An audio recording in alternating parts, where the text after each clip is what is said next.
Good morning, ladies and gentlemen. Welcome to Lime Rock Park and the 41st edition of the Lime Rock Historics.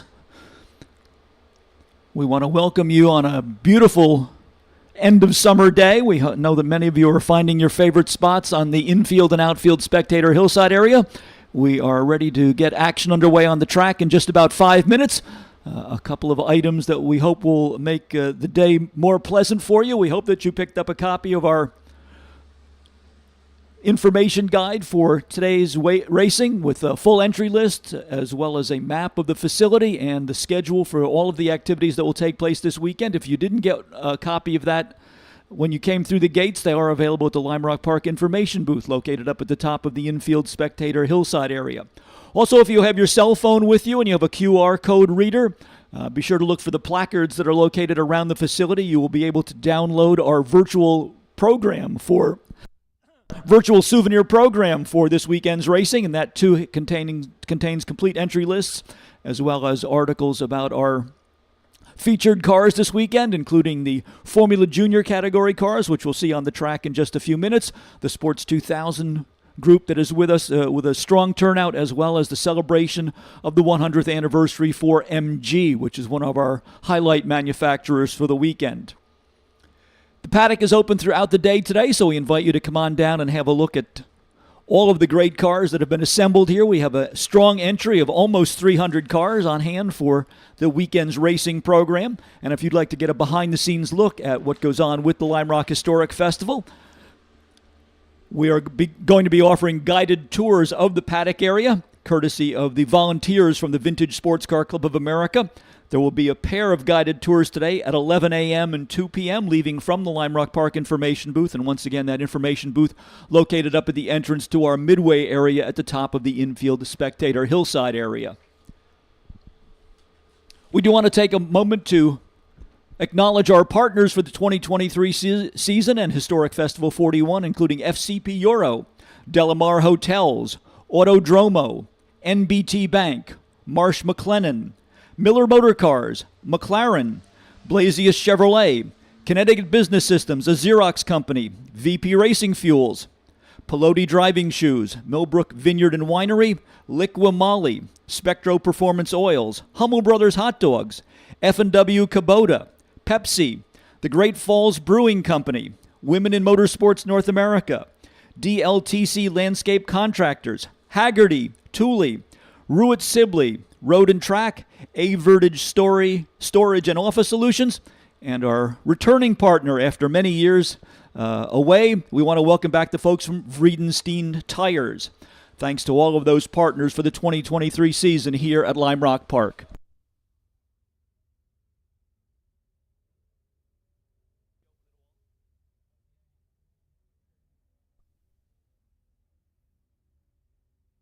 We mentioned visiting us in the paddock area. We want to remind you about a couple simple safety rules. We ask that all pedestrians stay to the sides of the traffic lanes as they are walking through the paddock area. And while you're welcome to look at the cars, please don't touch them. When they come off of the racetrack, they may have a component that has a sharp edge on it or has gotten up to a high temperature. We would not want you to incur a minor injury and have to visit our infield care center. So by following those two simple safety rules, stay to the sides of the traffic lanes and look but do not touch, you will be welcome in the paddock area throughout the day today. Should you need to avail yourself of the services of the Infield Care Center for any reason, it's the single-story gray building located at the far end of pit lane towards turn number 1. If you need to use the services of the Infield Care Center, simply contact any member of the Lime Rock Park guest services or security staff, and they'll assist you in every way possible. Cars for race group number 1 already forming down in the grid area. This will be our Formula Junior event, the Jim Haynes Memorial Formula Junior Gathering. This weekend's Formula Junior race is named in honor of the longtime track owner and promoter here at Lime Rock Park, who was also the 1963 Sports Car Club of America Formula Junior National Champion. And you can find out more about the life and times of Jim Haynes by going to our virtual copy of the Daily Rev. Some historic photos in there as well, highlighting the history of Formula Junior here at Lime Rock Park. If you're not familiar with the Formula Junior cars, these are single-seat open-wheel racing cars that were built in the late 1950s and early 1960s, designed as a training ground for the Formula One drivers of the future. We have both the very early front-engine cars as well as the later mid-engine cars represented in the entry for our Formula Junior group. Waiting for our grid information to come up on the starting order, so let's introduce all of the Formula Junior drivers to you by name and number, and then we'll get them into their assigned starting positions once that information appears on our scoring monitor. Car number 14 is a front-engine Lola built in 1960. The driver is Tom Atlas out of Dallas, Texas. Also in the front-engine Formula Junior group, we have Jim Yulee from Springtown, Texas, and in 1959 Elva 100. That's car number 59. And also rounding out the front-engine contingent in race number 1, car number 740 from Mitch Eitel out of New York City. The car is a 1959 Italian Oscar. Dominic Colasacco, second-generation racer for the Colasacco family out of Greenwich, Connecticut, is in car number 3, a 1961 Ram Formula Junior. Longtime Lime Rock competitor Art Hebert out of Bluebell, Pennsylvania, is driving car number 08. This is a 1962 Cooper Model 59. Robert Mirabli, another of our racers out of Bluebell, Pennsylvania, has a Brabham Formula Junior. This is a BT6 chassis built in 1963. Mirabli in car number 8. Spencer Patterson's the driver of car number 11 out of Pittsburgh, Pennsylvania. The car is a Lotus 18. Eric Skibsrud from Redondo Beach, California, is in another of our Lotus 18s, car number 18. Number 21 is Charles Bamford, Type 56 Cooper out of San Antonio, Texas, number 21. Car number 30 is Joe Colasacco. He's going to be starting from the pole position, the veteran open-wheel racer in the vintage categories, with the one-of-a-kind Stangolini Delfino number 30 starting up on the front row.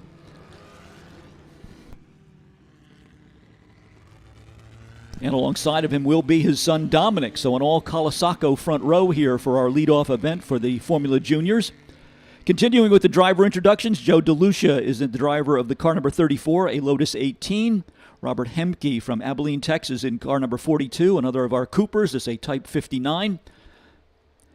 Vignesh Ramanathan from Morgantown, West Virginia is the driver of car number 44, another Lotus 18. Tom O'Grady wheeling the number 53, yet another of the popular Cooper Type 59s. Sharon Adelman is in the number 61 car. She races out of Free Union, Virginia. The car is a 1963 Brabham. Mitch McCullough is the driver of the 1962 Lotus 22. He's car number 68 out of Pompton Plains, New Jersey. Hervé Park is the driver of the Elva 1 Model 200, number 92. Tom Grudovich from West Palm Beach, Florida, another of our Elva racers in car number 94. James Sharp is in the number 95 from Tulsa, Oklahoma. The car is a 1961 Cooper Type 56. Harindra De Silva from Palos Verdes Estates, California, is in the number 96 entry, another of our Lotus 18s. Dave Irwin drives the very early Brabham Formula Junior car, the 1962 Brabham BT2. This will be car number 102. Peter Patterson out of Pittsburgh, Pennsylvania, is in the Lotus 18, number 203. Also in a Lotus 18, we have Mark Curry, number 216, out of Harvard, Massachusetts. J.R. Mitchell is the driver of the Lotus 18, number 254. Nick Gruel drives the number 272 entry from Sanberton, New Hampshire, a 1961 Elva 300. And we round out our Formula Junior entry with a pair of Lotus 18s. Car number 612 is Joe Fuller, and car number 800 is Joshua Mitchell. So that is a quick recap of our starting lineup for our first race of the day, the Jim Haynes Memorial Formula Junior Trophy Dash. Lime Rock Pace Car bringing the field down the Sam Posey straightaway, looking towards the green flag. About to get race number 1 underway here at Lime Rock Park. Good jump at the start by Joe Colasacco to lead the field down under the Likwamali pedestrian bridge and into Big Bend for the first time. And let's just take a moment to welcome all of you around the world joining us for our experimental live stream broadcast here at Lime Rock Park. It is a beautiful day in northwestern Connecticut, and we are happy that you are able to virtually join us to see the highlights of all of the racing here at Lime Rock today. And we certainly look forward to hearing messages from you about our coverage, and especially where you're tuning in from. We'd like to know if, in fact, we do have a worldwide audience here at Lime Rock Park. So if you're out there watching our live stream, be sure to go to our Facebook page, send us a short note about where you're viewing the event from.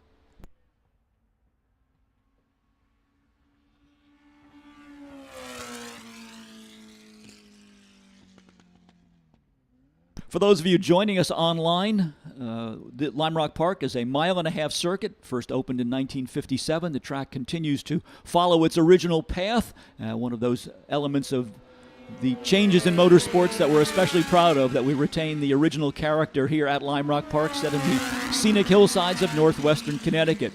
Race leaders already around to complete lap number 1, and it is Joe Colasaco in the lead.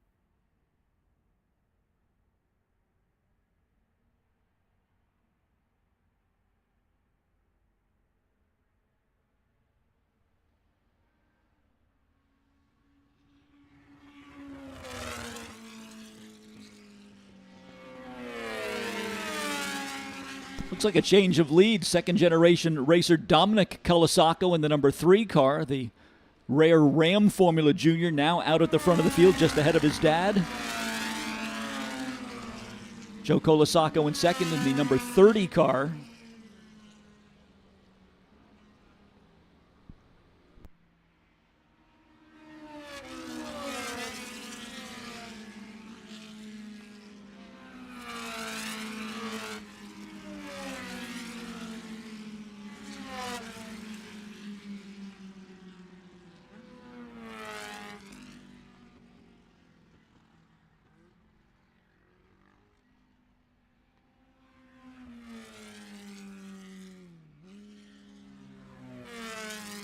One car headed down onto pit road. Looks like that might be one of our Elva Formula Juniors as the race leaders come back to us. Dominic Colasaco at the front in the number 3. Then the 30 is second. And the third place car is the number 8 machine. That is Robert Mirabli in the Brabham. Fourth place now, the number 61. That is Sharon Adelman. Then the number 4.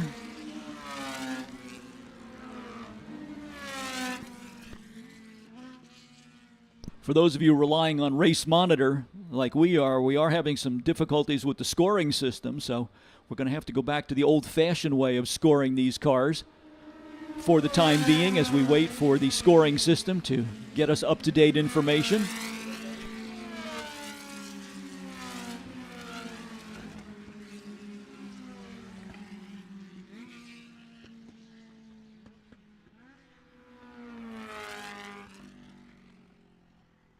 Race leaders already facing some lap traffic here early in the going in this Jim Haynes Formula Junior Trophy Dash. The number 8, Robert Mirabli, trying to get alongside of Joe Colasaco as they go down into turn number 1. Dominic Colasaco, the second-generation racer, that is Joe's son, currently running in the number 1 position in car number 3.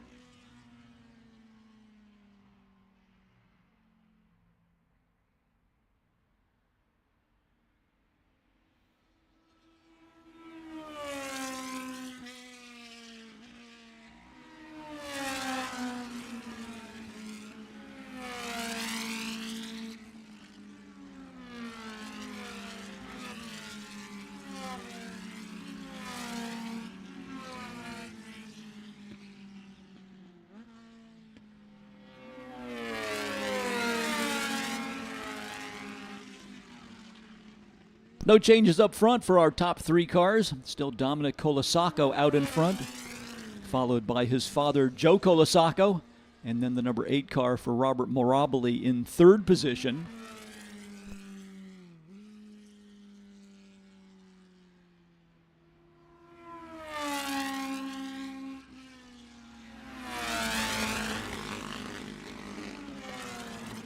Good run going for Mitch Eitel in the number 740. That's the Italian Oscar, the front engine Formula Junior, leading the the older style original Formula Juniors within this event. Formula Junior rules from the 1950s and 60s had engine specifications using a stock block engine. They were then permitted to make a wide range of internal modifications. 1100 cc's the top displacement limit. The Italian cars favored the Fiat 1100 power plant, while the English manufacturers were more likely to use either an English Ford engine out of a Ford Anglia or the 948 cc engine that was popular in the Austin Healey Sprite. So a little bit of variety in the engine room for these cars as we watch the Formula Juniors perform here, the opening event of today's program here at Lime Rock Park. Next up on the program, race group number 2 coming up will be for our Sports 2000 category cars, and we'll give you more background on that as that race time approaches, but we do want to give you a little bit of a heads up on what you can look forward to on today's schedule.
Change in the running order as the number 30 car now moves through to the lead. That is Joe Colasacco in the 1962 Stangulini Delfino, the first of the mid-engine cars produced by Stangulini, the Italian manufacturer prominent with the development of the original front-engine Formula Juniors, then delving into the mid-engine configuration in 1962. These cars modeled somewhat after the 1.5-liter Ferrari Sharknose Formula One car that was the World's Championship winner in 1961.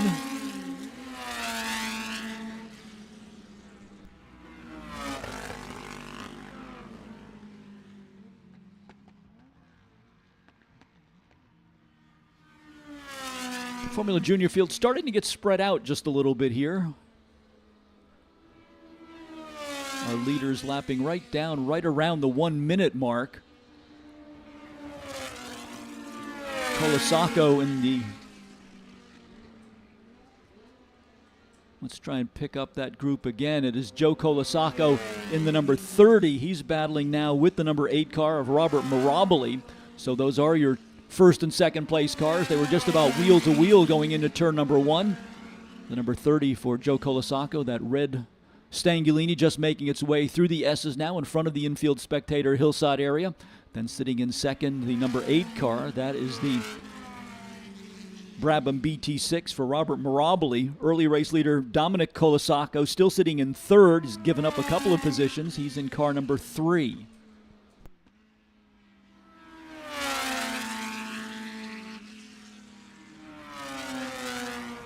Well, it looks like we're getting some scoring information now, and the first thing that we notice is that they have a driver change in the number 8 car. It is now listed as Art Hebert in the number 8. He was originally listed on your entry for 08, so the order is Joe Colasacco in 30 in first place, Art Hebert in the number 8 in second, Dominic Colasacco in the number 3 third, Robert Hemke in the number 4 car now shown in 4th position. 5th is car 800, that's Joshua Mitchell. Running in 6th position, the number 216 is Mark Curry. Mitch Eitel with the front engine to Oscar number 740 with a good run going. He's sitting in 7th spot. 8th to J.R. Mitchell, number 254. 9th to the 68 of Graham Long. And Hervé Park in the Elva number 92, now rounding out the top 10.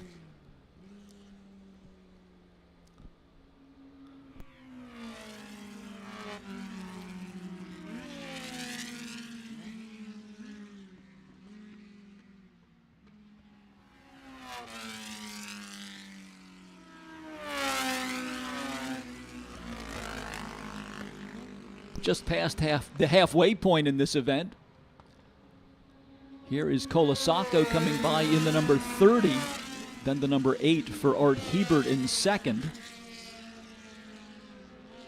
Dominic Colasacco losing a little bit of ground. He's now coming across the line in third. Let's see what the gap back to the fourth place car is, looking for the number 4, Robert Hemke.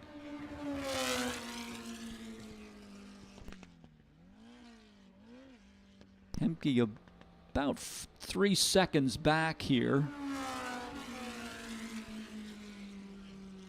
Joshua Mitchell in the number 800, now sitting in 5th position. Mitchell, another one of the second-generation racers. His father, J.R. Mitchell, running in 8th position in another of the Lotus 18s, car number 254.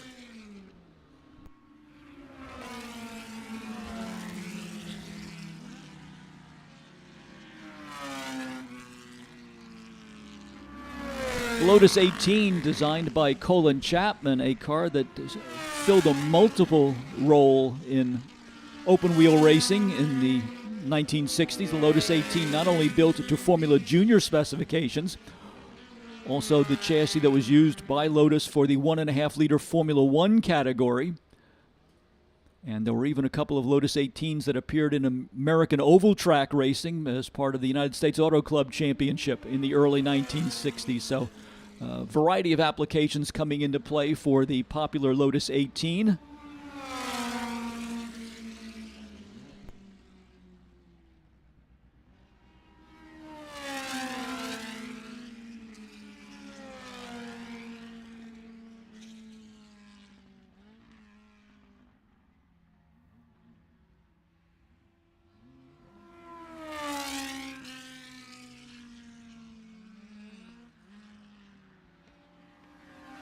One lap to go, the signal to Joe Colasacco as the number 30 comes across the start-finish line. He has now picked up about 4 or 5 seconds over the second-place car of Art Hebert, number 8.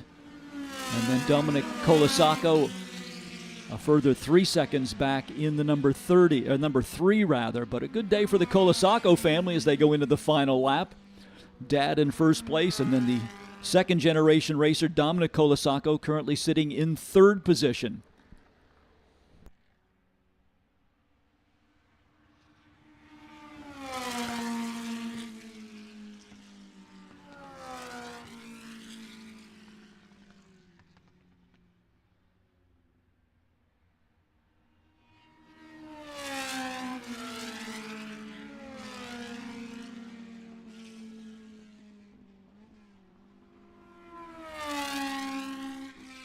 Checkered flag is in the air. Joe Colasacco picks up the victory in the opening segment of the Jim Haynes Formula Junior Trophy Dash.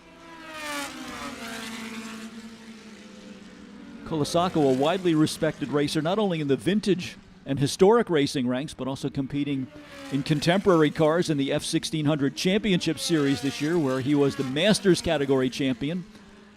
The Masters category, a series within a series with the F1600 open wheel cars for drivers over the age of 40. And Colasacco, perhaps also well known to you if you follow the Goodwood Festival of Speed each year at the Goodwood Circuit in England. He has been driving Lawrence Oriana's car on the other side of the Atlantic on a number of occasions in the past. So Joe Colasacco continuing his winning ways here as we open day number 3 of the 41st edition of the Lime Rock Historics.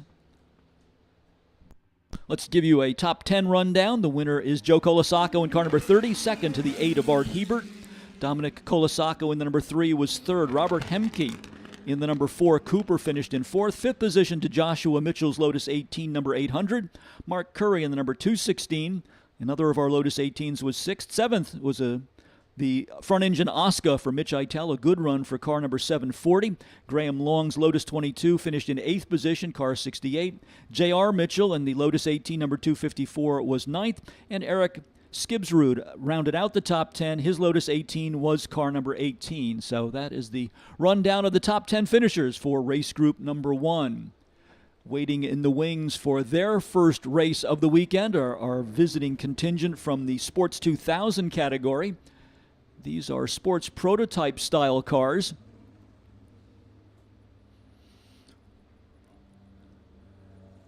They are powered by a 2000cc Ford engine, single overhead cam Ford engine, popularly referred to as the Ford Pinto engine. These cars were based originally on 2-liter sports racing cars that were raced in Europe, but with the complexity of the engines in the full race version of the 2-liter racing cars, the class languished just a bit, and then in England they developed the class using the Pinto engine as an alternative, and it proved to be immediately popular, and then was also brought to the United States around 1980 and incorporated into the racing categories by the Sports Car Club of America. So these are full-bodied sports prototype style cars. They are powered, as we said, by a 4-cylinder Ford power plant. They are among the fastest cars that we will see here at Lime Rock this weekend, lapping down in the low 50-second range. 3 subcategories within the Sports 2000 group that will be coming out. We have the historic cars, which are the original cars from the late 1970s and early 1980s. The vintage category cars, which would be the second generation automobiles built during the latter part of the 1980s. And then the third group, which is the S2 category for the most recently constructed cars, including the last of the Lolas, as well as the Duran and the Carbier chassis, all appearing in the Sports 2000 class. Let's introduce all of the drivers to you in our Sports 2000 group, and then hopefully we will get an update on the scoring monitor to give you their starting positions.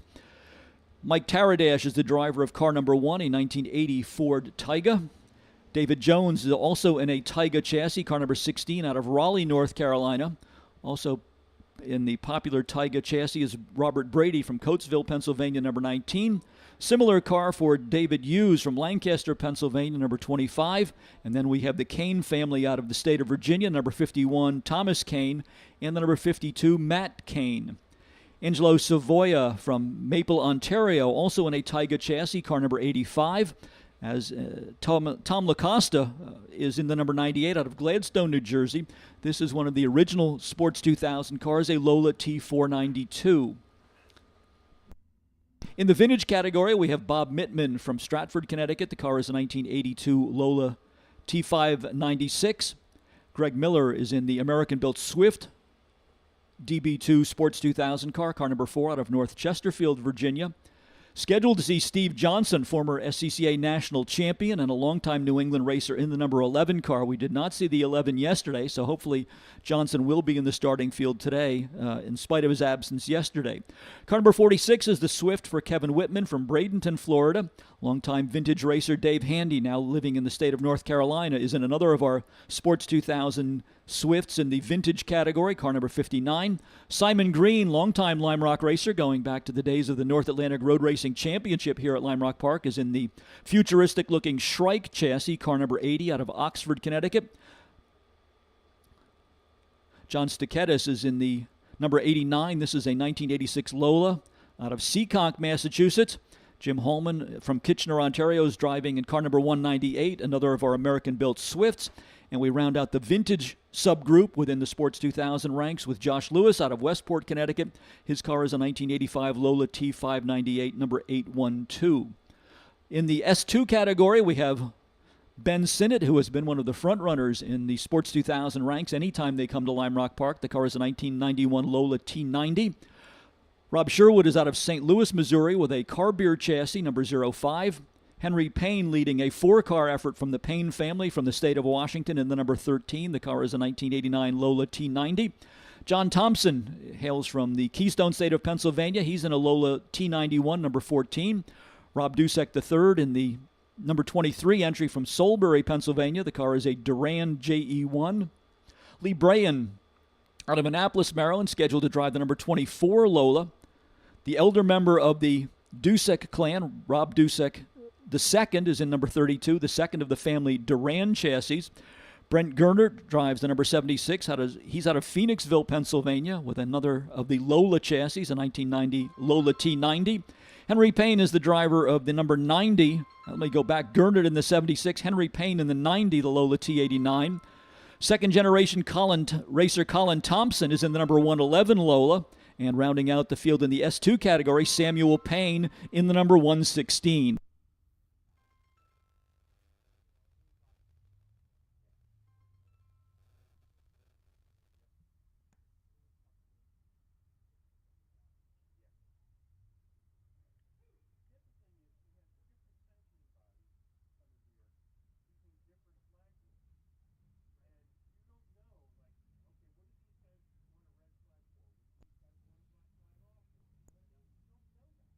And now we've got the starting lineup, so having introduced all the drivers to you, we'll give you a quick rundown on how they will line up. Ben Sinnott in the number 5, going from the number 1 position. Alongside of him should be Dave Handy in the number 59. Second row will be... This still isn't right. Here they come. I've got 2, 6...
Colin Thompson should be going out of the number 1 starting position in the number 111. Ben Sinnott in the number 5 alongside. Second row will be John Thompson in the 14 and Brent Gernert in the 76. Rob Dusek III is in 5th starting position. He's in car 23. Alongside will be the 59 of Dave Handy. Samuel Payne in number 116 starts 7th. 8th to Rob Sherwood in the 05. 9th to Henry Payne the 5th in car number 13. And rounding out the top 10 will be Simon Green in the Shrike. That is car number 80. Good lineup of the Sports 2000 cars coming down to the line in 2x2 formation, looking for a green flag. Second race of the day is underway and headed towards turn number 1. Dynamite start from the second row, from the third row by Dave Handy in the 59. 3 wide going down under the bridge in turn number 1. From the outside of the front row, Ben Sinnott moving around John Thompson to take over the lead as they go through Big Bend. Now out onto the short chute, headed towards the S's. And Sinnott will come around in the black car to take the lead. Then it is John Thompson in the number 111 sitting in second as the field streams through the S's and heads to the back part of the racetrack. As we said, these will be among the fastest cars we see in action this weekend. We saw lap times down in the 51-second range in yesterday's practice and qualifying sessions. So these are very potent performers here at Lime Rock Park. We have seen them in SCCA national level racing, as well as the Sasapa Pro Series, which visited here in the late 1980s and early 1990s. Among the notable performers that we've seen here in Sports 2000, from the Rock and Roll Hall of Fame, John Oates from the Hall & Oates duo was a popular racer in the Sports 2000 category back in the 1980s. And some reflections on his days in the Sports 2000 class are contained in our virtual issue of the Daily Rev, our souvenir program for the 41st edition of the Lime Rock Historics.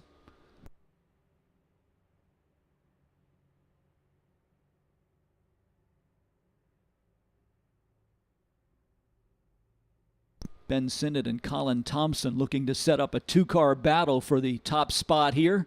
First two of the Sports 2000 cars off the downhill turn, about to complete lap number 2. And as we said, they are showing some very quick lap times, both Thompson and Sinnott lapping down in the 53-second range. Colin Thompson's dad, John Thompson, number 14, currently sitting in third position. Dave Handy into fourth in the number 59. And rounding out the top 5 now, the number 76 for Brent Gernert.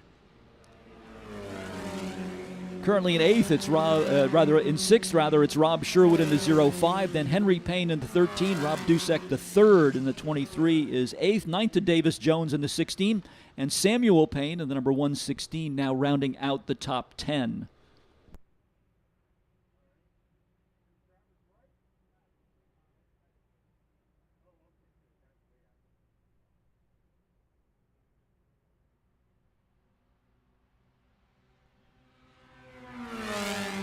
The orange number 111 of Colin Thompson right in the slipstream of Ben Sinnott as they go down into turn number 1. Barely a matter of inches separating the first and second place cars. And now Thompson going to try to go around the outside at the entry point to the left-hander. Let's see if that dip and dive move works, and it does. And the number 111 now moving into the lead. So young Colin Thompson now taking over the top spot from Ben Sinnott as they race their way around the mile-and-a-half circuit here at Lime Rock Park in Sports 2000 competition.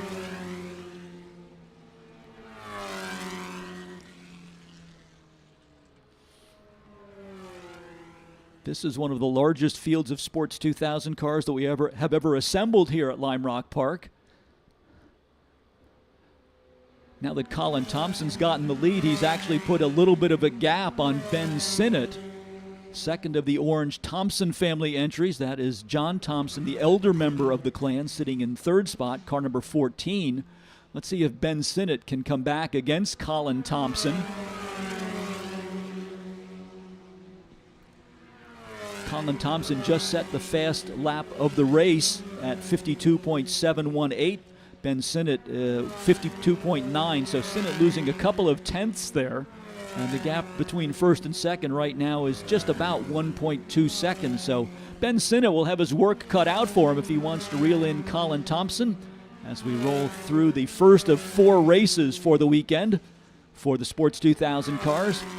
They will be back in the afternoon portion of our program, and then a pair of races in the morning and afternoon on Monday for our grand finale for the 41st edition of the Lime Rock Historics.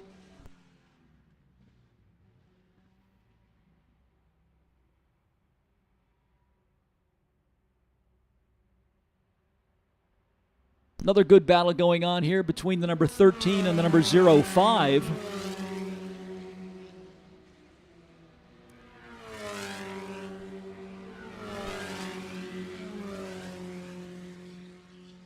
'13 is Henry Payne and the 05 of Rob Sherwood. That would be the battle for fourth position.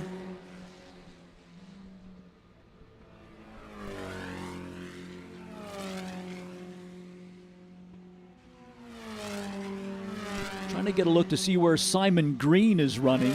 Green, a longtime competitor in Sports 2000 here at Lime Rock Park. And we're currently showing Simon Green in the one-of-a-kind Shrike chassis, number 80, in 10th position. Shrike really a futuristic-looking car with a bodywork style that completely encloses the tires on the car, so that as the car goes by, it almost looks like it's riding on a cushion of air because you can barely see the contact patch on the tires. And here is Simon Green in the number 80 down to the start-finish line. We hope that those of you, especially in the infield, will get a good look at this car. It looks as though we've got the safety car being dispatched, apparently an off-course incident on the racetrack, so all of the field slowing down. They will get in single file formation behind the safety car. As we have a car, looks like a car off in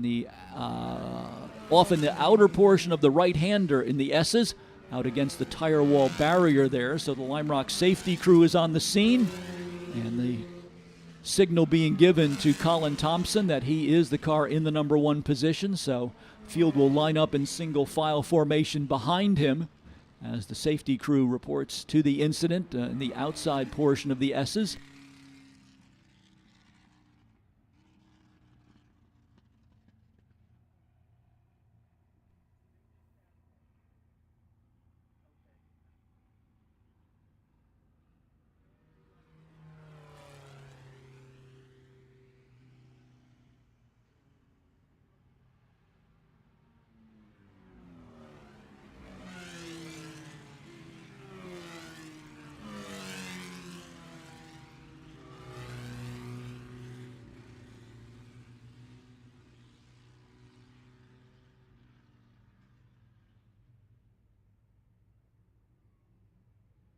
Another car with a problem is Dave Handy. After making a strong start with the number 59, the engine cover on the back of the automobile now opened on pit lane, so apparently some engine difficulties there.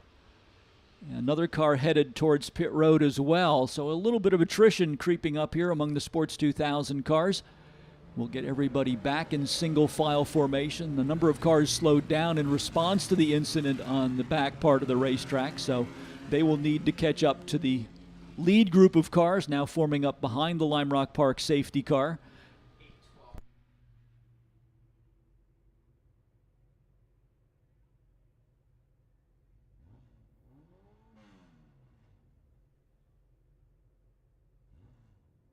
Safety car with the field in single file formation. 111 Colin Thompson is your leader, followed by the number 5 of Ben Sinnott, then the number 14 for John Thompson. Henry Payne, number 13, the next car in the running order. A couple of lapped cars in between. Payne in the yellow and black, number 13. Right behind him, the blue and orange, number 05 is Rob Sherwood. Then it's Rob Dusek in the 23, Davis Jones in the 16. Samuel Payne in the 116 is 8th. Simon Green in the Shrike, the number 80 car, now shown in 9th. Here is Green getting caught up with the field. And then in 10th position, we have Jim Holman in car number 198. So a number of lapped cars mixed in with the leading group of automobiles here as we look forward to a restart for this Sports 2000 Championship event. Dave Handy in the 59 rolling again. We'll see if he is going to go out on the track or take the 59 back to the paddock area. And he will rejoin the field, though now several laps down for Dave Handy. So basically an extended test session for him at this point as we look forward to getting back to green flag racing conditions. Safety vehicles still on the scene over in the outer portion of the S's, so we will stay behind the safety car for at least one more lap. That'll give us a moment to welcome all of you viewing our live stream experiment here at Lime Rock Park for the 41st edition of the Lime Rock Historics. Camera mounted in the outer portion of turn number 1 down at the base of the infield spectator hillside area, providing a panoramic view of the cars as they come down the Sam Posey Straight and into turn number 1. So we hope you're enjoying this new experiment that we undertake here at Lime Rock Park to spread the enjoyment of the 41st edition of the Lime Rock Historics if you are not able to join us in person. If you are watching the live stream, we would appreciate it if you would go to our Facebook page and leave a comment, especially interested in the various places around the world that people are watching the live stream from. So we hope that you will provide us with that information. It will help us to expand our plans for this type of coverage for future events here at Lime Rock Park. FCP Euro is the official auto parts supplier of Lime Rock Park and has offered genuine OE, OEM, and aftermarket parts for European vehicles since 2001. But did you know they offer more than that? Head over to fcpeuro.com to find buyer's guides, DIYs, chassis breakdowns, and much more to help keep your European ride running right. FCP Euro, the official auto parts supplier of Lime Rock Park.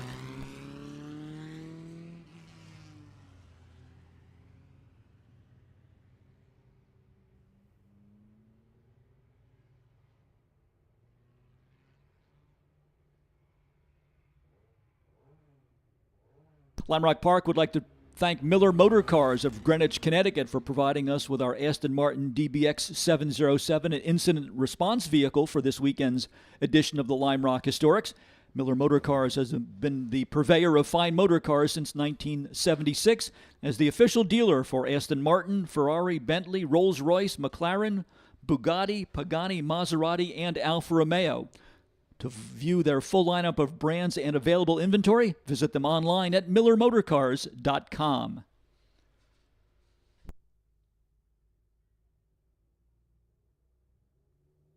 I'd like to remind you again about our guided tour of the paddock area if you'd like to get a behind-the-scenes look at what goes on at the Lime Rock Historics with the various racing teams that are participating this weekend.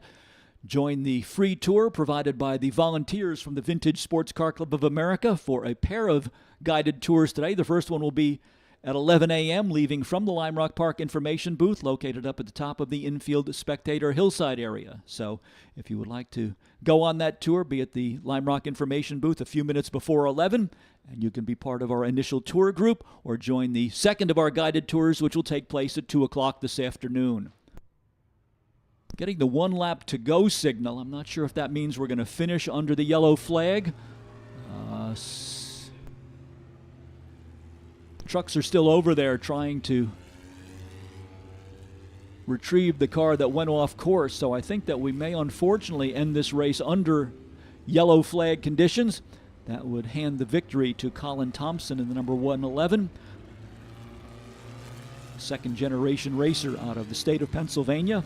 Certainly a good day for the Thompson family if this race does come up to the checkered flag the next time by, with Colin Thompson taking the win and his dad, John Thompson, taking third place in car number 14.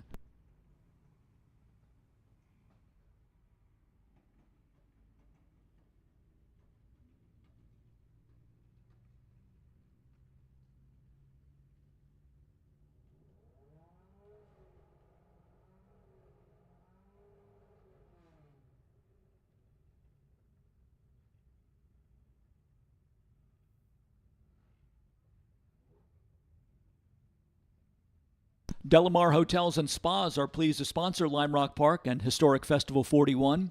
As Connecticut's premier destination for unparalleled hospitality, we know a thing or two about elegance, history, and tradition. Spend a day relaxing at the spa, indulge in a decadent meal at our award-winning restaurants, or simply relax in the comfort of our well-appointed guest rooms. We look forward to welcoming you soon in Greenwich, Southport, West Hartford, or Traverse City, Michigan.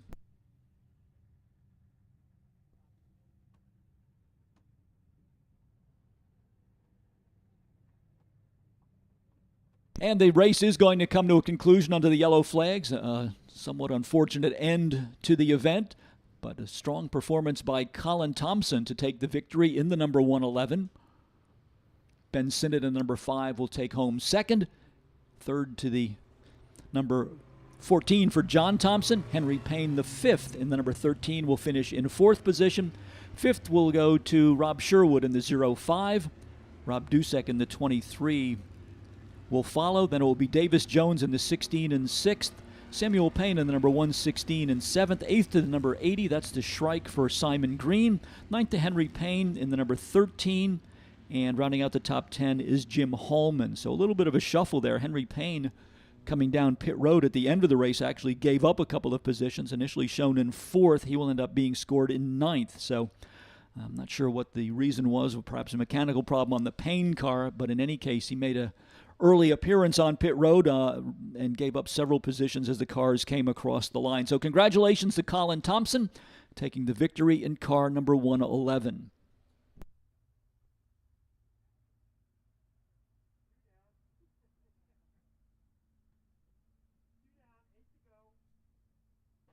Looks as though they're having some difficulty retrieving that car that went off course with the very low ground clearance on the Sports 2000 cars. Oftentimes it's necessary to remove the bodywork to get them onto the rollback. And in addition, if the car had any sort of suspension damage, they need to be especially careful in getting it onto the recovery vehicle. So that is the reason for the extended cleanup over there at the exit to the S's.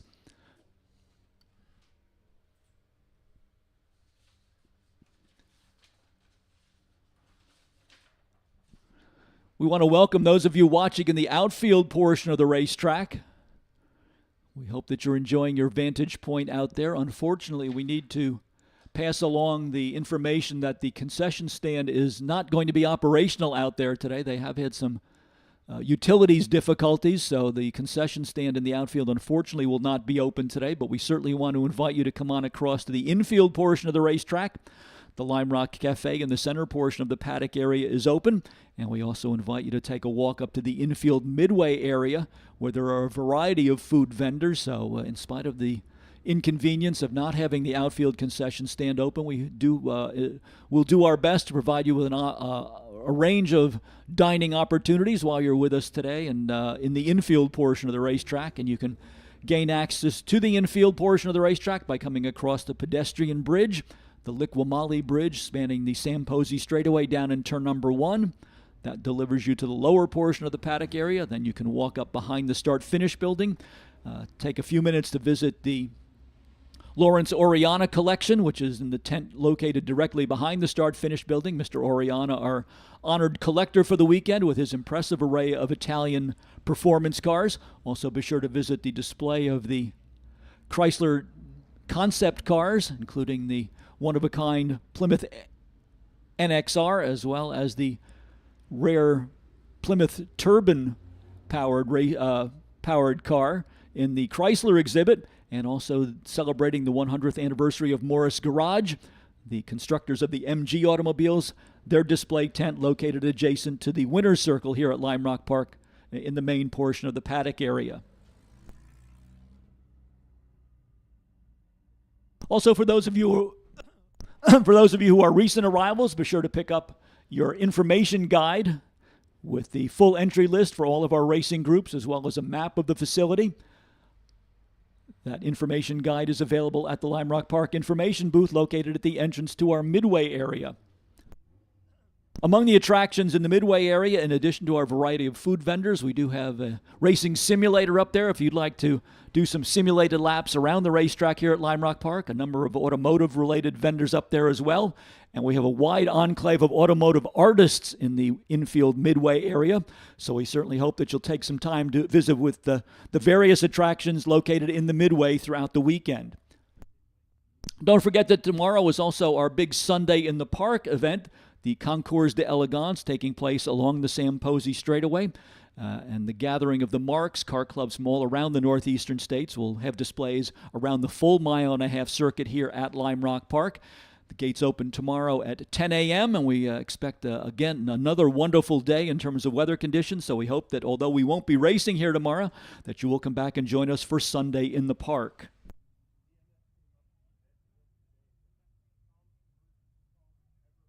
Cars for race group number 3 should be assembling in the grid area as we have just about, I think, completed the cleanup over in the exit to the S's. Race group number 3 is for our pre-1940 cars as well as the early post-war era cars. Wide range of sports car racing specials as well as MG T-types coming up in race group number 3.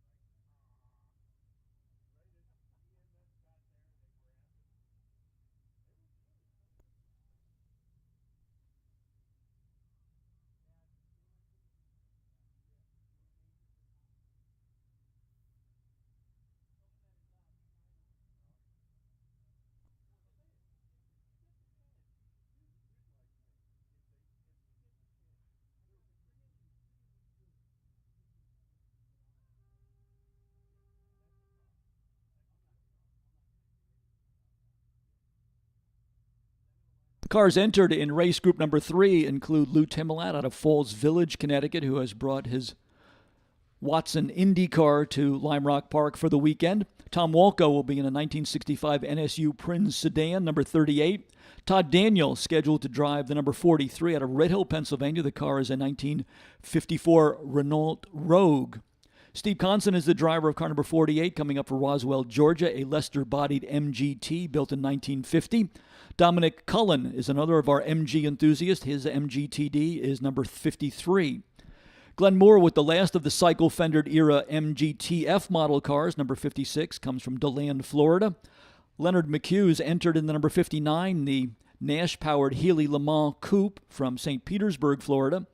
George Pardee, another of our MGTF model racers, in car number 66. Santos Spadaro, out of Rybrook, New York, will be driving the one-of-a-kind PBX. This was a H-modified class car with a little 750cc engine, campaigned throughout New England in the 1950s by a very successful racer by the name of Candy Poole. Santos Spadaro is in car number 74. Jack Welch's MGTC, one of the early imports in the post-war era, 1948 MGTC for Jack Welch, is car number 77. George Holman brings the Holman family Stutz Special out of East Springfield, Massachusetts, car number 87. John Oliva is in one of the MG sedans, the MG 1300, number 88. Richard Campbell is another of our H-modified drivers with his Crossley-powered car, number 91. Roger Garnett scheduled to drive in this group in the number 98, a bug-eyed Austin Healey Sprite. Kirk McNeil is in the second of our MG 1100 sedans, a car built to rival the Austin Mini Cooper. McNeil is in the number 112. James Sanders drives the MGTD number 271. Tom McCormick in the second of the Lester-bodied MGs, number 302. Dan Leonard's MGTD is number 409. Ed Callow is in his 1947 MGTC, number 452. Mark Brando is in the number 470, another of our MGTCs. And the number 891 is Frank Ditta. Car is a 1968 Zinc Formula V. Garth Gill is the driver of the MGTD number 585. Mark Sherman has a unique version of the MGTD. This is a supercharged four-cylinder engine in the Mark Sherman number 607 MG. Kevin Clemens is the driver of the Jabro number 675. Chris Towner's Morgan is car number 746. Graham Scaife is in the MGTD number 757. Jonathan Lane drives car number 881, another of our MGTCs. Niall McCabe is in the Austin A35 sedan, the number 909. And the number 915 is Edson McCord, another of our MGTDs. Cars from the pre-1940 era include the Ford flathead-powered Old Gray Mare for Ben Bragg, number 1. Sandy Leith in the Bugatti number 2. The Leith car, a unique Bugatti in that it is powered by a Ford four-cylinder engine. When this car was brought into the United States, they had some difficulty finding replacement parts, and so rather than going with the Bugatti engine, this is a period-authentic four-cylinder Ford B-block in Sandy Leith's Bugatti number 2. George Holman is driving the second of the Holman family Stutz entries, number 6, a 1930 Stutz Special Brisson Le Mans. Mark O'Day's MGTB is car number 23. Lester Nadell is in the Plymouth Speedster number 33.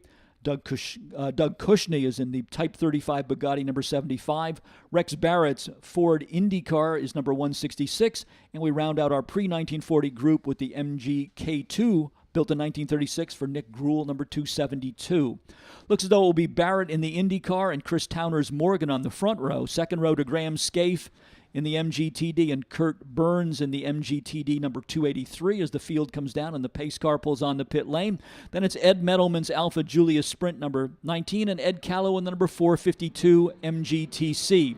Green flag is out for cars in race group number 3. Sandy Leith from the back of the field on the move here. He has passed about 8 cars going down into turn number 1.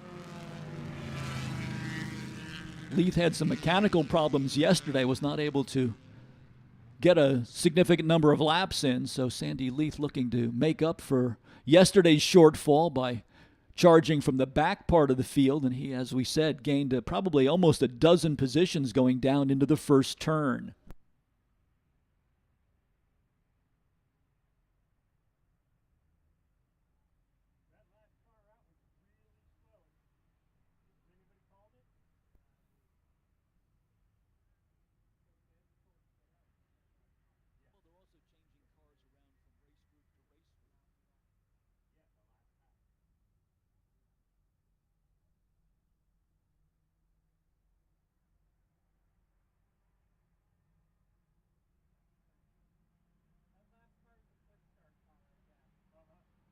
Race leader's about to come around to complete lap number 1. The 1930s era Ford-powered Indianapolis racer leading the way. That is driven by Rex Barrett.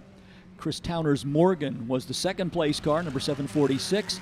Then Graham Scaife in 757. Kurt Burns in the 283 in fourth. Fifth to Ed Metalman in the Alpha Julia Sprint number 19. Ed Callow in the number 452 was sixth. Seventh to Ben Bragg in the Old Gray Mare. Tom McCormick's Lester MG number 302 was eighth. Ninth was the supercharged MG for Mark Sherman number 607. And the MGTF for Glenn Moore rounded out the top 10, car number 56. Sandy Leith, who started at the back of the 28 car field, now shown in 15th position in the Bugatti car number 2. Once we have a moment to catch our breath here, we'll try and give you a little bit more background on some of these unique cars that are out in race group number 3. The race leader, Rex Barrett, through the downhill corner and onto the Sam Posey straightaway with a car that was built for what was known as the junkyard formula of the 1930s during the American economic depression of the early 1930s. Purpose-built racing cars with their expensive power plants were in diminished numbers, and so the Indianapolis Motor Speedway adopted what they called the junkyard formula, using production car engines and drivetrains for cars to compete in the Indianapolis 500. And that is represented by Rex Barrett leading the way here in the number 166. Chris Towner, who's running in third. For those of you who are longtime attendees at the Lime Rock Historics, you may remember Chris Towner running a three-wheel Morgan in a number of our events in years past, now switching over to the four-wheel Morgan Plus 4 from his collection to compete here in race group number 3. That's car number 746.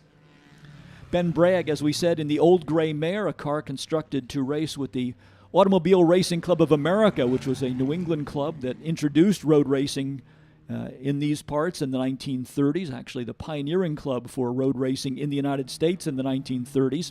This particular car was constructed by John Reuter based on widely available parts from the Ford product lineup, using a Ford flathead V8 engine, as well as various components for the front suspension and drivetrain on the car.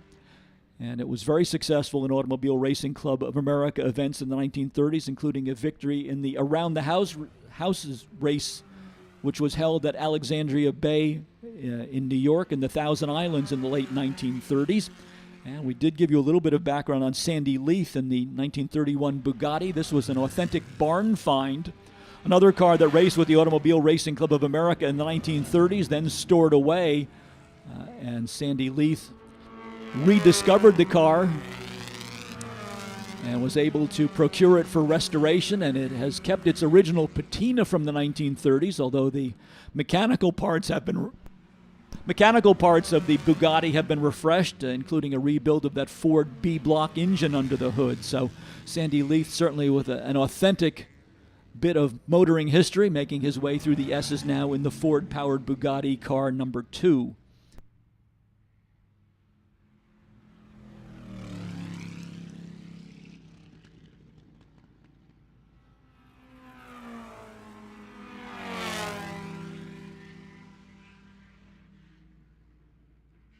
A number of our MG drivers enjoying competition here in race group number 3, and then we will have an all-MG race for the multiple generations of the MGs that are with us this weekend, coming out as race group number 5.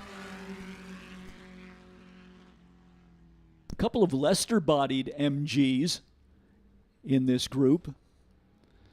The Lester body was an aluminum body that was provided a lightweight alternative to the production-based MG T-types.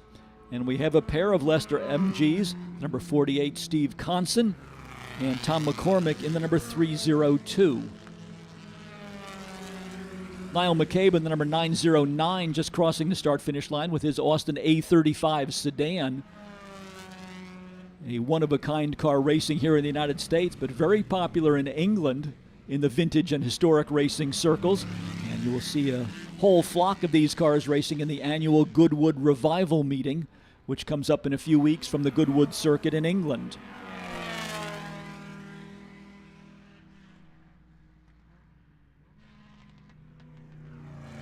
Pair of MG 1100 sedans in this group as well, the car that was built as the rival to the British Motor Corporation's Mini Cooper from the 1960s. Car number 88, the MG 1100 sedan for John Oliva, and the number 12, a similar car for Kirk McNeil out of Boston, Massachusetts. Here is the MG 1100 number 88 coming down across the start-finish line. Followed by Ben Bragg and the Old Gray Mare, car number 1.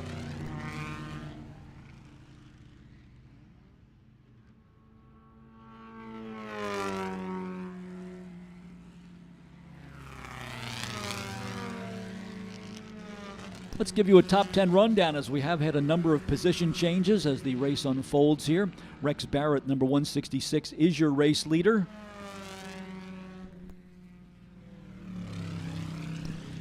Graham Scaife in the number 757 is second. Chris Towner in the Morgan, number 746, now third. Kurt Burns in the number 283 runs in fourth position. Fifth is Ed Meadowman's Alfa Romeo, number 16. Ed Callow in his MGTC, number 452, now sixth. Tom McCormick in the first of the Lester-bodied MGs, number 302, now shown in seventh position. Eighth goes to Ben Bragg in the Old Gray Mare. Ninth to the supercharged MG for Mark Sherman, number 607. And Edson McCord rounds out the top 10 in the number 53 MGTD. George Holman with the Stutz Special Brisson Le Mans, number 6, is 11th. 7th to the MGTF of Glenn Moore. Steve Constant in the second of the Leicester MGs is now in 13th, number 48. Then it's Santos Spadaro in the PBX, number 74. And rounding out the top 15 now, Sandy Leith in the number 2 Ford-powered Bugatti. Another car with origins in the famed Brickyard at Indianapolis is the Lou Timolat automobile that is out there. That is the yellow number 38. An Indianapolis car powered by an Offenhauser engine that raced in the Indianapolis 500 in the early 1950s.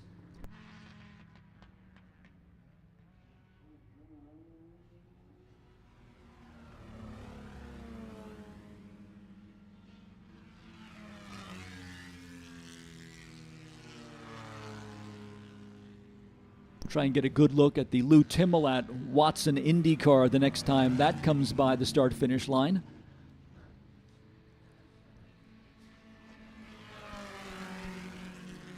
This is the early 1950s version of an Indianapolis racing car, what would be called an upright, with the drive shaft running down the center of the car. Later updated with the Roadster-style design, where they ran the drive shaft alongside the driver, got a little bit lower center of gravity in the car that way. But the early 1950s Watson Indy car for Lou Timolat, an all-purpose racing car, not only raced on the pavement at the Indianapolis 500, but used extensively for dirt track racing during the early 1950s. Here is a bit of Indianapolis history from a pair of generations across the start-finish line. Lou Timolat in the 38, alongside with the race leader Rex Barrett in the number 166, the 1930s era Indianapolis racer.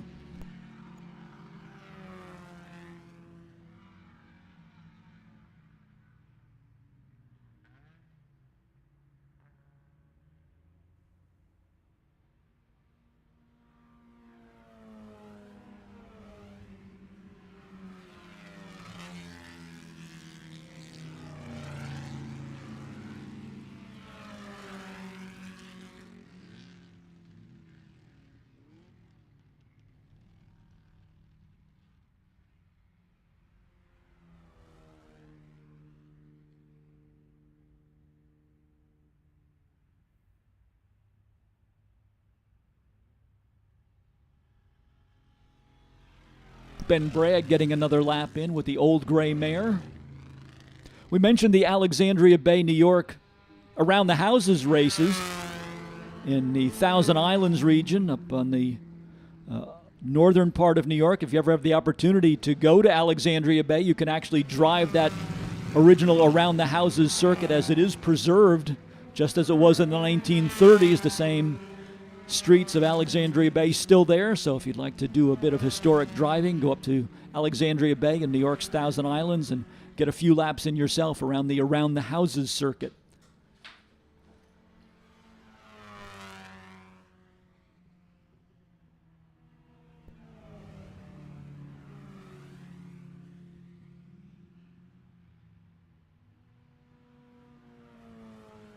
Spectro Performance Oils is Lime Rock's preferred choice for motor oil. Spectro oil provides unsurpassed strength and endurance to protect your engine against wear and tear with the highest levels of performance. Spectro Oils is also a proud partner of the Lime Rock Summer Autocross Series. At Lime Rock Park, the V stands for Victory. VP Racing Fuels is the world leader in racing fuel technology. VP is the official racing fuel of Lime Rock Park. Our VP fueling station is located in Lime Rock's B paddock, adjacent to the downhill turn here at Lime Rock Park, pumping 100 octane unleaded, 110 octane leaded fuel, as well as C12 for racing competitors. The V stands for Victory. VP, the official racing fuel of Lime Rock Park.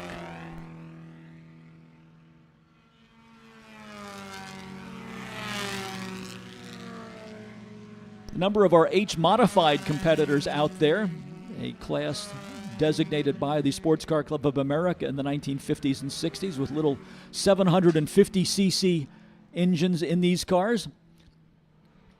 Santos Spadaro with perhaps the most well-known of those automobiles, the Fiat Topolino-based PBX that was raced by a New England character by the name of Candy Pool for many years. Other H-modifieds in this group include Richard Campbell in the number 91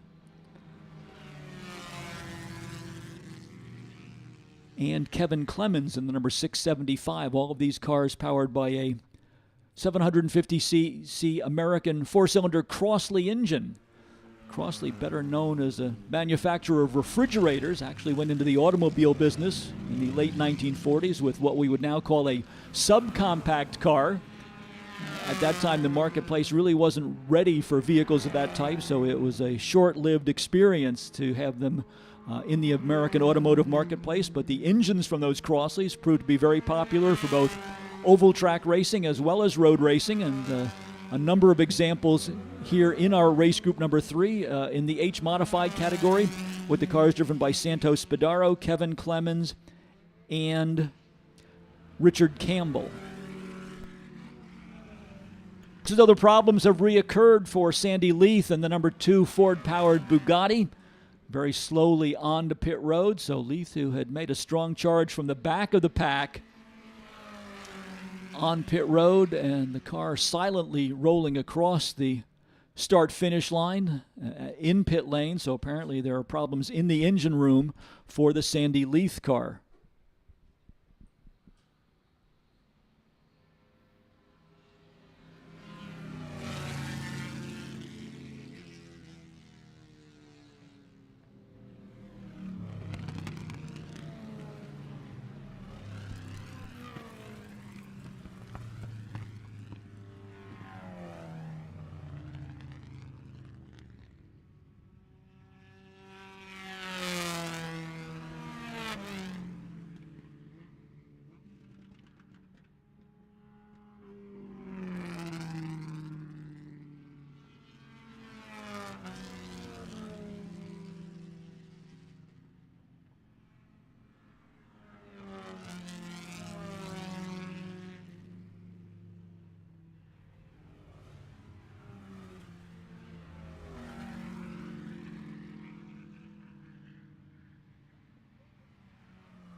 Checkered flag bringing this third race of the day to its conclusion.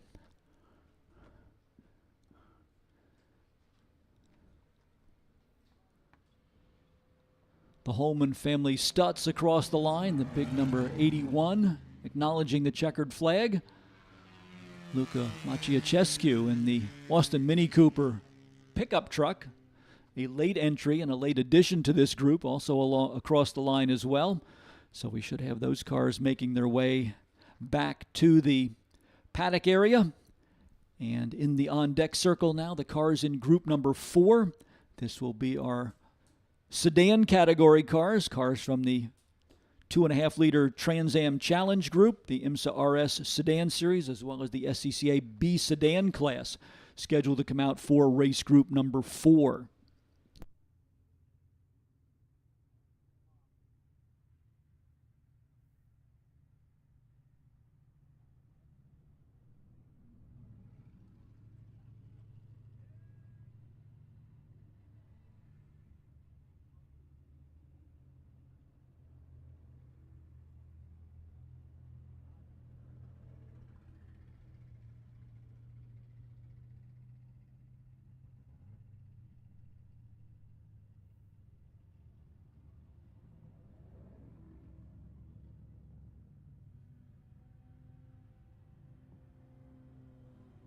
FCP Euro is more than just Lime Rock's official auto parts supplier. Their in-house experts have taken the parts they offer and transformed a 300,000-mile Volvo station wagon and a Mercedes 190e sedan into touring car-inspired track day machines. To learn more, head over to FCP Euro on the YouTube channel to watch the build process, or attend the next FCP Euro Sunday motoring meet here at Lime Rock Park to see these builds up close in person. FCP Euro, the official auto parts supplier of Lime Rock Park. If you would like to get a closer look and some experience at driving the challenging mile-and-a-half circuit here at Lime Rock Park, we hope you will look into the programs offered by the Lime Rock Drivers Club, including their special Member for a Day program, which will get you 4 hours of track time with a professional coach, feedback through their helmet-to-helmet communication systems, as well as data and video analysis. And in addition, there will be a full hospitality package for both you and a guest. So check out the Lime Rock Member for a Day program by visiting their worldwide website, www.limerockclub.com. Race drivers will tell you that seatbelts save lives, but only if you use them. Always buckle up and drive sober on Connecticut roadways. We want you to arrive alive. This message brought to you by the Arrive Alive Coalition.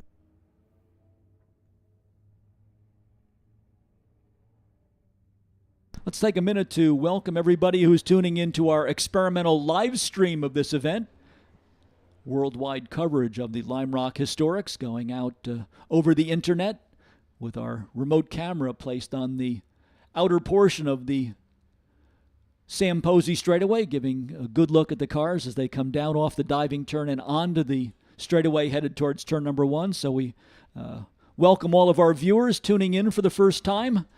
As we like to say, it is a worldwide audience, and we certainly hope that you will respond by visiting our Facebook page and letting us know where you are viewing from. Cars for race group number 4, our sedan group, ready to head out onto the racetrack.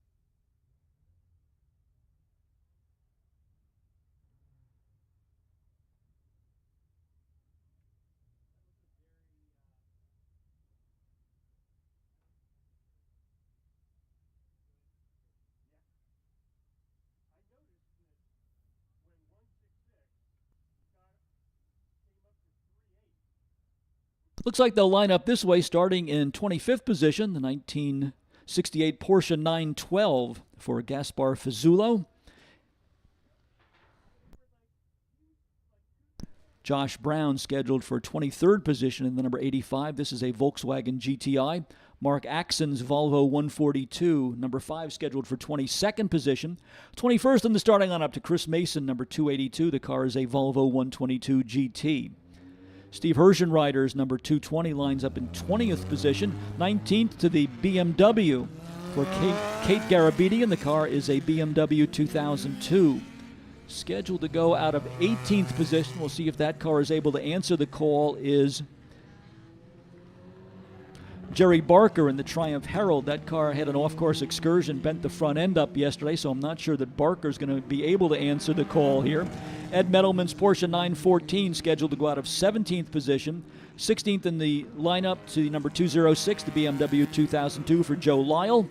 Mark Wagner's Porsche 914, number 64, scheduled to start in 15th position.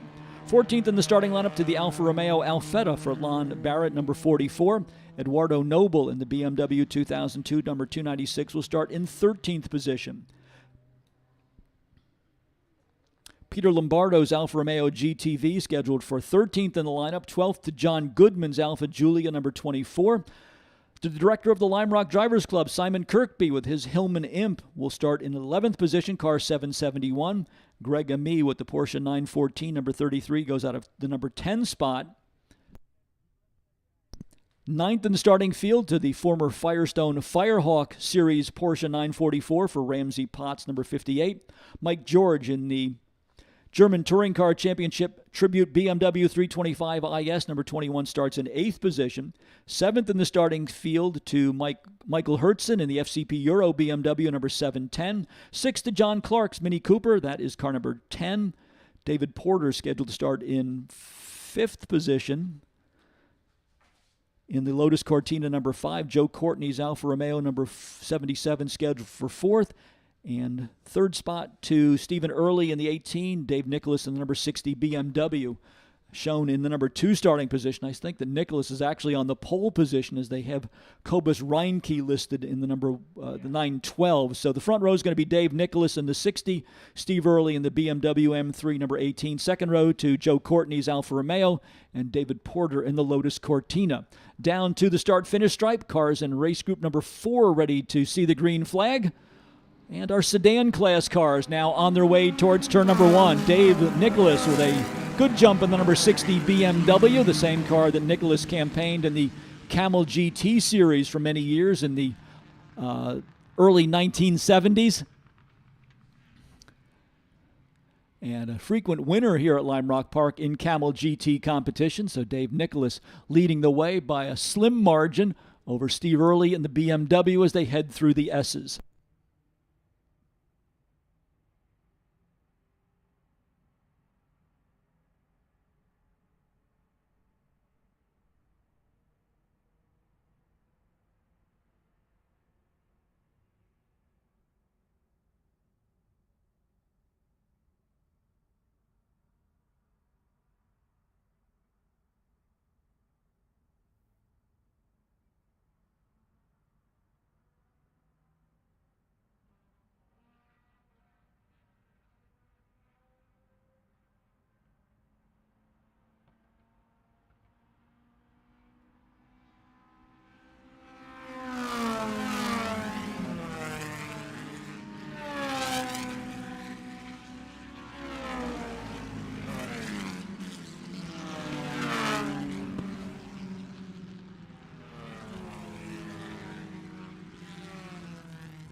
Catching up with the running order here, Dave Nicholas leading the way in the BMW 2002, number 60. Joe Courtney in the Alfa Romeo GTV from the 2.5-liter division of the Trans Am Championship, running in second. David Porter with the Lotus-powered Ford Cortina, number 70, is second. Michael Hertzen in the FCP Euro BMW, number 710. Currently running in fourth, just that fast lap of the race at 1 minute 4.939. Fifth is Mike George in another of the 325 IS BMWs. This painted up in the tribute scheme for the German Touring Car Championship in the number 21. Ramsey Potts with the Porsche 944, the Brumos Porsche out of Florida that raced in the Firestone Firehawk Series, running in sixth position, number 58. Then it's John Clerk in the Mini Cooper in seventh, car number 10. Greg Amie in the Porsche 914, number 33, is eighth. Simon Kirkby in the Hillman Imp, the type of car that Simon used to start his racing career in England, currently running in ninth position, number 771. And Eduardo Noble rounds out the top 10 in the BMW, number 296.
Nice crisp sound from that Hillman Imp of Simon Kirkby as he heads down into turn number one. 4-cylinder engine mounted at the back of that car. Another car that was built as a rival to the Austin Mini Cooper in the 1960s, but with the Imp with the drivetrain at the other end of the car.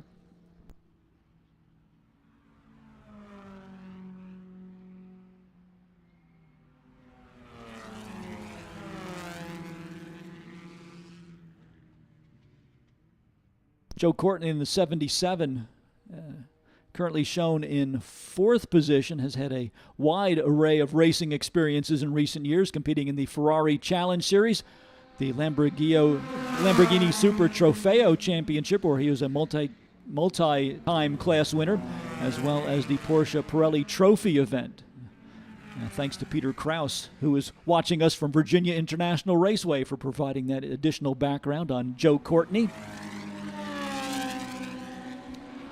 Dave Nicholas, who is our leader here in race group number 4, doing double duty this weekend. We will see him coming out in his MGA for race group number 5, a car that is a multi-time SVRA Vintage Racing National Championship winner. So Dave Nicholas, with a busy weekend, he has also done organizational duties to gather our strong contingent of MGs that are here with us this weekend to celebrate the 100th anniversary of the MG mark.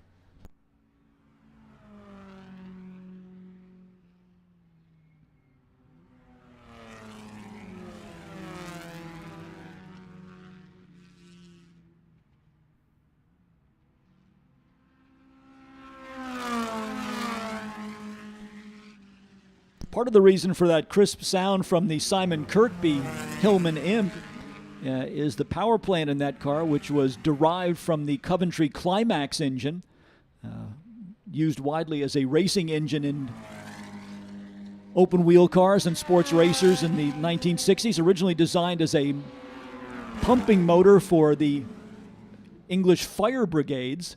The Hillman Imp engine, not an exact replica of the Coventry Climax, but certainly having a lot of common components, and that is certainly being demonstrated appropriately here by Simon Kirkby, as he currently runs in 9th position in the number 771.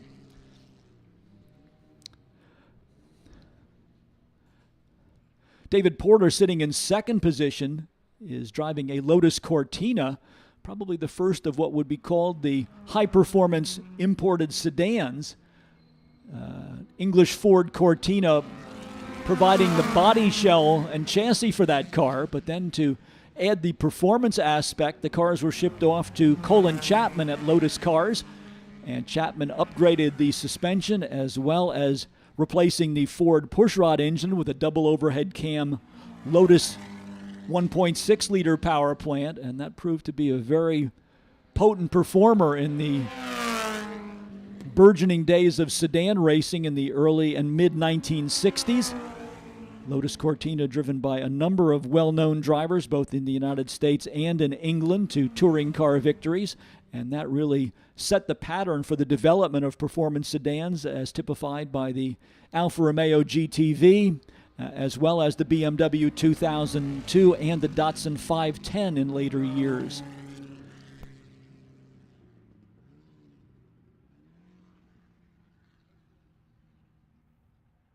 Couple of cars running into some problems out there. It looks like Michael Hertzen has been sidelined in the FCP Euro entry, and now the number 44 Alfa Romeo Alfetta slowly down pit lane. So a couple of cars encountering some mechanical difficulties here. As we race our way through race group number 4, Dave Nicholas, as we said, is your race leader in the number 60. David Porter in the number 72nd. The BMW for Mike George, the DTM car, Deutsche Tourenwagen Meisterschaft, the German Touring Car Championship tribute car, now running in third position. Then it's Joe Courtney, the multifaceted racer, in the number 77 Alfa Romeo in fourth. And in fifth position, a car that is especially dear to my heart, that is the Porsche 944 for Ramsey Potts. This type of car was a regular contender in the Firestone Firehawk Championships endurance races, which we had here at Lime Rock Park during the 1980s. The late, great Bob Aiken, our dear friend at Lime Rock Park with the Aiken White Racing Porsche team, always a strong contender in a Porsche 944, and also the Brumos group out of Jacksonville, Florida. Well-known Porsche racing team led in IMSA competition by Peter Gregg and Hurley Haywood, and this particular car also out of the Brumos shops, racing in the Firestone Firehawk series of that era, driven this weekend by Ramsey Potts, car number 58.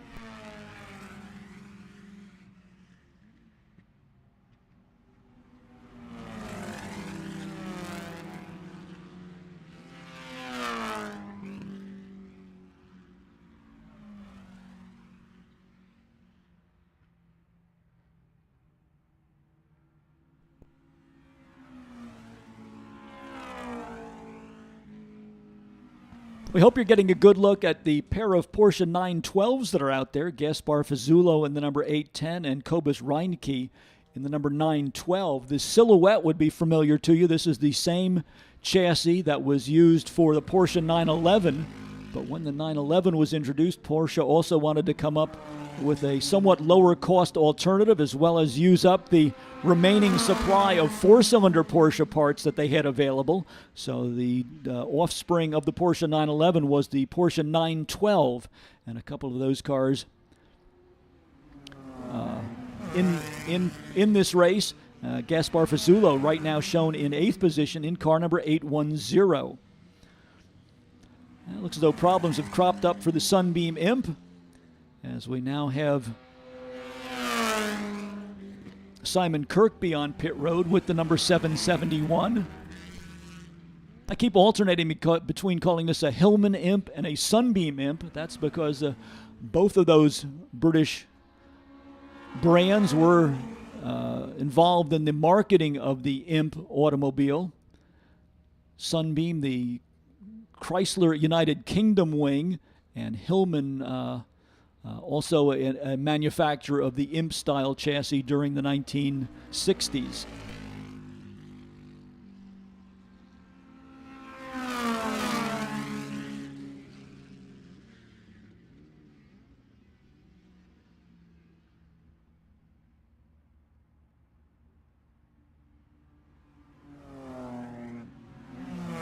Good battle between Joe Courtney and Ramsey Potts as they go down into turn number 1. Porsche 944 on the low side of the racetrack. Gets a little bit of lockup from the right front wheel right as they turned into the apex.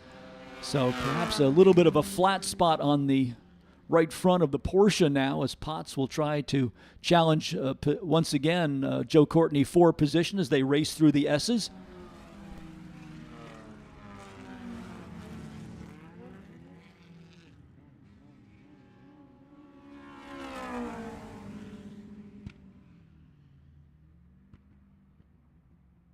Number of drivers with automotive connections in this this race group number 4. Ramsey Potts works with the Broad Arrow Auction House, specializing in classic cars. And Cobus Reinke has been involved with the popular Bring a Trailer website, as well as being involved in active promotion of our VSCCA events. Thanks to Peter Krause for passing that information along to us. Greg Amie side by side with John Clerk going down into turn number 1. Porsche 914 going up against the original Austin Mini Cooper down into turn number 1. Porsche 914, another car that has a varied racing history.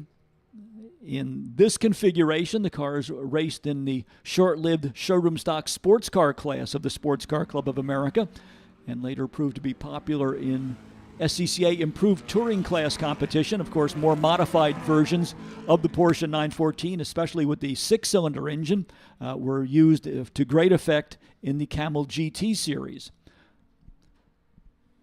But the Greg Amie car, the number 33, basically a showroom stock style automobile. As the checkered flag comes out, victory going to Dave Nicholas, who led all the way, closely challenged by David Porter in second spot. Mike George across the line in the number 20 BMW for third, and Joe Courtney able to hold off Ramsey Potts for fourth position. So fourth to Courtney, fifth to Ramsey Potts in the 58. Sixth position will go to Greg Amie in the 33, seventh to John Clerk in the number 10 Mini Cooper. The Porsche 912 for Gaspar Fazzulo finishes in eighth. Ninth to the BMW M3 driven by Stephen Early, and rounding out the top 10, Eduardo Noble in the number 296.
Field for race group number 4 now on to pit lane, heading back to the paddock area. Race group number 5 waiting in the wings.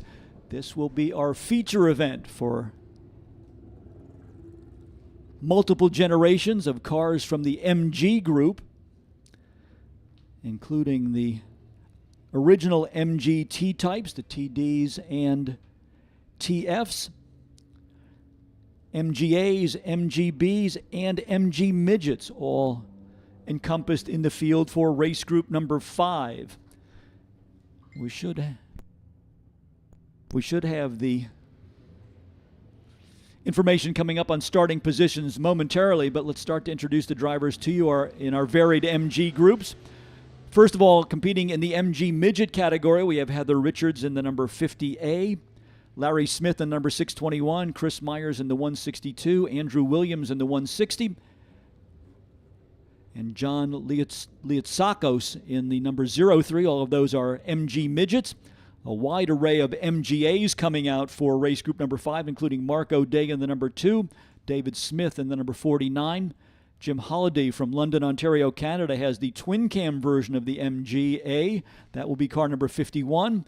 Leonard McHugh's MGA Coupe is number 59. Eric Russell MGA will be number 61. Dave Nicholas, as we said, will be back in action with the bright yellow number 76. Jason DeCesar is in number 93. Carl George, number 107. Kevin Richards, 167. James Goodson, number 180. And then a pair of MGA coupes for James Warren, number 298, and James Juhas, number 311. And we round out our entry of MGAs with Jeff Sinkowicz in the number 645. Among the MGB participants, we have Alan Tossler, one of the leading contenders with his number 01 out of New York City. John Fontanella is from Annapolis, Maryland, with a 1964 MGB number 18. Doug Sharippa, another of the strong performers in yesterday's practice sessions, is in the number 34 MGB. Alex Heckert's MGB is number 45. Andrew Moore is in the number 50. Phil Cooper comes from Lorraine, Quebec, Canada, with his MGB number 62. Marcus Mosley's MGB is number 95. Jeff Baer's MGB entry is number 151. Joe Lightfoot from Picton, Ontario, Canada, another of our Canadian visitors, is in the number 169. And from Pointe Claire, Quebec, we have Jody Leclerc in the number 212. And amidst those MGBs, we'll have a car that has an MGB drivetrain, but a unique body. This is the TVR Grand Tourer for Anthony Hess, number 84. TVR, limited production British sports car, utilizing the MGB drivetrain, but with a fiberglass coupe body. An interesting alternative to the traditional MGB coming out for race group number 5.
At Delamar Hotel and Spa, we know what it means to run like a well-oiled machine.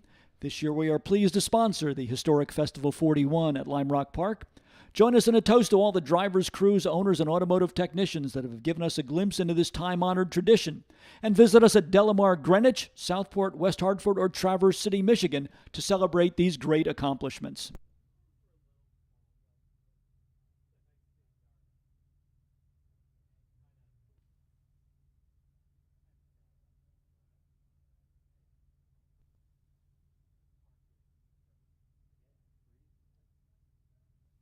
Let's catch up with where we are on today's schedule in case you haven't had an opportunity yet to pick up your program event guide. We are getting ready to go with race group number 4, and that is our MG feature group. Don't forget the first of our guided tours of the paddock area provided by the Vintage Sports Car Club of America. We'll be leaving from the Lime Rock Information Tent in about 20 minutes. The tour is available free of charge. If you would like to join in, just be up at the entrance to the Midway area a little bit before 11 this morning.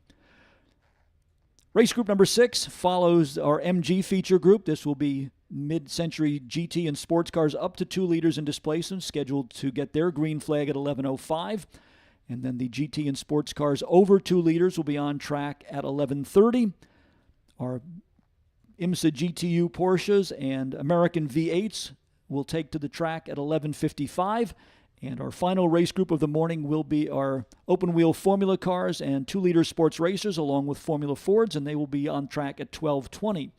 We'll begin our lunch break at 12:40 with a variety of activities, including a number of car corral groups that will get parade laps around the racetrack, and then our special presentation of the Sounds of Lime Rock, an auditory tribute to great cars past and present. We'll take to the track beginning at 1:24. And then we'll have our welcoming ceremonies beginning at 1:40. So that is the lineup of activities until we make our way into the afternoon portion of the program. And all of our race groups will come out for a second appearance beginning with the Formula Juniors at 2:15 this afternoon.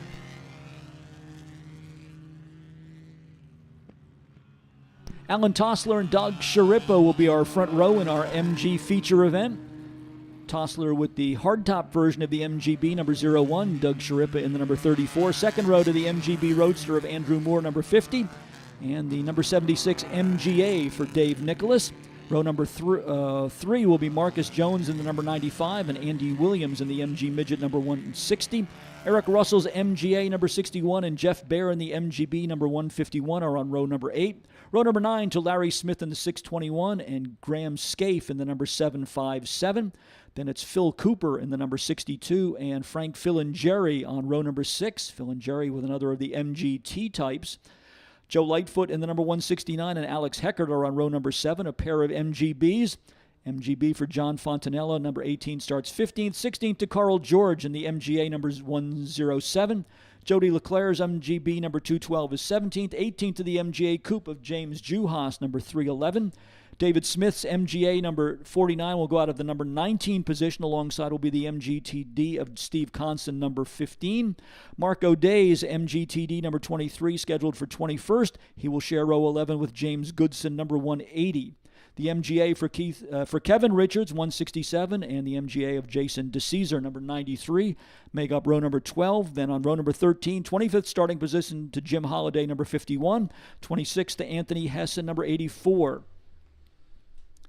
Number 03, John Liasakos, is in the 27th starting position with Jeff Sinkowitz alongside in the number 645. Heather Richards scheduled for 29th position in the MG Midget. Chris Myers in the 162 to 30th. And Dominic Cullen in the MGA rounds out our 31-car starting field. Yellow flag being displayed from the start-finish line, so we will go at least one more lap behind the Lime Rock pace car.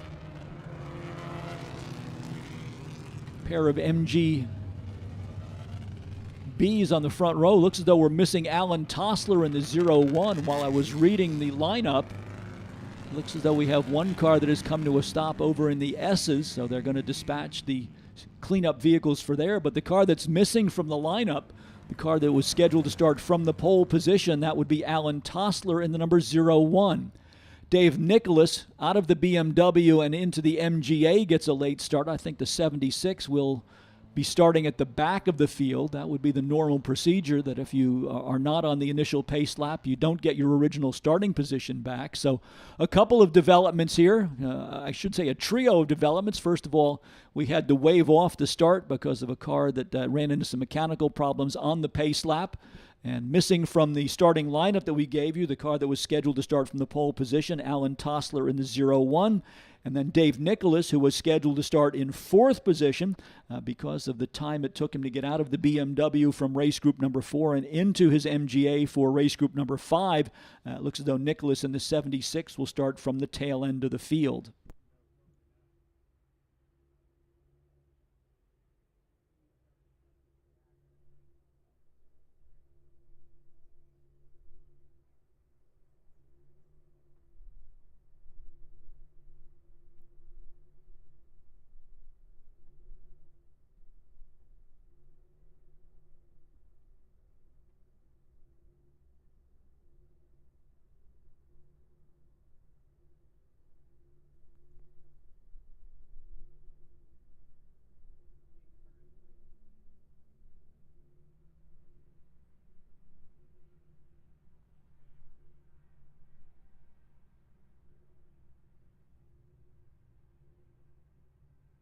Looks as though we'll go one more lap behind the safety car as they continue to work on retrieving the car that came to a stop on the pace lap, the original pace lap. We hope that you'll come down and visit the paddock area. Our special display celebrating the 100th anniversary of MG is located adjacent to the Winner's Circle here at Lime Rock Park. An array of cars representing MG over the years. Also, while you're down in that area, be sure to visit the Chrysler concept car display, which is right across the aisle from the MG display, and then directly behind the start-finish building, the collection from our honored collector for the 41st edition of the Lime Rock Historics. That is the Lawrence Oriana collection, with an array of Ferraris, Maseratis, and Alfa Romeos, as well as a pair of beautiful Ducati motorcycles, all representing Mr. Oriana's enthusiasm for Italian motoring products, including the Maserati Race Transporter, which is on display outside of the tent area. So we hope that you'll come down and have a look at all of the attractions in the paddock area. Also, don't forget that the Lime Rock Cafe is located in the main portion of the paddock area if you would like to pick up a snack. And it looks as though business is going well at the beer tent up overlooking the S's here at Lime Rock Park.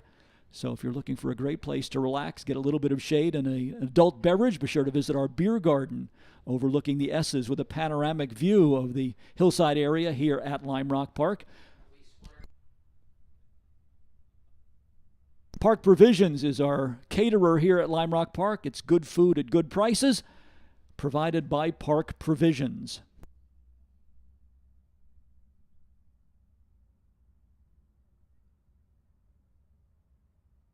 We also have a variety of food vendors up in our Midway area, so plenty to choose from as we make our way through the day. Whether you're looking for a quick snack or an afternoon meal, be sure to visit the Midway area as well and see all of the varied vendors who are up there. An enclave of automotive artists in various media have an extensive display in the Midway area, so if you are looking to add some automotive art to your home or garage decoration, be sure to visit that portion of the Midway area.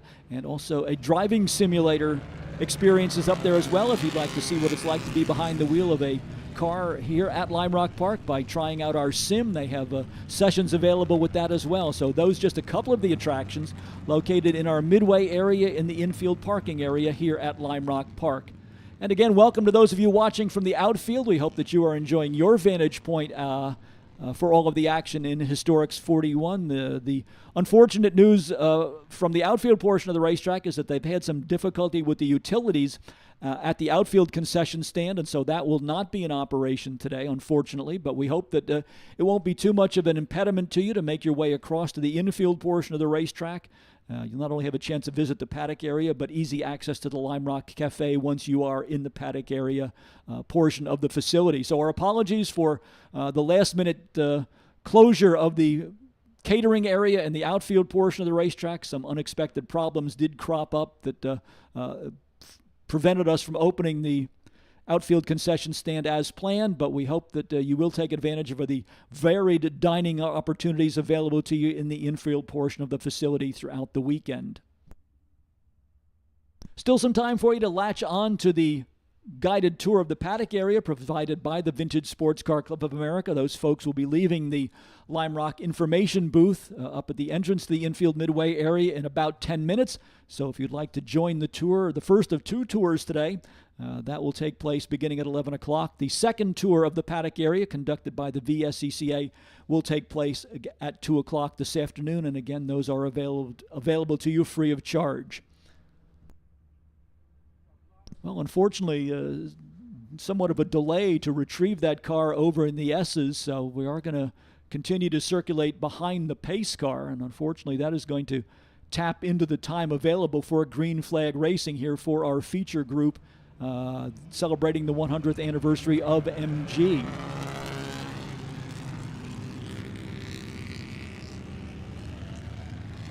A couple of cars that we had expected to see in the starting lineup seem to be missing. We noted that Alan Tossler was not in the lineup.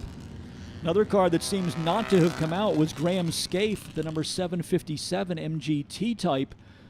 we were expecting a battle between Scaife and Frank Filingeri in the number 928 for MGT type honors, as they had very close times, very competitive times with one another in yesterday's qualifying sessions. But Scaife did not report into his assigned position in 10th spot, so that gives Frank Filingeri a little bit of a tactical advantage.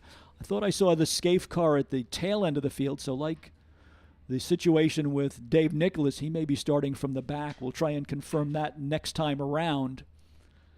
But something of a shuffle of the order here among our starters in the MG feature race. And it looks like this could be a sort of sprint format for these drivers rather than full race distance as they continue to work on retrieving the car over in the S's. Looks as though the rollback now has that car up on the back of the transporter, so we'll clear our safety vehicles from that area, and hopefully within another lap or so we'll go to green flag racing. There is a entry gate to the paddock area that is on the entry point to the S's, off on the verge of the racetrack, so we don't need to go all the way around with the safety vehicles, and hopefully that will allow us to do just one more lap behind the Lime Rock pace car, and then we'll get some green flag racing in for our MG feature group.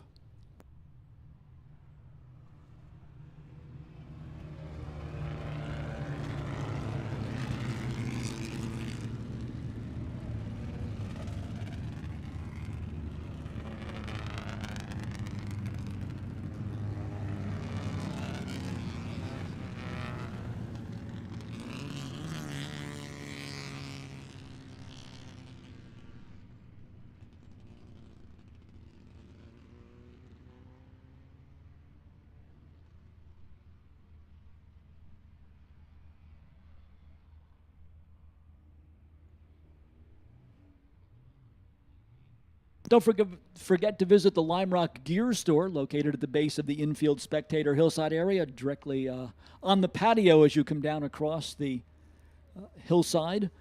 Full line of historic 41 branded merchandise, as well as some sales specials this weekend. A great opportunity for you to get the kids outfitted with Lime Rock merchandise for back-to-school season. So be sure to visit the Lime Rock Gear Store, located at the base of the infield spectator hillside area.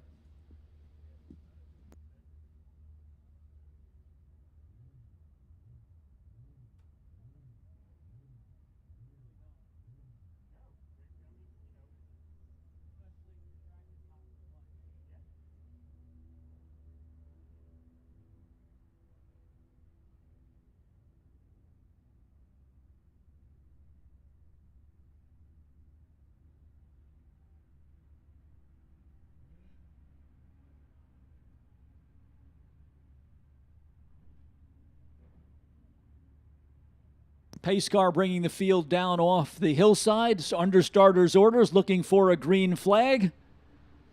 2x2 formation, and the MG feature race for the morning now underway. Side by side down to turn number 1. Doug Sharippa in the number 34 and Andrew Moore in car number 50. Dave Nicholas on the move, starting to pick up positions as they head down into turn number 1. Keep your eyes on the bright yellow MGA number 76. Coming from the back of the field. Nicholas, a longtime MG racer, part of the Bark Boys contingent, the Binghamton Auto Racing Club, going back to the 1960s, with a long history in association with MGAs. And Dave, now a multi-time vintage racing national champion with that number 76 car with the Sports Car Vintage Racing Association. So the car to watch certainly will be the number 76 of Dave Nicholas. Meanwhile, up front, Doug Sharippa in the 34, Andrew Moore in the 50, Marcus Jones in the 95, and the MG Midget of Andrew Williams, number 160, are the cars up at the front of the field.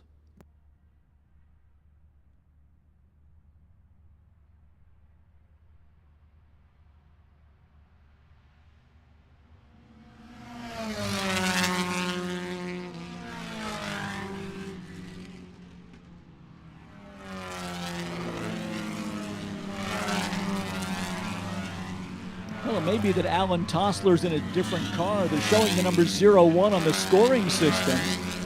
but Tossler's number 01 was a blue MGA with a white hardtop, and that car definitely is not out there. So we'll try and sort out what car Alan Tossler is actually driving, or whether they moved the transponder to a different automobile. But Doug Sharippa, number 34, is the leader. Marcus Jones in number 95.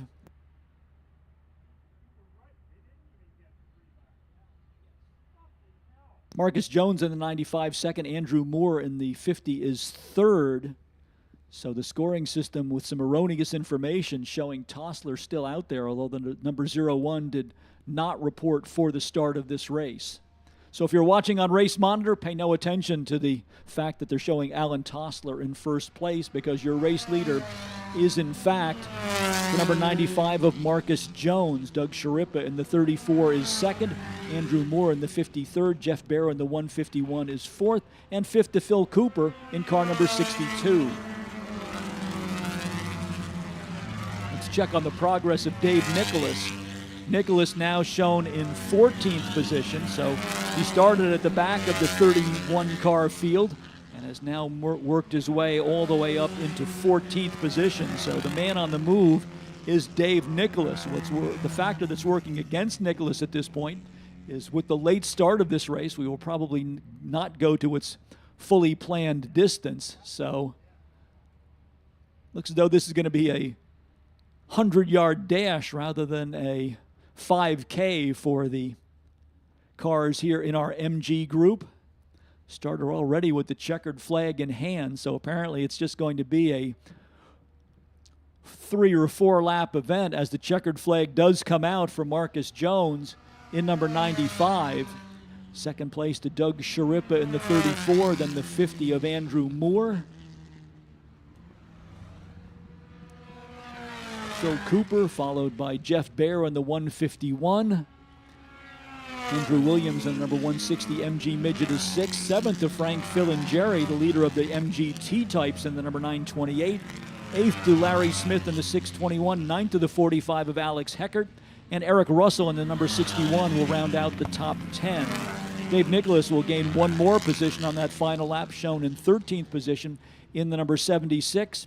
Behind Carl George in the 107, and our visitor from Quebec, Jody Leclerc, in the number 212. So an abbreviated feature race for the morning for our MG competitors. Hopefully things will go better and they will have an opportunity to race for their fully planned distance in the afternoon, but because of the time that was needed to retrieve that car and our time-certain schedule with 9 race groups, there is no leeway to add additional time on any of our events. So certainly in the morning group of cars, each of our events running to a time-certain schedule, and when that we reach that point on the clock for the event, then the checkered flag does come out. So hopefully, as we said, for the MGs, they will get more track time during the afternoon portion of our program. But for now, they go into the record books for the morning with the victory to Marcus Jones in car number 95.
Cars for race group number 6 waiting in the wings for their opportunity to get their first race of the weekend. This is our mid-century GT and sports cars up to 2.5 liters in displacement.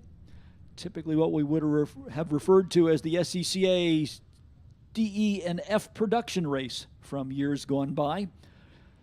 Strong representation from Lotus in this event, as well as a variety of other cars coming out for our 6th race of 9 race groups. So coming up to two-thirds of the way through the full program for Historic Festival 41. Russell Lane is in car number 01. The car is a Lotus Super 7. Also in a similar Lotus Super 7 out of Akron, Ohio, we have Craig Chima in car number 5. Norm Burke returns to Lime Rock Park with his Elva Courier, car number 6, out of New Milford, Connecticut. Paul Stinson's Lotus 7 is from Center Hall, Pennsylvania, car number 7. Kent Bain is in the Triumph Spitfire, number 9. Joe Colasaco will be in action in the bright yellow Alfa Romeo TZ1. Colasaco out of Greenwich, Connecticut, in car number 10. Chris Domingo from Scottsville, New York, has traded in his Malik Clubman's car for a Lotus 7. Domingo in the number 11. Tim Moran's Austin Healey Sprite is number 13. Todd Wetzel in the Turner out of Richfield Springs, New York, is car number 17. Tom Brown hails from Stratford, Connecticut, in car number 18, the Triumph Spitfire. Mark Sendrin is in the Coventry Climax-powered Togero Sports Racer, number 25. John Dunnock driving one of the original Sports Renaults, number 26. Number 29 is the Porsche 356 for Christopher Turner. Richard Brown drives the Triumph Spitfire, number 36. Longtime Lime Rock racer Stu Forer brings his Turner, number 58, into race group number 6 as car number 48. James Trudeau is from Beverly, Massachusetts. The car number 49 is the Triumph Spitfire. Cosme Fumet is in another of our Lotus 7s, car number 50 out of Madison, Connecticut. Ed Sanson's Alfa Romeo Giulietta Spider is number 55. Similar car for Dirk Burrows from Fitchburg, Massachusetts, number 059. Mark Gowell is from Monetta, Virginia, in the Elva Courier, number 59. David Stern comes up from Orlando, Florida, with his Fiat 124 Spider, number 61. Longtime VSCCA competitor Jim Bach is in the thick of the action in the number 65 Lotus 7 out of Southport, Connecticut. Ed Boyagin's Alfa Romeo Giulietta Spider will be number 69. Mike Harmuth with the former Dave Belden Triumph Spitfire, number 71, hails from Poughkeepsie, New York. John Greller's Elva Mark V front-engine sports racer is car number 78. Ralph Salomon is the second driver in the sports Renault category in car number 98 out of Katona, New York. We have another Lotus 7 entered for James Goodson III from Newport, Rhode Island, number 110. Rick McCurdy's Triumph TR3 is out of Newburgh, New York, the red number 132. Ariel Dora's Alfa Romeo Duetta is from 1967. This is car 177. Anthony Thompson's 1959 Series 1 Lotus 7 will be car number 181. Dave Gusak returns to action in the number 188 Triumph Spitfire out of Stratford, Connecticut. Lexi Barlow is the driver of the Turner number 208 from Westport, Connecticut. Carl Whitney is entered in another former Dave Belden car. This is the Lotus Mark 9, the prototype for the mass-produced Lotus 11 sports racer. Carl Whitney out of Pepperell, Massachusetts, in number 215. Our colleague from Autodromo Chronographs, Bradley Price, is in his Alfa Romeo Giulietta Spider, number 227, out of Piermont, New York. James Stein drives car number 358, a 1959 Porsche 356. Robert White comes from Palos Verdes Peninsula, California, with his Elva Courier, number 411. Richard Odgers drives the Morgan Plus 4, number 659. And we round out the field with Kevin Gosselin's number 901 Triumph Spitfire.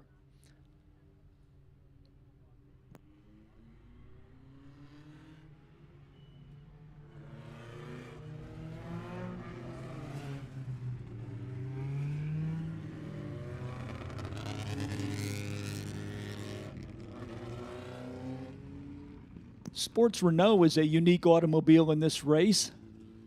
Commissioned by the Sports Car Club of America as a single design class, all of the cars built to the same set of specifications by the subsidiary of the Sports Car Club of America called SCCA Enterprise. The car was originally designed by American Motors in conjunction with their partnership with Renault.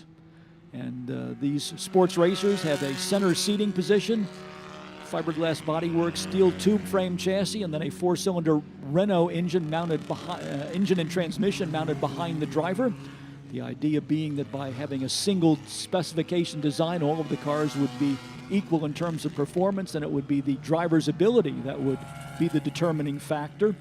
The Sports Renault evolved over the years into what's now known as the SCCA Spec Racer. It is on the second iteration of a Ford power plant. and it is one of the popular cars in the SCCA amateur racing program. But this is the car that started it all with the idea of a single design class. And this year we celebrate the 40th anniversary of the introduction of the Sports Renault, as it was introduced to competition in 1983 at the SCCA National Runoffs, and actually recognized as an SCCA racing class for the 1984 racing season. So a bit of evolution going on, as the Sports Renault is now eligible for vintage and historic racing here as part of Historic Festival 41.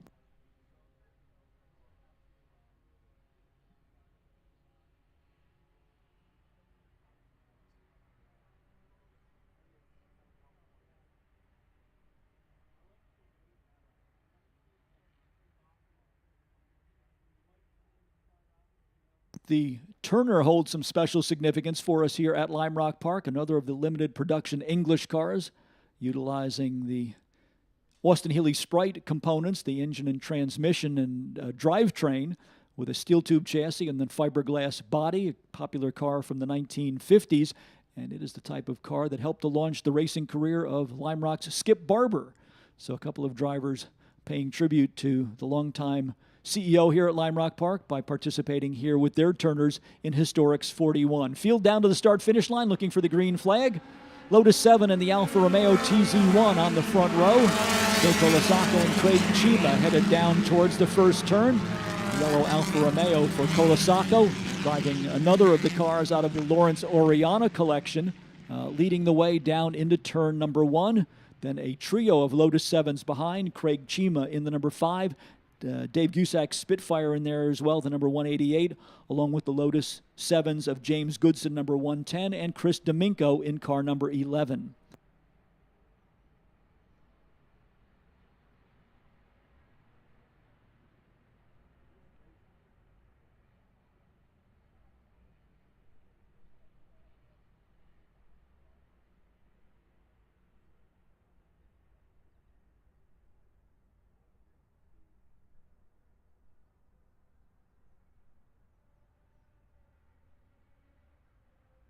Field down off the diving turn for the first time. Joe Colasaco in the lead. Beautiful Alfa Romeo TZ1 that was used in GT competition in the endurance racing classics like the 24 Hours of Le Mans and the 12 Hours of Sebring, Florida. Leading the way here. Norm Burke on the move with the yellow Elva Courier. He is now shown in 5th position. That's car number 6. Craig Chima in the 5 is 2nd. Chris Domingo in the 11 now up to 3rd. Then it's James Goodson in the 110. Norm Burke in the number 6. Cosme Fume in the number 50 Lotus is 6th. Jim Bach in the 65 Lotus is 7th. Tom Brown in the in the Triumph Spitfire number 18 8th. Followed by Paul Stinson, the number 7 Lotus 7, and Kent Bain rounding out the top 10 in the number 9 Triumph.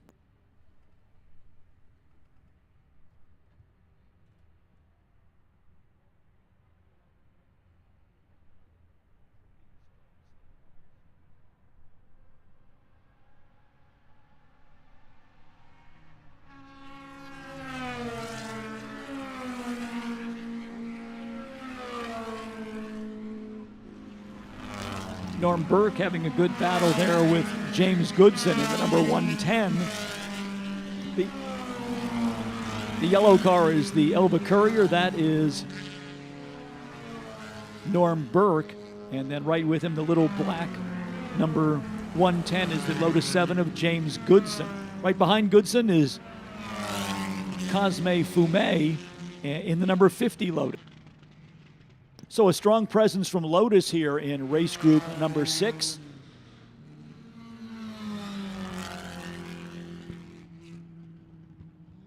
A couple of cars that were not able to join us for practice yesterday getting a chance to run today, including the David Stern car, the Fiat 124 Spider out there getting some laps in. And a late start for one of our Morgans. I think that's Richard Odgers in the number 659, just coming down pit road as race leader Joe Colasaco heads down into turn number 1.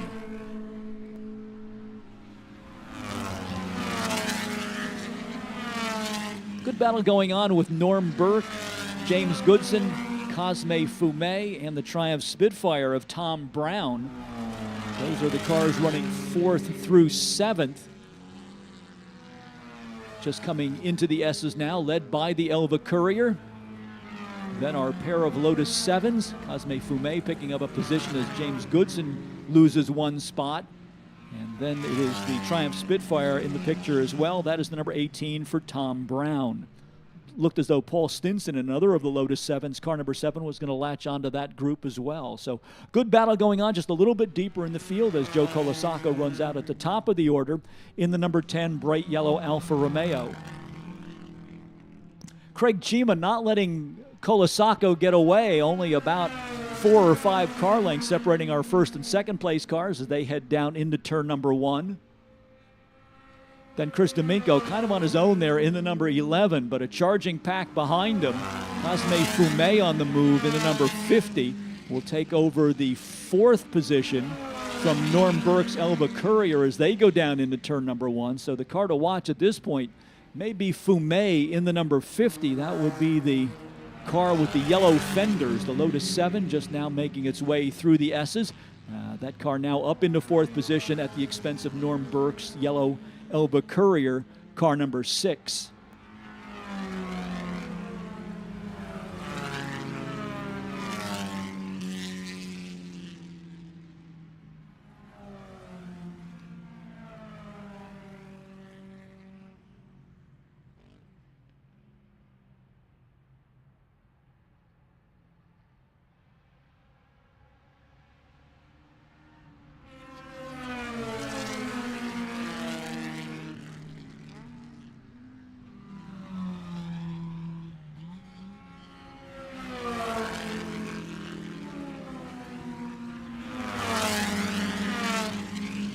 Cosme Fumet in the number 50 starting to get away from that group that he was battling with, but Norm Burke still right in the middle of the action now in 5th position. Burke in the 6, James Goodson in the 110, Tom Brown in the 18, and now Paul Stinson in the number 7, packed in their 5th through 8th positions. 9th to Kent Bain in the number 9 Spitfire, and Jim Bach in the number 65 Lotus, now rounding out the top 10. Then in 11th, it's Kevin Goslin, Spitfire number 901. Carl Whitney in the Mark 9 Lotus is 12th. That's the number 215, followed by the 55 Alfa Romeo of Ed Sanson. Then John Dunnock in the Sports Renault, number 26 is 14th. And the Porsche of Chris Turner rounding out the top 15. That is car number 63.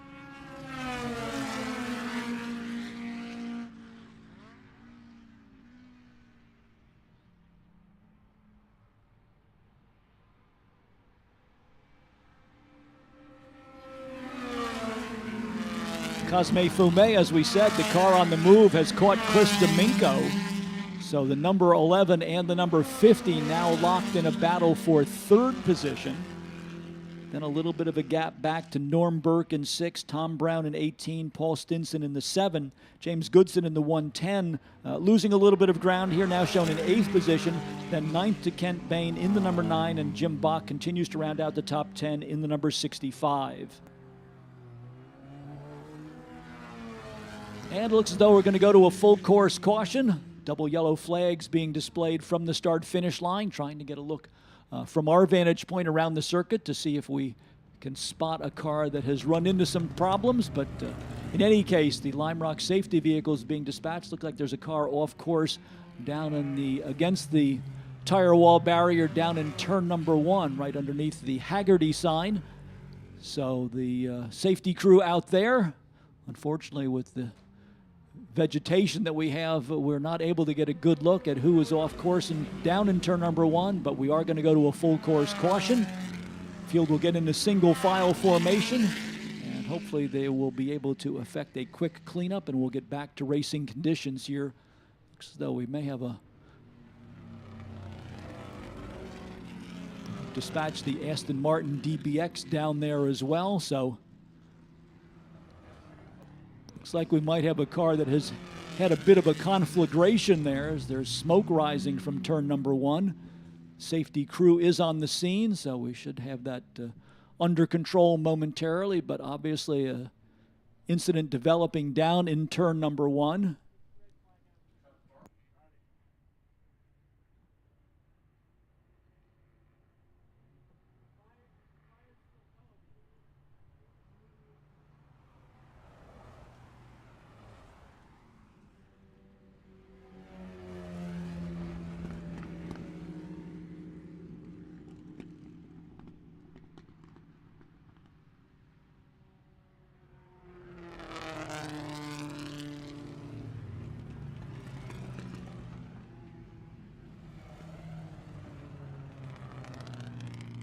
Lime Rock safety crew attending to the incident down in turn number 1.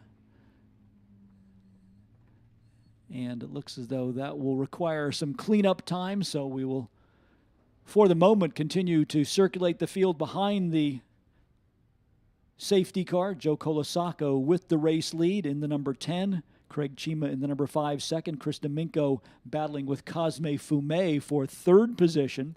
Then it was Norm Burke in the number 6 Elva in 5th. 6th, Tom Brown's Spitfire number 18. Paul Stinson in the number 7. Lotus 7 was 7th. James Goodson in the number 110. Lotus 7, 8th. 9th to Kent Bain in the Triumph Spitfire. And the 65 of Jim Bach to round out the top 10. Kevin Gosselin's 901. The Triumph Spitfire was scored in 11th position. Carl Whitney and the former Dave Belden Lotus 9, number 215 is 12th. 13th to Ed Sanson in the Alfa Romeo. 14th to John Dunnock in the Sports Renault number 26. Christopher Turner, the first of the Porsches, the Porsche 356 number 63, shown in 15th position. 16th to the Turner of Stu Forer. 17th to Russell Lanes, Lotus 7 number 01. Bradley Price with the Autodromo Alfa Romeo, number 227 was 18th. 19th to the second of the Sports Renaults, Ralph Salomons, number 169. And Richard Brown rounding out the top 20 in the number 36 Triumph Spitfire.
Safety crew continuing to attend to the scene down in turn number 1.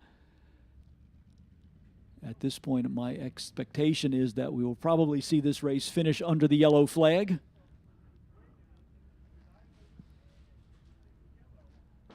With the number of vehicles that are down there, it would take some time just to marshal them back to their ready points. So field will circulate behind the safety car. Joe Colasaco continuing to lead the way.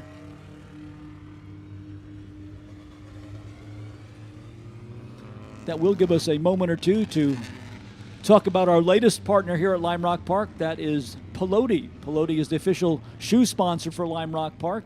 They are driving shoes handcrafted in Portugal for all-day comfort and packed full of technology.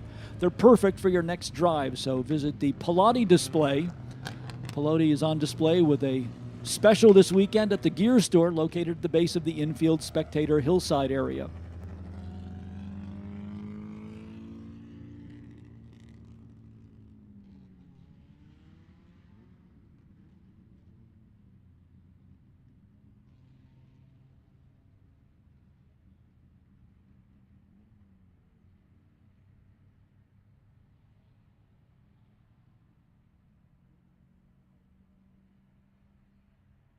From exotic and collector cars to your home and other valuable assets, Marsh McLennan Agency Private Client Services provides sophisticated personal insurance solutions delivered with exceptional service.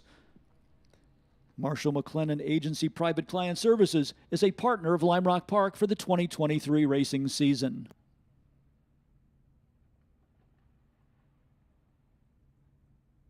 NBT Bank is top rated by Forbes, and they're also rated by the people that matter the most, our customers. NTB Bank. Don't just get a great team, get one of the best. Top rated by Forbes, we're NBT Bank. We'd like to thank Blasius Chevrolet in Waterbury, Connecticut for providing us with track support vehicles. They are your dealer for Chevy trucks, cars, and high-performance vehicles.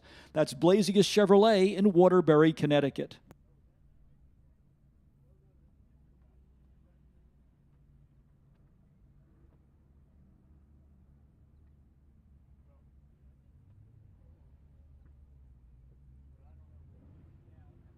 Liqua Moly's Molygen is a fully synthetic engine oil that contains a unique blend of high-quality additives which work together to provide exceptional lubrication and protection for high-performance engines. The oil's special formulation reduces friction and wear, which can increase engine power and extend the life of engine components. Liqua Moly is also the sponsor of our Summer Autocross Series, which takes place on the FCP Euro Proving Grounds.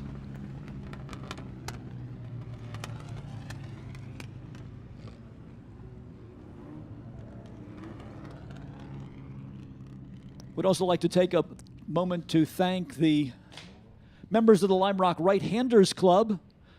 They are volunteers who come here to support Lime Rock for all of our major racing events. If you'd like more information on how to become a member of the Right-Handers Club, visit our worldwide website, www.limerock.com. And the indication from the starters stand is that they have brought out the checkered flag, so the field will circulate one more time around the racetrack, pull down onto pit road, while the incident in turn number 1 continues to occupy our attention. Cars waiting in the wings to come out for race group number 7. Meanwhile, that will be our GT and sports cars and sports racing cars over 2 liters in displacement. Group 7 on our 9-race program. Next up here for the 41st edition of the Lime Rock Historics. That will give us a moment to say hi to all of the folks who are tuned into our live stream broadcast of the Historic 41, a new experiment for us here at Lime Rock Park, providing worldwide coverage for the Lime Rock Historics in both sound and vision, as our friend John Heindorf from IMSA TV likes to say. We do have a camera mounted down on the pillar of the pedestrian bridge pointing up the Sam Posey straightaway to provide our viewers worldwide with a panoramic view of the action along the Sam Posey straightaway, along with live timing and scoring information as well as full audio coverage. So we hope that those of you who are tuned into the live stream will go to our Facebook site and give us suggestions on what you'd like to see in the future, as well as letting us know where you're viewing from, as we gather more information on our worldwide audience, expanding the reach of the Historic Festival 41 here at Lime Rock Park.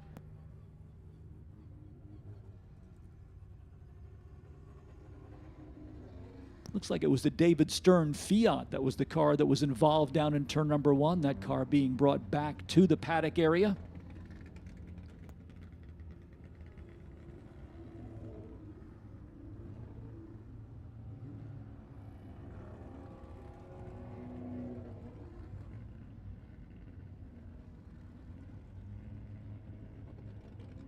Let's meet the drivers who will compete in race group number 7, starting with Michael Rowan out of Lancaster, Pennsylvania. The car is a 1961 Aston Martin DB4, number 25.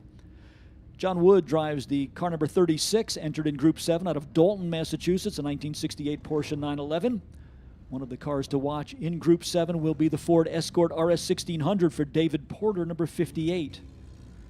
Mike Taradash has entered in his TVR Vixen, number 92, out of St. Petersburg, Florida.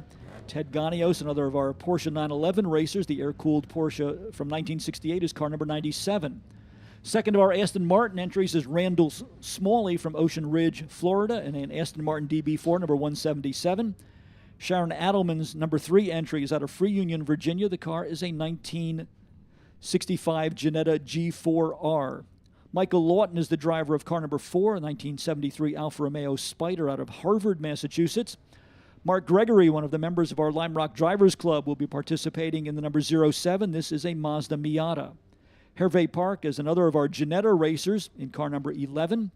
The number 19 is the Porsche 914-4 for Ed Metalman out of Snowmass Village, Colorado. Number 26 is the former Glory Racing Austin Healey 3000, now driven by John Einhorn from New Haven, Connecticut, number 26 for Einhorn. Henry Fry's Rare Triumph TR250 is number 29. Patrick Daly, another of our Lime Rock Drivers Club entrances in the 1992 Mazda Miata, number 53. Thomas Donatelli's Ginetta is number 67. Greg Mendel, our neighbor from just across the road here in Lakeville, Connecticut, is in the number 77 Mazda Miata. Michael Oritz's Ginetta is number 82. Rick Nevis drives the Austin Healey 104, number 102. And another of our familiar competitors in the Lime Rock Historics in the second of our Austin Healey 104s is Rich Malumian out of Fort Washington, Pennsylvania in the number 347. In the sports racing category, we have the Costin-bodied Lister for Jason Hancock, number 1.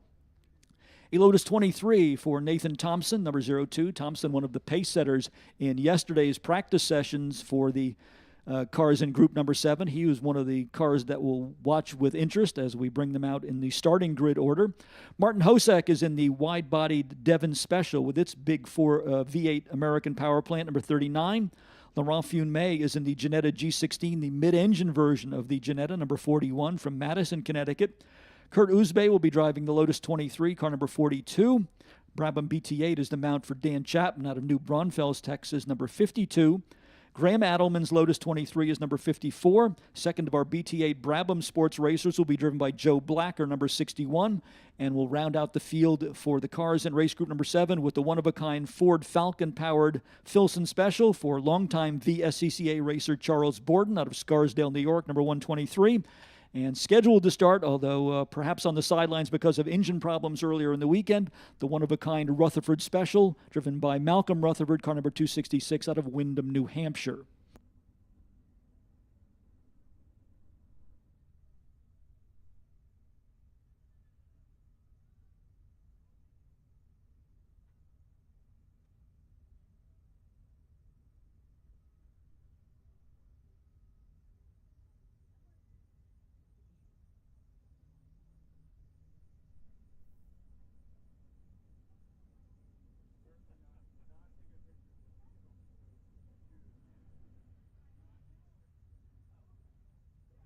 Looks like cleanup is completed down in turn number 1, and we're awaiting the all-clear signal to bring the cars out for race group number 7.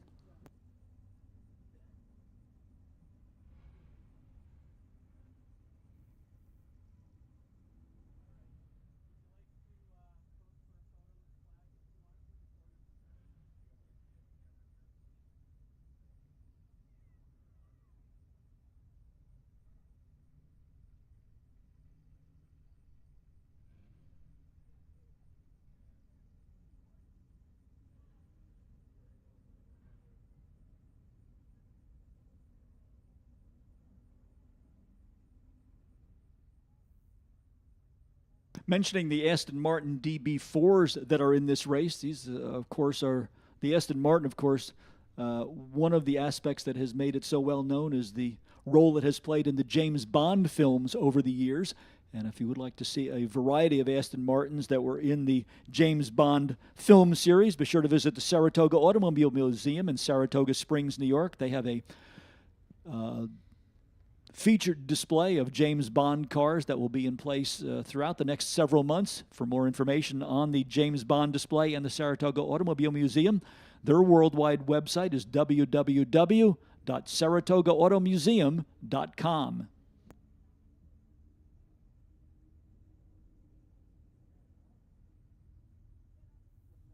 Don't forget our big Sunday in the Park program here at Lime Rock Park, featuring the Concours d'Elegance. Outstanding collector cars on display along the Sam Posey straightaway tomorrow, as well as the Gathering of the Marks, as we bring together car clubs from all over the northeastern states. That will be populated around the mile-and-a-half circuit here at Lime Rock Park. Spectator gates open at 10 a.m. Awards presentations will begin at 1 p.m., and you'll have full access to the paddock and midway area as well. So we hope that you'll come back for a great day of looking at cars and people watching here tomorrow at Lime Rock Park for Sunday in the Park.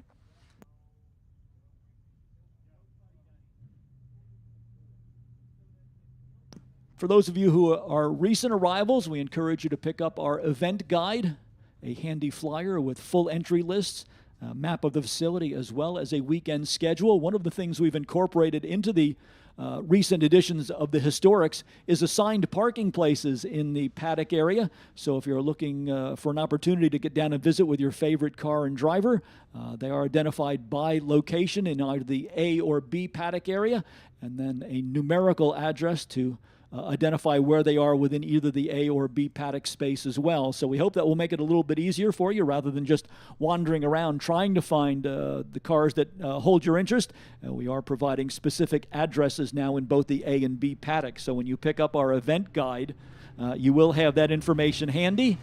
Cars, meanwhile, on their way out on course. for our next race group. This is race group number 7. In addition to our handy event flyer, we hope that you will download our souvenir program for this weekend's event, the virtual edition of the Lime Rock Daily Rev. There are placards around the facility with a QR code, and if you scan that code into your cell phone, it will deliver to you an online copy of the Daily Rev with feature articles about our leading categories, our highlighted categories for the weekend, Formula Junior, Sports 2000, and MG, as well as lots of useful information about the many attractions for tourists here in northwestern Connecticut.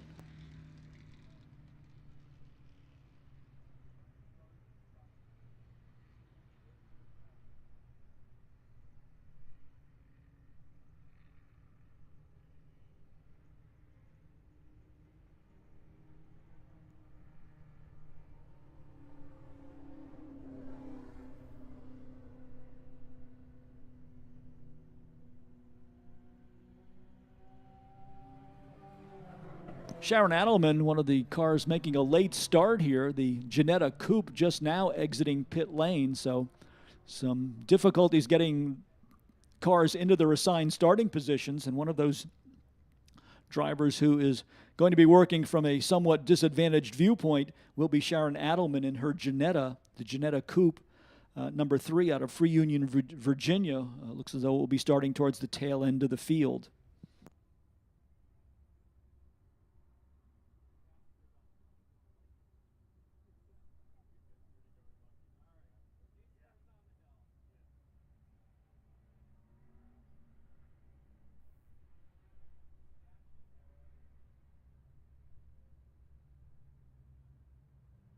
Two-by-two lineup as they come off of the downhill corner. Lime Rock pace car on to pit road. Remainder of the field now getting into 2-by-2 formation as they come down towards the stripe on the Stamposi straightaway. Green flag is out. Race number 7 on its way towards turn number 1. A good jump by the number 02.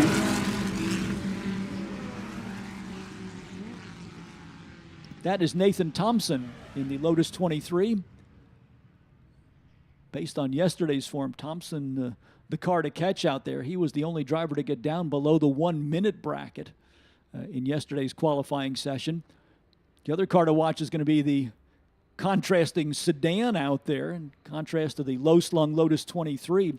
David Porter with the Ford Escort with the Ford BDA 4-cylinder engine, the same power plant used in Formula Atlantic cars of the mid-1970s, now running in second position. So Porter with the big sedan chasing the lithe and nimble Lotus 23 as we go to the opening lap here for race group number 7.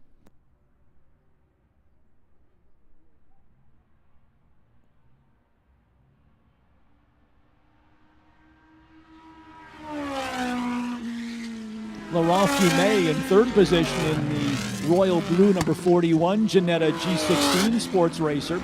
Then in fourth, it's Martin Hosek in the wide-bodied Devon Special with the American V8 engine.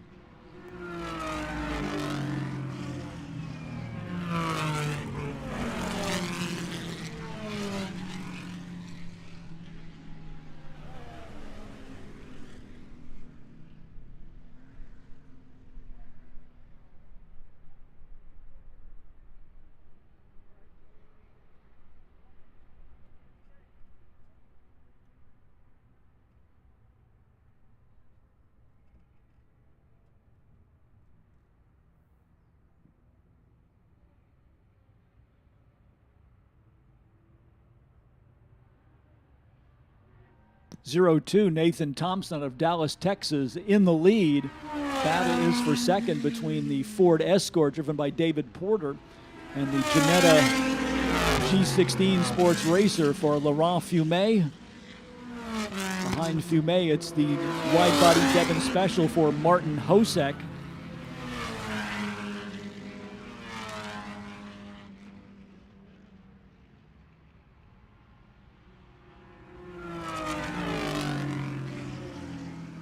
Costin-bodied Lister going down into turn number 1, the number 1 car for Jason Hancock, a little bit deeper in the field. The original Lister sports racers with somewhat makeshift bodywork with lots of bulges and bumps on them. And English aerodynamicist Mike Costin decided he had a better idea, came up with a very smooth and flowing bodywork for the Lister chassis. And with the addition of the American V8 engine in the Lister, it turned into a very successful racing package. Great to see this example of the Costin-bodied Lister campaigning here at Lime Rock Park. That is car number 1, driven by Jason Hancock. Laurent Fumet finally making a move on David Porter to take over second spot. The little Ginetta getting around the Ford Escort as they go down into turn number 1. 0-2 is your leader. A sizable advantage over the rest of the field for Nathan Thompson in the Lotus 23.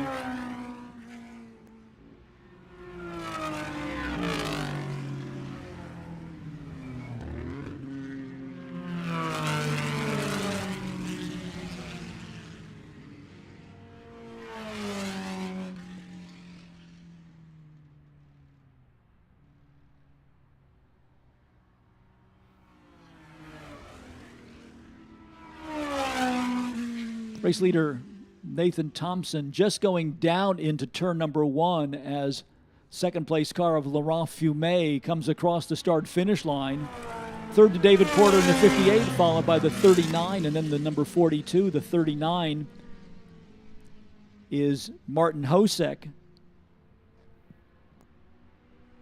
And the number 42, the Lotus 23 of Kurt Uzbe, rounding out the top 5.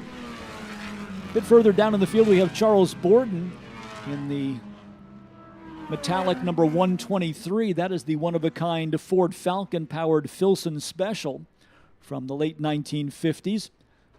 The inline pushrod six-cylinder Ford Falcon engine designed for economy car use. Not really thought of as a performance power plant, but Charles Borden having a good run here at Lime Rock Park. A lot of teething problems with the latest engine that was put into that car, but it looks as though they have it now all sorted out, and Borden getting a good run from the Filson Special, a car originally built for the short-lived United States Auto Club Road Racing Series. In fact, the car wasn't finished in time before the series collapsed, so it sat in a garage, a typical barn find story, until Charles Borden found it and restored it for competition. And the Filson Falcon Special has been a regular competitor for many years here in the Lime Rock Historics. Good to see that car running at full song here in race group number 7.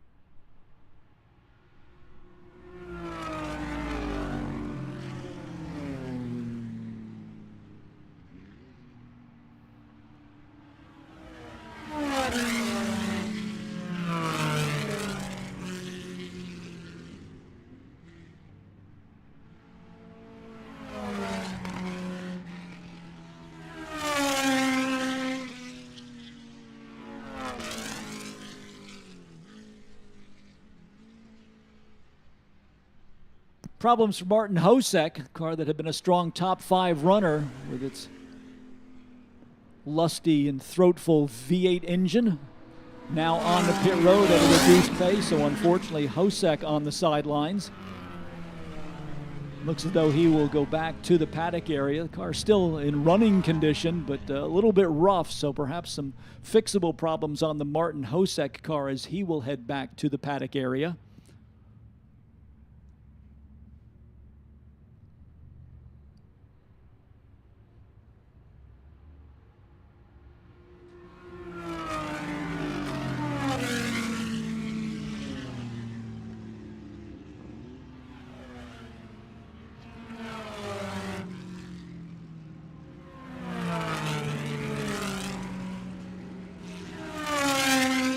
No changes at the top 3 positions in the field. The 0-2 of Nathan Thompson still leading the race. Laurent Fumet in the 41 second. David Porter in the 58. The Ford Escort Sedan now 3rd. Then it's Kurt Uzbe's Lotus 23 in 4th. That's car 42. The Brabham BT8 of Dan Chapman, number 52, in 5th position. Thomas Donatelli's Ginetta, number 67, is 6th. The Filson Falcon Special for Charles Borden now picking up a spot. And then 7th to Graham Adelman in the number 54, Lotus 23. Michael Oritz, Ginetta, number 82, is 8th. 9th to the Brabham BT8 of Dan Chapman, number 9. And Rich Malumian in the number 347, Austin Healy, rounds out the top 10. Patrick Daly from the Lime Rock Drivers Club has his Mazda Miata, number 53, in 11th. Similar car from Mark Gregory, number 40, is 12th. And the third of our Mazda Miatas, Greg Mendel's number 77, is 13th. 14th now to Ted Ganios in the Porsche 911. And rounding out the top 15, the second of our Austin Healy 104s. This is the number 102 for Rick Nevis. 42, Kurt Uzbey beginning to close ground on the David Porter Ford Escort as they go down into turn number 1. So third position up for grabs as the Ford Escort tries to hold off the little Lotus 23 as they come onto the short chute headed towards the entry point to the S's.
Battle continuing for third position, though it looks as though David Porter has used lap traffic to his advantage to reestablish the margin over the number 42 of Kurt Uzbey.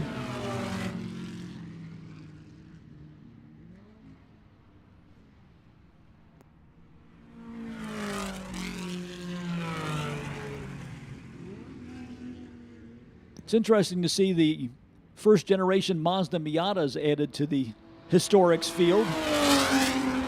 Realizing now that the first of the Mazda Miatas were introduced to the marketplace in 1990, so these cars are more than 30 years old, which certainly gives them some historic credence. They have proved to be a popular car in a variety of competition venues. And we will be celebrating all things Miata here on October 27th and 28th, a new event on the schedule called Miata Con. We will have track day activities for Mazda Miata owners, some opportunity to try the FCP Euro Proving Grounds, as well as a series of races featuring the Mazda Miata in various configurations. For more information on MiataCon, be sure to visit our worldwide website, www.limerock.com.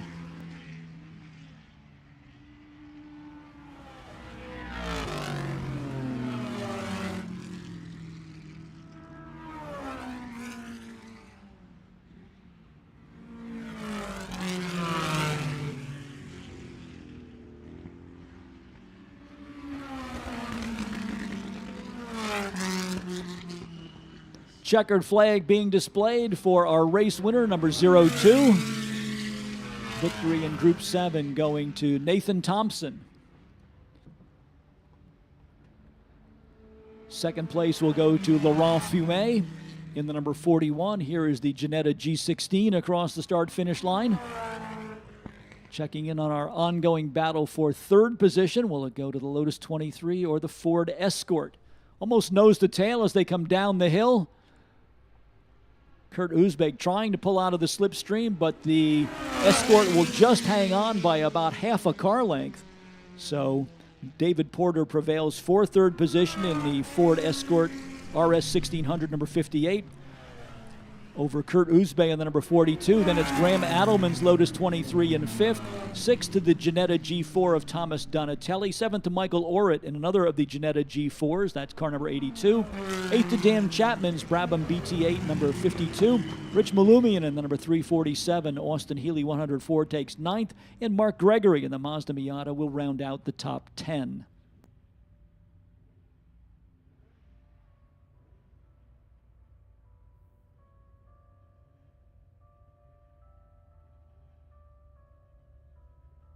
Race group number 8. Always a popular attraction here at Lime Rock Park. These will be the booming V8s of the Chevrolet Corvettes, Camaros, and Ford Mustangs. The howl of the six-cylinder engines from the Datsun 240Zs and the Jaguar XKEs, and the air-cooled Porsches with their unique exhaust tone added to Group 8 as well.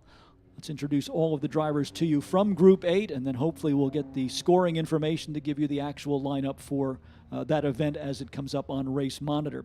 James Hamlin leads the Porsche group in car number 18. The car is a 1968 Porsche 911 ST, number 18 out of Franconia, New Hampshire.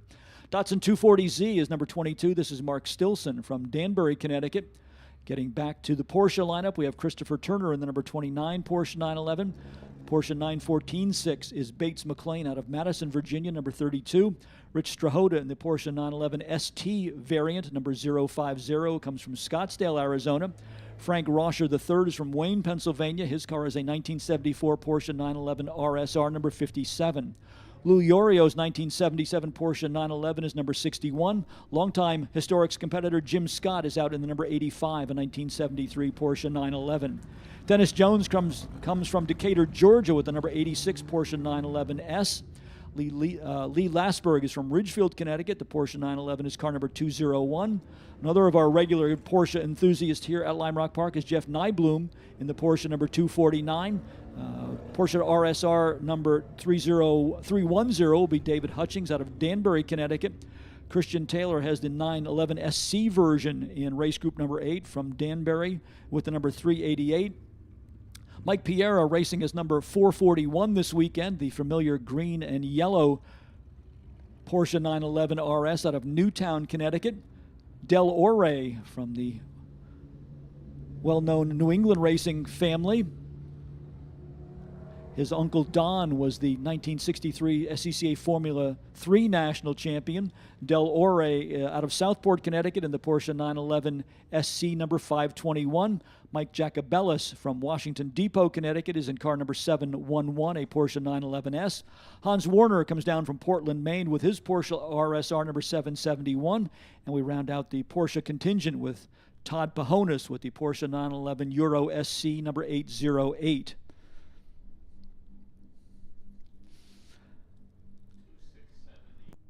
Car number 9 is John DeSantis. He will be in a 1965 notchback Ford Mustang. Martin Hosek, who we saw out in race group number 7, will make a quick driver change, hop into his Chevrolet Corvette number 39. Don Jacobs is in the Porsche 914-6 number 151, and Joe Viola in the Datsun 240Z number 262 rounds out Group S8. Tom Cotter, the well-known barn find hunter, with the number 2 Corvette, starts from out of Davidson, North Carolina with his Chevrolet Corvette. Also in a Chevy product is Gary Wonder, the former, let me check my notes, this was a car from SCCA American Sedan Racing, a former Greg Pickett car. For Gary Wonder out of Folsom, California, the Chevrolet Camaro is car number 6. Colin Doherty's Porsche 944 Turbo Cup car is car number 7 from Keswick, Virginia. John Romano is in the original Shelby Cobra with the 289 cubic inch engine, car number 4. George Ladyman's Chevrolet Corvette comes out of Skillman, New Jersey, number 21. Our visitor from Watford, England is back with us here at Lime Rock Park. This is the Ford Mustang number 23 for Cliff Ryan. Mark Carluzzi is in the number 25 Datsun 240Z. Scott Heckert's Chevrolet Corvette will be number 34.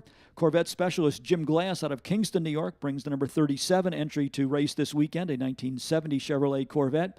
1969 C3 Corvette is the entry for Joe Folia out of Hackettstown, New Jersey, car number 50.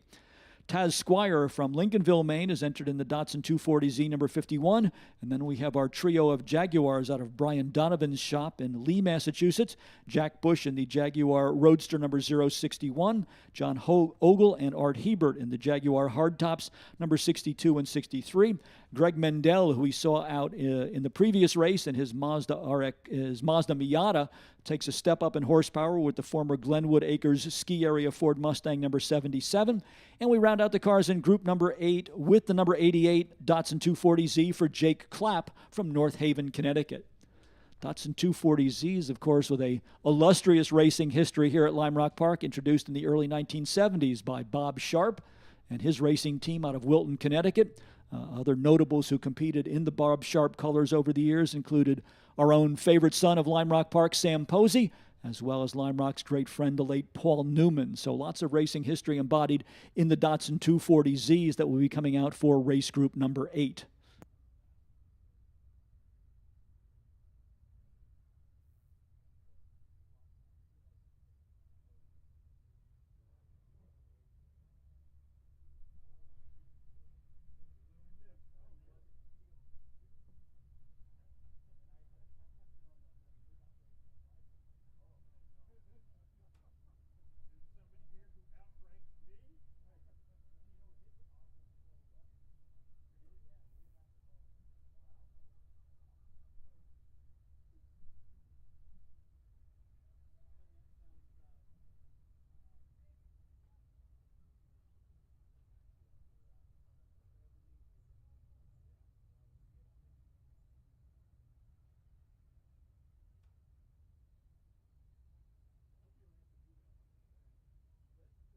Once again, we'd like to thank Miller Motor Cars of Greenwich, Connecticut, for supplying us with our Aston Martin DBX 707 safety vehicle for the weekend. Miller Motor Cars is the official dealer for Aston Martin, Ferrari, Bentley, Rolls-Royce, McLaren, Bugatti, Pagani, Maserati, and Alfa Romeo. To view their full lineup of brands and available inventory, visit them online at millermotorcars.com. If you are starting to put some thought into what you would enjoy during our lunch break, why not try a Hummel Brothers hot dog? Made in New Haven, Connecticut. They are the official hot dog of Lime Rock Park, available at all of the Park Provisions concession stands. And be sure to check out the famous Piggyback Dog, a quarter-pound Hummel Brothers hot dog with house-pulled barbecue pork, fresh coleslaw, and sweet pickle chips, all for only $8. That's the famous Piggyback Dog, featuring the Hummel Brothers quarter-pound hot dog. Hummel Brothers, the official hot dog of Lime Rock Park. And while you're having your Hummel Brothers hot dog, be sure to enjoy a Pepsi product here at Lime Rock Park. Swing into summer with an ice cold Pepsi, or swing out of summer, I guess we should say, with an ice cold Pepsi. They're Lime Rock's official beverage, available at all of the Park Provisions concession stands here at Lime Rock Park.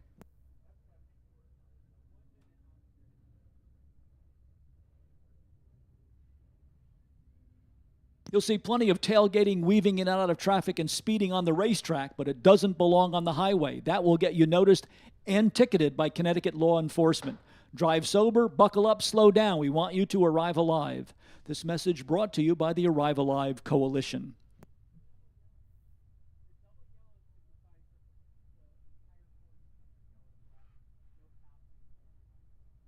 One of the cars we'll watch with interest in this race is the Porsche 944 Turbo Cup car for Colin Doherty, car number 7 out of Keswick, Virginia. The Porsche 944 Turbo had its own racing series in North America, but it was all in Canada. We never got to see the 944 Turbo series here in the United States, so we'll look forward to the performance of this car coming up in race group number 8.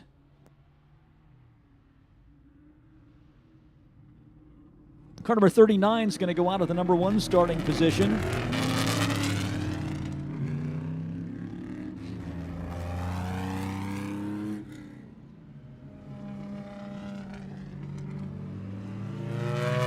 Car 39 is Martin Hosek in the IMSA GTO category Chevrolet Corvette. Scott Heckert will start alongside in the number 34. Second row, a pair of Porsches, the yellow and green number 44 for Mike Piera, and the number 18 Porsche 911 ST for Jim Hamlin. Jack Bush in the first of the Donovan Jaguars. The number 61 Jaguar Roadster starts in 5th position, sharing row number 3 with Lee Lasberg's 1979 Porsche number 201. On row number 4, we'll have David Hutchings in number 310 and Hans Warner in the 771, a pair of Porsche RSRs. Then Joe Viola in the Datsun 240Z goes into starting position number 9. That's car 262.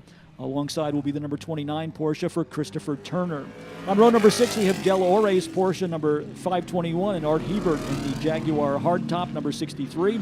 Row number 7 to Rich Strahota's Porsche 911 ST number 050. And the third of the Donovan Jaguars, driven by John Ogle, that is car number 62. Row number 8 to Jim Glass and the number 37 Chevrolet Corvette and the number 711 Porsche of Mike Jacobellis, starting positions 15 and 16. Mark Stilson's Datsun 240Z number 22 starts 17th. Alongside will be Jeff Nyblum in the Porsche 911 number 249. Moving to row number 10, we have Todd Pahonis in the 808 and Colin Doherty in the 7. Row number 11 to Christian Taylor's number 388 and the Jake Clapp-driven Datsun 240Z number 88. Greg Mendel in the number 77. The Glenwood Acres Ski Area notchback Ford Mustang is 23rd. Mark Caroluzzi in the Datsun 240Z number 25 is 24th. 25th to Jim Scott's Porsche 911 number 85. And 26th to John DeSantis in the Ford Mustang number 9. Joe Folia and Georgie Ladyman round up on row number 14. Cliff Ryan and Frank Rosher. And then Tom Cotter and Don Jacobs on row number 15. Field down to the green flag. Race number 8 is on its way towards turn number 1.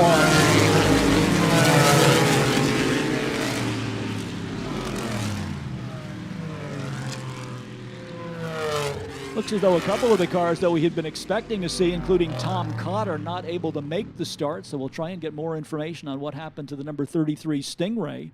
But Tom Cotter not able to answer the call here for race group number 8 as the field makes its way through the S's for the first time.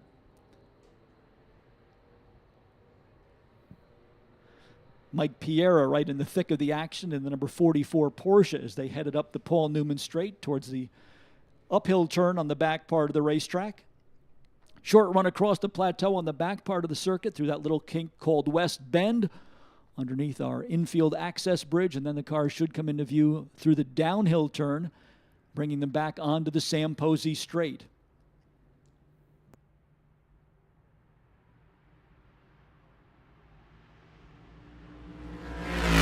Scott Heckert in the 34 battling with Martin Hosek in the 07. Bit of smoke down in turn number 1. I'm not sure if that was somebody dragging a locked brake or if that might have been engine smoke. It looked as though the car is able to continue, so it could have just been a momentary wheel lockup. It looked like it might have come from the Datsun 240Z that's up in the middle of the action, or perhaps it was the Porsche 944 of Colin Doherty, because it was a red car that seemed to have that wheel lockup going down into turn number 1. But in any case, green flags continue all around the racetrack as we work our way through race group number 8.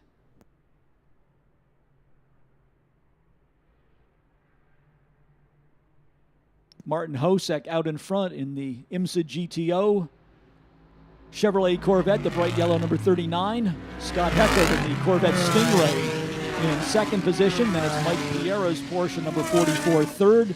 Lee Lasberg in the 201 is fourth. Fifth to Joe Viola in the number 262 Datsun 240Z. Sixth to Jack Bush in the number 61 Jaguar XKE, followed by Dave Hutchings in the 310. Eighth to John Ogle in the 62. Ninth to the 771 of Hans Warner. And Rich Strahota in the 050 rounds out the top 10.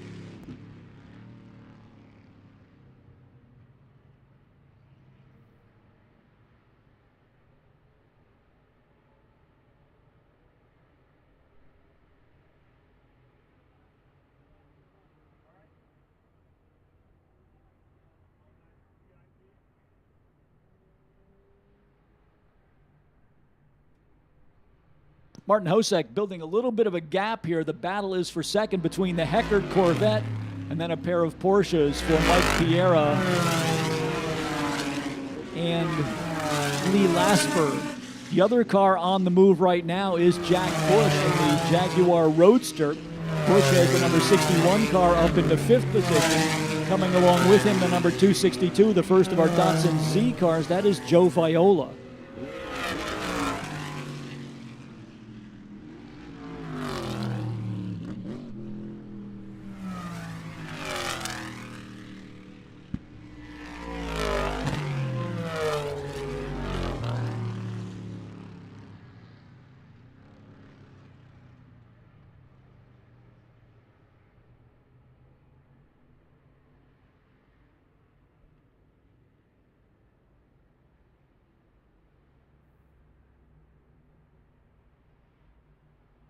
Martin Hosek continuing to show the way in the big block Chevrolet Corvette number 39. Scott Heckard second, Mike Piera now third. Challenge for fourth as Jack Bush is going to try and get alongside of Lee Lasberg going down into turn number 1. The Jaguar Roadster will make the pass, so that's going to put Bush up into the number 4 position. See if Jack Bush can keep his momentum going. The next car up ahead of him would be the number 44 Porsche of Mike Piera, and that would be the battle for 3rd position.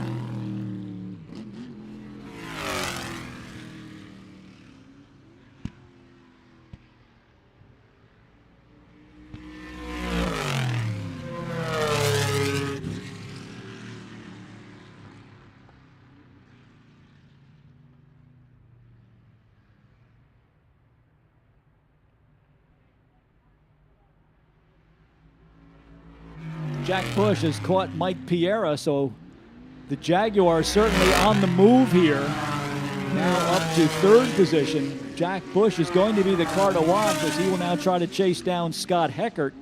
Taking a look at lap times.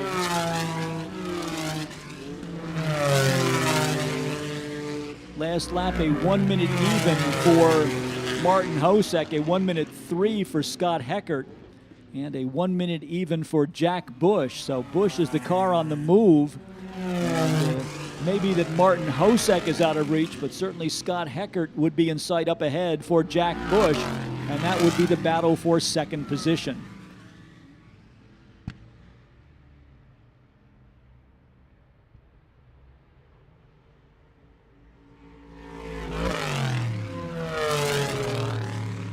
Looks like a short day for Jim Hamblin, the number 18 Porsche onto pit road. Hamblin started up near the front of the field, but mechanical difficulties intervening for that car. Meanwhile, the battle is on for 2nd place. Jack Bush is going to dip down inside of Scott Heckert to take over 2nd spot. So Bush moving the Jaguar up the order now into the runner-up position. Here is your leader, Martin Hosek, in the yellow Corvette through the S's. And as he exits the S's, Jack Bush just making the left-hander that marks the entry point to the switchback section in front of the infield spectator hillside area. So that is the gap between 1st and 2nd.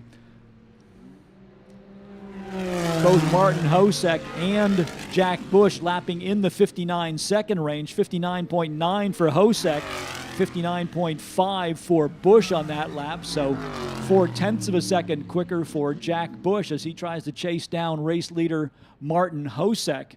Race leaders looking at some lap traffic as they come off of the diving turn and onto the Sam Posey straightaway.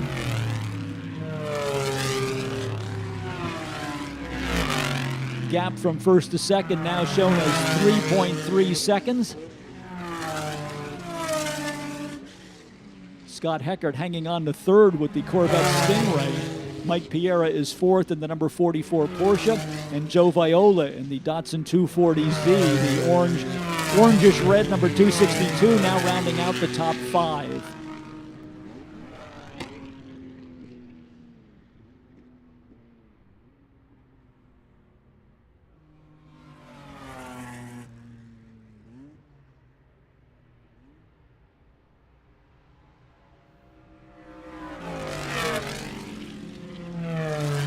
Trio of notchback Mustangs down the Sam Posey straightaway towards turn number 1,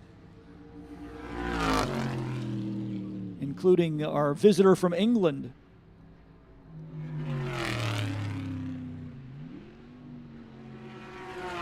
That is Cliff Ryan in the number 23. The second of the notchback Mustangs is John DeSantis, number 9 from Syracuse. And right with them, the red number 77, the Glenwood Acres Ski Area car for Greg Mendel. Yellow flag again being displayed from the start-finish line. Lime Rock pace car ready to move from its ready position, so it looks as though we'll get everybody once again in single file formation. Again, from the top of the tower, we're not able to see an incident that would bring out the safety car, so could be something that's happened outside of our viewing area, either obscured by the transporters down in turn number 1 or in the back part of the circuit along the Paul Newman Straight and the uphill turn. But in any case, we do go to a full course caution here. Hopefully we will get back to green flag racing. One of the things that this will do is bunch the field up, working to Jack Bush's advantage. So Bush had been almost 4 seconds behind Martin Hosek. With the field forming up behind the pace car in single file order, that's going to put Bush right on the back bumper of the Chevrolet Corvette. Hopefully we will get back to green flag conditions and see a shootout for the win between Martin Hosek and Jack Bush.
A little bit of activity along pit road as well. Several of our Porsches coming down for attention.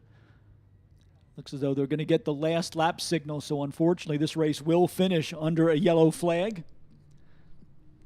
That will negate the opportunity of Jack Bush racing Martin Hosek for the win.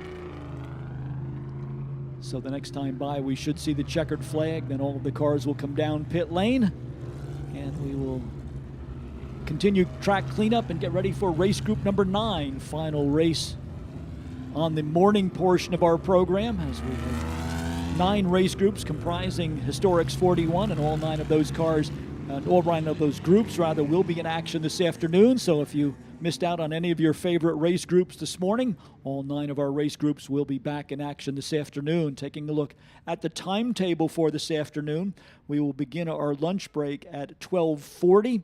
We'll have a series of parade laps by our various car corral groups leading up to 1:24 p.m. when we will bring out the Sounds of Lime Rock, and we'll be talking more about that presentation as the time approaches for those cars to appear on the racetrack. We'll begin our official welcome ceremonies at 1:40 and ready to go back to green flag racing, with the first of our afternoon races beginning at 2:15 this afternoon. So all 9 of our race groups back on the program, beginning at 2:15 this afternoon with the Jim Haynes Formula Junior Trophy Dash.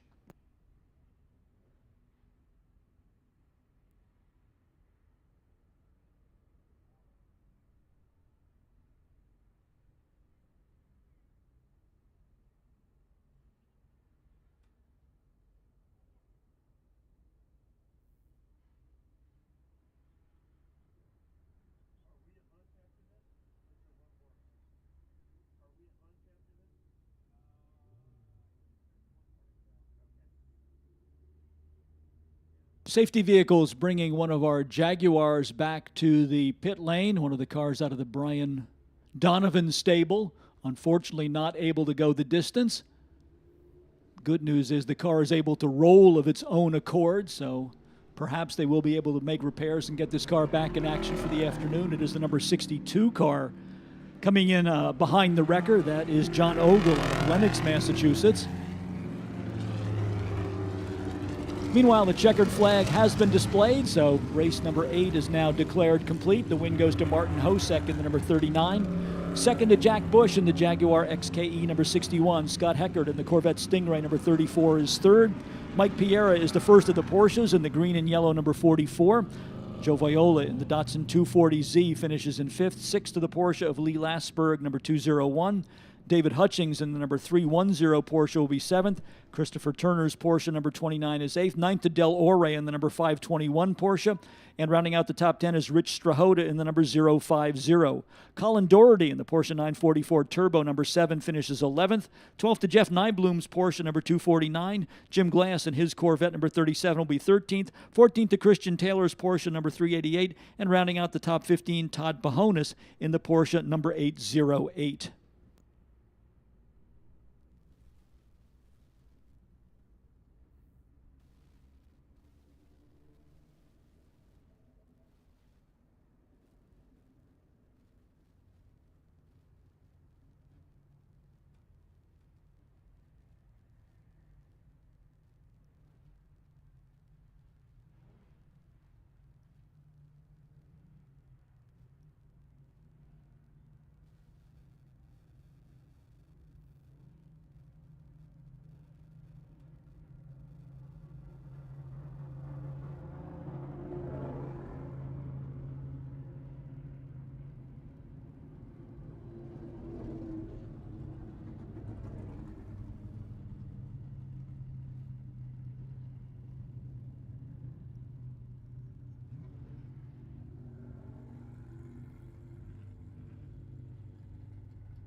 Final race of the morning taking shape in the staging area. This will be our Formula Atlantic, 2-liter sports racers, and Formula Fords among the fastest cars that we will see in action this weekend. Let's start off with the cars in the Formula Ford category, single-seat open-wheel racing cars powered by 1600cc four-cylinder Ford pushrod engines.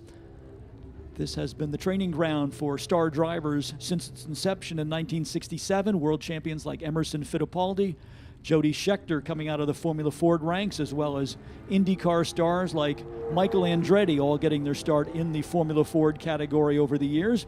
Gary Rutherford will be in car number 5, a 1969 Crossley from Northern Ireland. Car number 7 is John Hearn from New Bern, North Carolina. The car is a English Hawk DL17.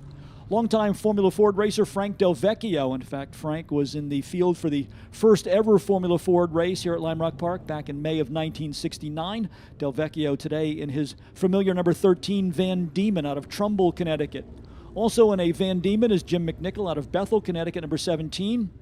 That rounds, and Sivan Doors, Alexis, number 80, rounding out the Formula Fords.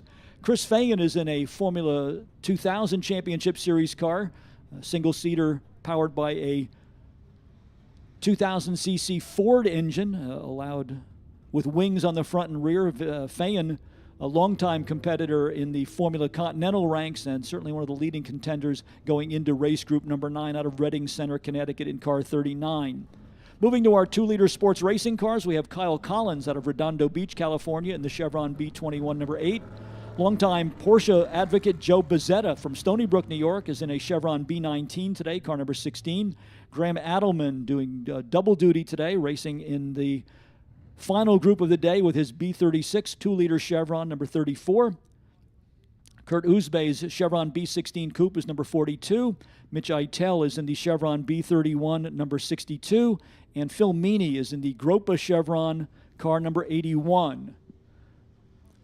Our C Sports racer in the field is Clint Chichester from Wakefield, Rhode Island. This is a former Jim Downing Ralt RT41 Formula Atlantic chassis, now rebodied with the full-width bodywork powered by a Mazda Wankel engine.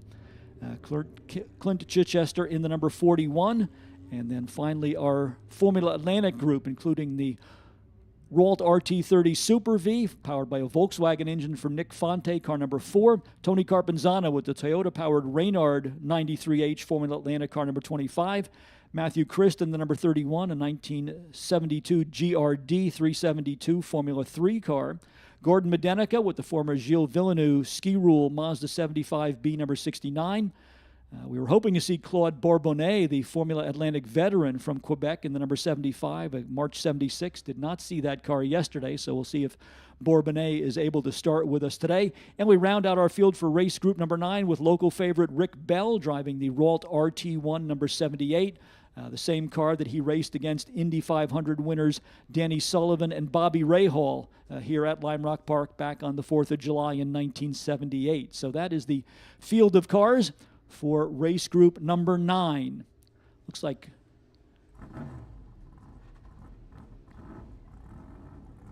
one other car to watch, which I don't think we gave you in the original rundown, is Horatio Fitzsimmons in the number 58, a Brabham BT23C. Early era Formula B car, 1968 Brabham for Horatio Fitzsimmons. He was one of the fastest cars in yesterday's qualifying sessions.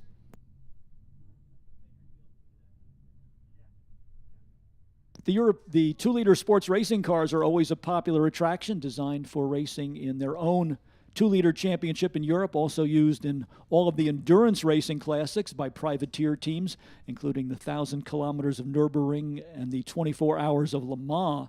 And quite a few chevrons represented in the upcoming race group.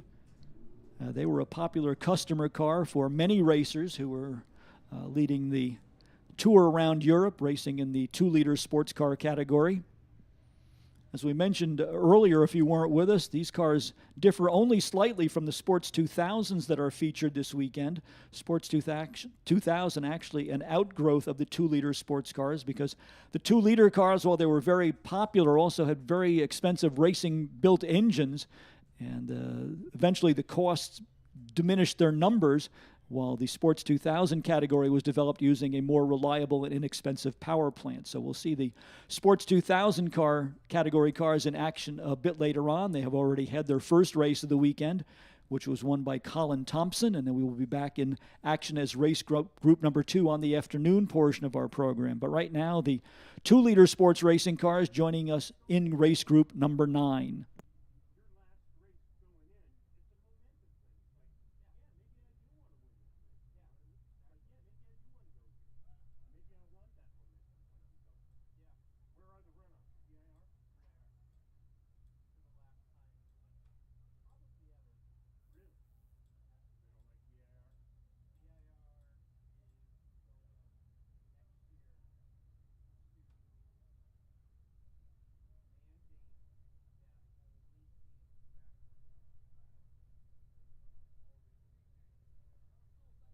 Surprise visitor joining us here at the top of the tower, the noted author Gordon Kirby. Gordon, always a pleasure to see you back at Lime Rock Park, and we know that you've been busy working on things for Racemaker Press. Tell us a little bit about what you've been up to.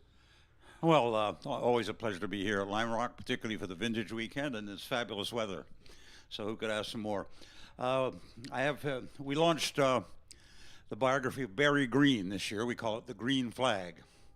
Barry won 3 Indy 500s with Alan Jr., Jacques Villeneuve, and a disputed win with Paul Tracy in 2002. And he had a great career as a driver, and then as a team manager. He ran Paul Newman's Can-Am team, and then he ran a whole variety of IndyCar teams. With his own Team Cool Green through the turn of the century with Paul Tracy and Dario Franchitti. So it's a great story. It tells his whole story in a sort of way, and I've talked to all of his various drivers, engineers, etc. And then I've just begun work recently. Here we are with the Formula cars, a history of Formula Atlantic in North America. I'm about a third of the way into that, and it's a great pleasure. And we're going to do it. We're going to dedicate it to the spirit of Gilles Villeneuve. And I've interviewed a bunch of the great drivers who ran Atlantic so far, and I've got many more to go. I've talked to Bobby Rahal and Danny Sullivan, who are old friends of mine, Tom Gloy, Howdy Holmes, Skip Barber, of course. Skip raced Atlantic cars and won in '69. Fred Stevenson, who's from Lakeville here, and also won some races in Lotus 59 and '69. anyway, that's a tremendous pleasure as well, that particular project. And then we're chiseling away on all kinds of other things. You can find out more by visiting the Racemaker Press worldwide website, which is racemaker.com. So we're up there and take a look at them and order anyone's that you please. It'll be our pleasure. not too early to start your Christmas shopping for the automotive enthusiast on your gift list. Perfect time, Rick. Perfect time. Gordon, one of the other books that I know you did was a story about Roger Bailey, one of the great characters. Last year, Boost, it's called. That's his nickname, which he got from when he built Johnny Rutherford's turbo off-feed motors for McLaren in the 70s. And they made, over 1,000 horsepower. It was unlimited boost. And so that's where he got his nickname. He built one particular engine for Rutherford in qualifying that made 1,300 horsepower. Actually, the dyno was pegged, and it made more than that, but that was it. But Roger also had a tremendously diverse career. He won he was Jackie Stewart's mechanic when Jackie won the British Formula 3 Championship in 1964 in a Ken Tyrrell Cooper. He worked with Ford on the Le Mans program, building the cars for Alan Mann in England and Eddie Shelby's in Southern California. He was a great friend with Chris Amon, and when Chris Amon went to Ferrari in 1968, he asked Enzo Ferrari, could he bring a mechanic, and Enzo said yes. So Roger went along with him and was Chris's personal mechanic on his Formula One cars, Tasman cars, long distance sports cars, and Can-Am cars. And then he went on from there. He was IMSA's tech director for many years, and he spent the last 25 years of his career running he was co-founder of and ran the Indy Lights series until he retired in 2012. And Roger's a fine fellow, a great storyteller, and a really good guy. Let's get back to the racing for just a moment. Tony Carpenzano pacing the field down with Gordon Medenik, or rather Chris Fayen on the outside. Good start from the second row by the number 58. That is Horatio Fitzsimmons. Fitzsimmons really impressive in the Brabham, an earlier generation car with very limited downforce. You'll notice that car doesn't have any wings on it at all compared to the other cars up front. But Fitzsimmons seems to be getting a lot of performance out of that car. Gordon, not often you see a Brabham battling with the Reynard. No, true, but that's part of the pleasures of vintage racing, isn't it? We get these great mixes of things. Getting back to Roger Bailey and the book Boost, one of the interesting chapters that I found was the story of the Curaçao Grand Prix.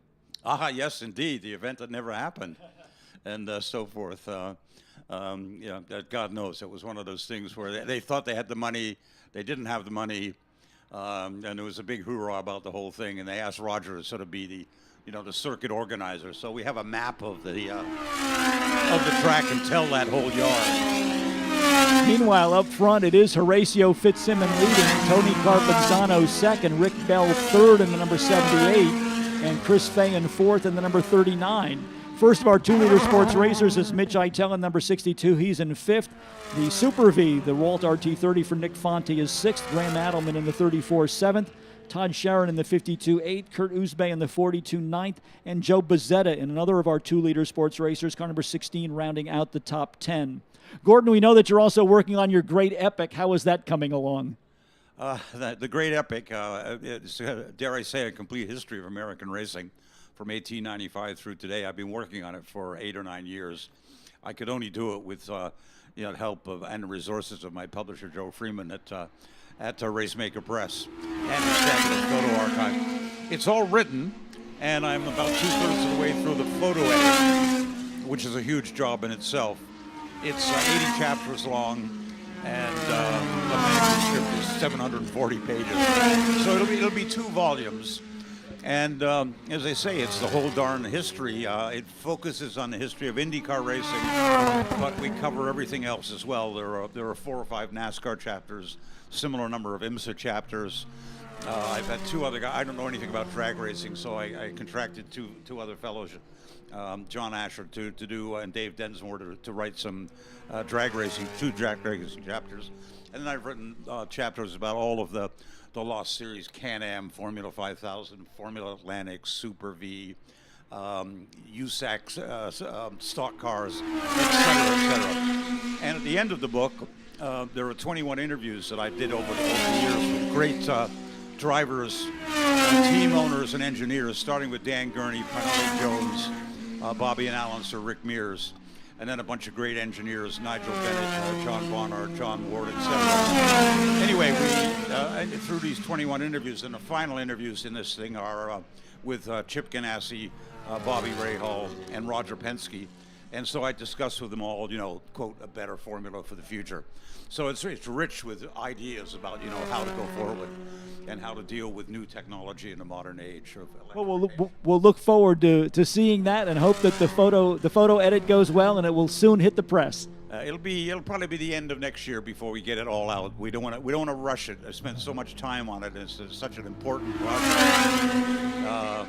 So it'll probably be, as will the Atlantic book, there'll probably be Christmas of 2024. They'll be published. Something to look forward to from Gordon Kirby. Great action going on out on the racetrack as we continue to see Horatio Fitzsimmons in the 58 battle with Tony Carpenzano for first place, and then an equally intense battle for third position between the 39 of Chris Fayen and the 78 of Rick Bell. Mitch Eitel is in fifth in the number 62. Graham Adelman in the 34 sixth. Seventh to Nick Fonte's Ralt Super V number 4. Kurt Uzbe in the 42 eighth. Ninth to Phil Meany in the 81. And Todd Sharon now rounding out the top 10 in the Formula Mazda number 52. Just can't get over how fast Horatio Fitzsimmons is in that Brabham. I mean, that car is a bona fide antique compared to Tony Carpenzano's almost state-of-the-art Reynard Toyota. It's not nearly as much downforce, and you would think that Carpenzano would have the upper hand going through the corners, but Horatio Fitzsimmons just with an impressive performance there with that Brabham BT23.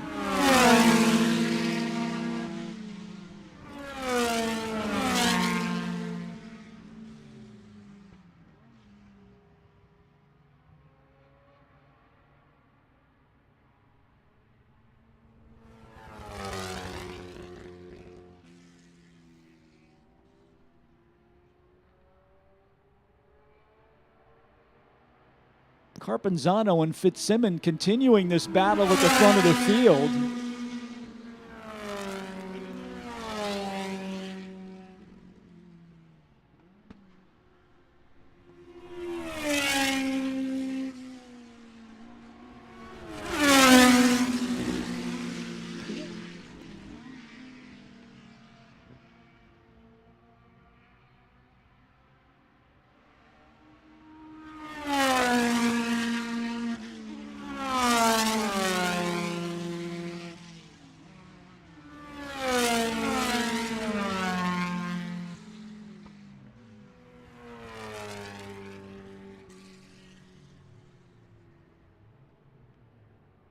Let's check in on this battle for the lead between two different generations of open-wheel cars, Tony Carpenzano and Horatio Fitzsimmons. The red car is Carpenzano. The white Brabham without the wings is Horatio Fitzsimmons, and they are measure for measure through turn number 1.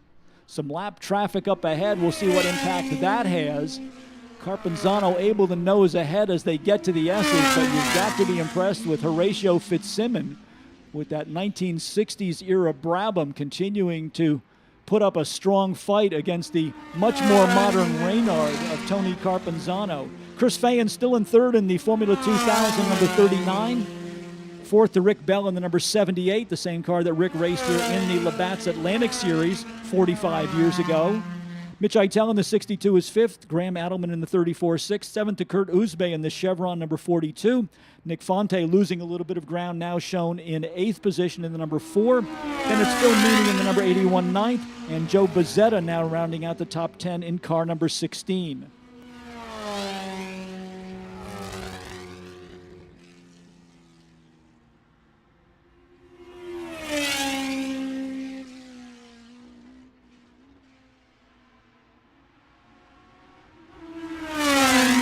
Battle between our pair of Chevron 2-liter sports racers out there. Graham Adelman in 34 and Mitch Eitel in the number 62. Kurt Uzbe going by in that beautiful Chevron B16 coupe. Tony Carpenzano has finally, Horatio Fitzsimmons with the left rear up on the curb as he came down through the diving turn. Big cloud of dust there to indicate that closest of margins for Fitzsimmons as he tries to continue to match pace with Tony Carpenzano. Carpenzano down in with a lap of 51.856. which is mighty quick around Lime Rock Park, no denying that, but fast lap thus far for Fitzsimmons in the Brabham, just 52 seconds, less than a second a lap slower for his best lap time. So I would say that if there's a drive of the day at this point, it's going to be Horatio Fitzsimmons in the number 58 Brabham.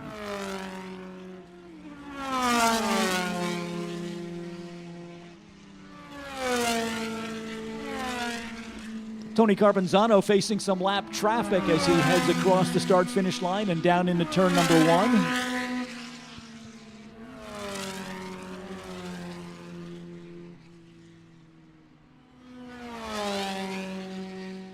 We've kind of overlooked our Formula Ford battle, which is going on between Jim McNichol in the 17 and the ageless Frank Del Vecchio.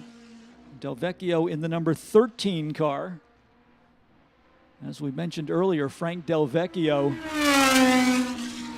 competed in the first Formula Ford race ever held here at Lime Rock Park back in May of 1969. So more than a 50-year racing career now for the driver out of Trumbull, Connecticut, Frank Del Vecchio.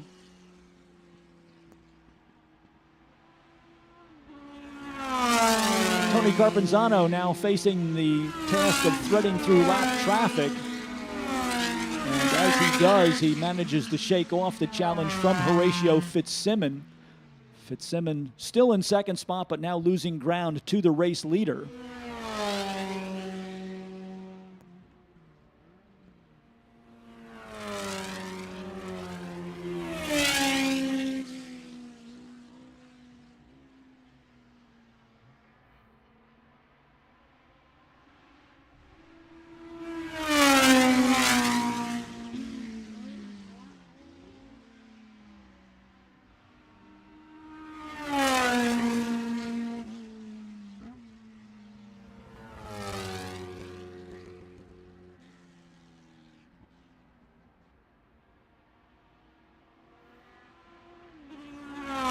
Crowded racetrack coming down the hill. Horatio Fitzsimmons trying to get by the 2-liter sports racer as well as the number 71 Formula Ford. So for a moment they were 3 wide coming off of the downhill corner.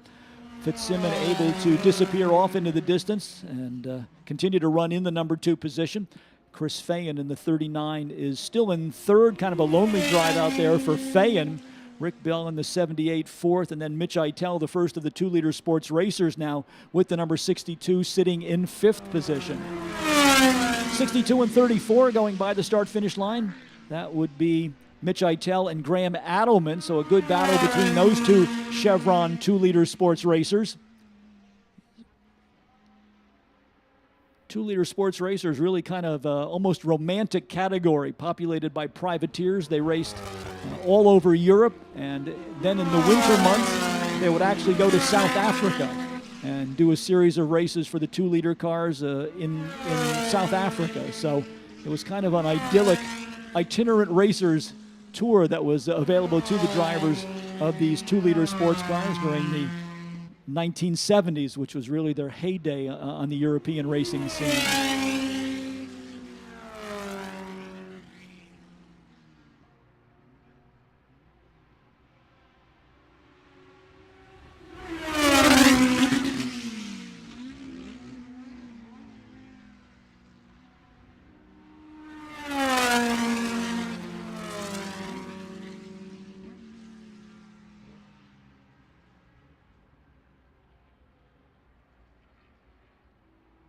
Oh, another big slide from Horatio Fitzsimmons as he comes through the diving turn. Maybe that the grip is going away just a little bit on those rear tires on the Brabham as he has got the left rear corner right up on the curbing as he tracks out of the diving turn.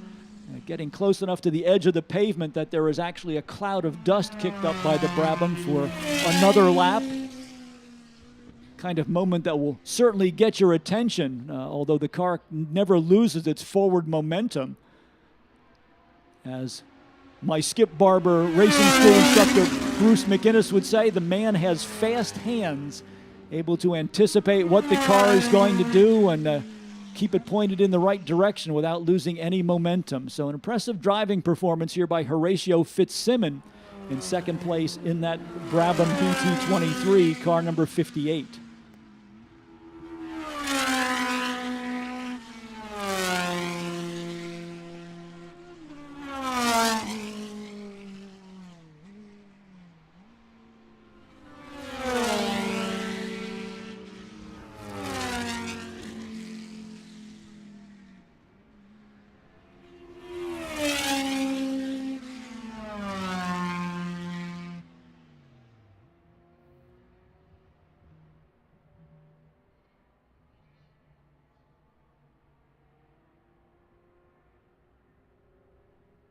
Race leaders going into their final lap. Tony Carpenzano on his way back to the checkered flag.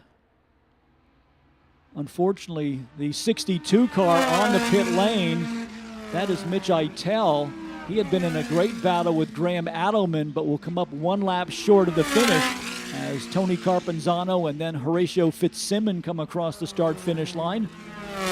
Chris Fayen will take third in the number 39. Fourth to Rick Bell in the 78. Fifth to Nick Fonte in the number 4.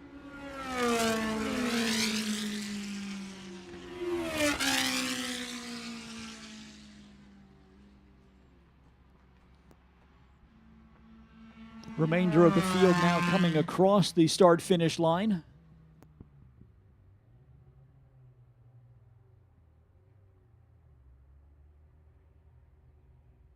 So congratulations to Tony Carpenzano picking up the win in the final race of the morning portion of our program. We will take a little bit of a time for lunch break right now. Lime Rock concession stands are open to serve you, provided by the good folks under Mark Mazzio's guidance at Park Provisions. Also a number of our food vendors up in the Midway area. The aromas up there, even this morning, were mouth-watering. So if you are looking for a great place to stop by for the lunch break and you don't want to travel too far, go on up and visit the many vendors, the many food vendors who are up in the Midway area. Of course, the beer garden is open.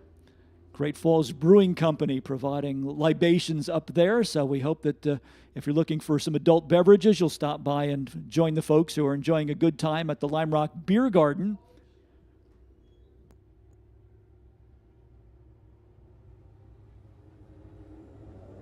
We're going to take a few minutes break from the tower here. We will be back with you for the Sounds of Lime Rock, a special presentation during our lunch break that will come up at about 1:25 this afternoon. A number of our car corral groups will be going out for parade laps during the lunch break. Also, our hot laps program will be taking place for a 15-minute interlude at about 1:10 this afternoon.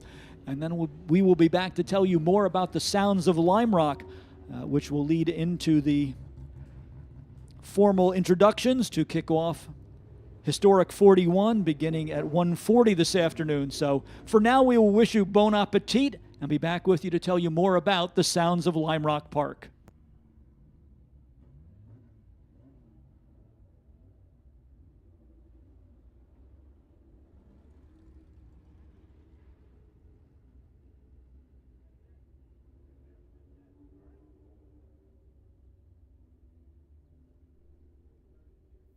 Let's also send out an alert to the folks who are following the live stream. We're going to continue to show the video portion of the program, but the audio track will fade out for a while we take a little bit of a breather here from the top of the start-finish building. But we do want to say hello to Nancy Sitta, who is a VSCCA member who is watching the live stream from New Orleans. So we hope that, Nancy, you are enjoying the broadcast and even though you're not able to be with us here literally, you're able to join us virtually. And we want to thank all of you who are viewing from around the world. As we said, we hope that you will go to our worldwide website, or rather our Facebook site, the Lime Rock Facebook page and go to the link that is connecting you to this video feed for the live stream of Historics 41 and let us know where you're watching from. We know that Peter Krause is down at Virginia International Raceway following the activities here at Lime Rock Park, and Nancy Sitta checking in from New Orleans. So we hope that we'll hear from more of you about where you are viewing the Historics 41 live stream. So once again, to those of you with us here at the track, we will wish you bon appetit and be back with you in about 30 minutes for the afternoon portion of our program, day number 3 of the Lime Rock Historics.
Hey, Michael, are you cool? Yes, just plugged in. I sent call now.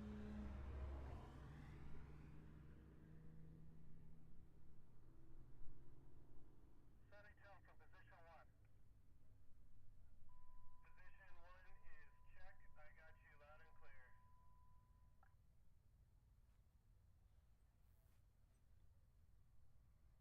Peter, help me out here with this position number 3. I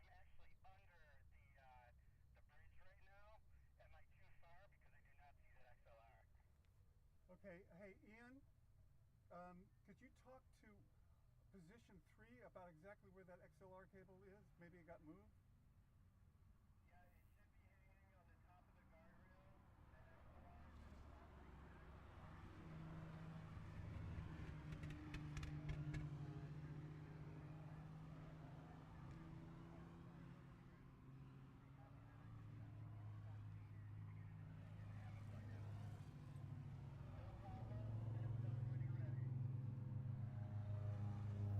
Oh, Ian, by the way, I only see one of the mics at the station. Is that cool? Yeah, the other mic's up here in the booth with me. We ended up going with one ambient mic.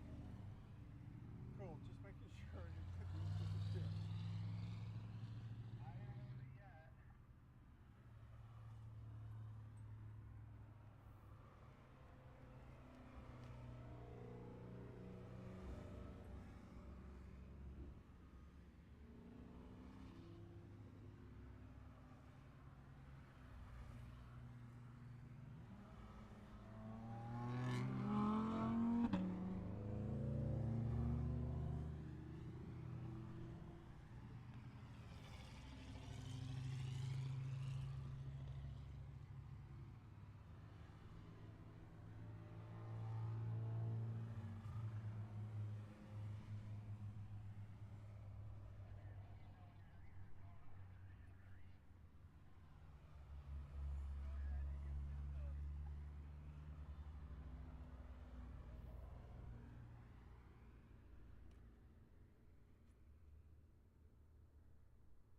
I got you loud and clear. Thank you.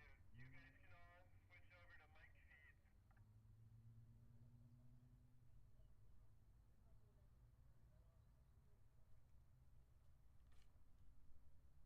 feeds. We're already on, don't worry about that. What he said, don't be confused. We're doing exactly what we're going to do.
This is a reminder to all of our teams who are using golf carts and scooters for your transportation around the paddock area. There is a 5-mile-an-hour speed limit enforced in the paddock area. And with our heavy pedestrian traffic, we want you to be especially mindful of the folks who are walking around because the electric vehicles don't usually make any noise when approaching from behind. So again, courtesy extended by all of our folks who are using golf carts and scooters around the paddock area. Please keep in mind the paddock area speed limit as well as our high concentration of pedestrian traffic.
Hi.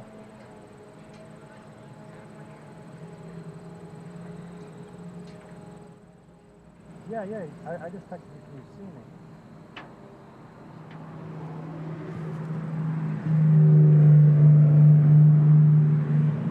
Well, if you look, you see the cars coming by right now? Okay, look directly across. Then look all the way to your right.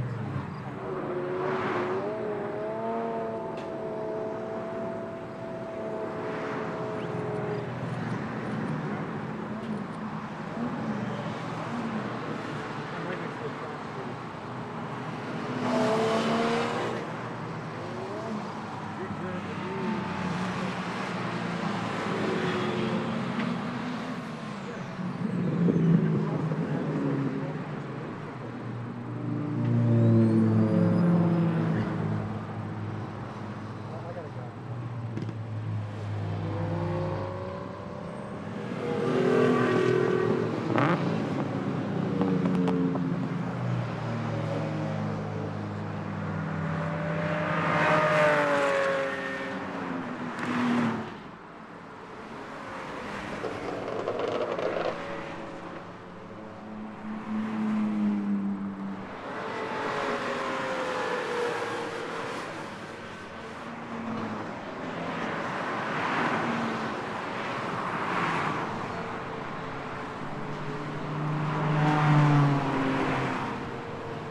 gonna be so loud if you talk about that, but just metal against that.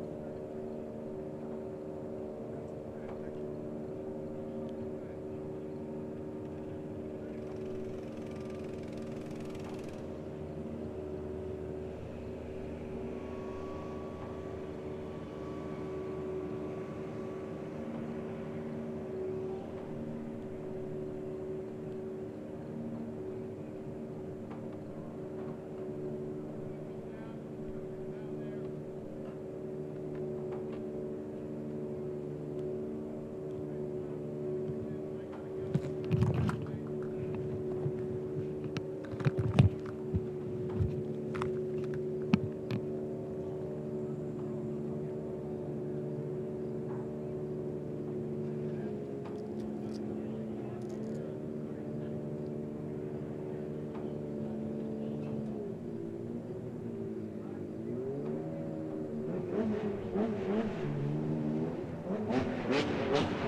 How you doing?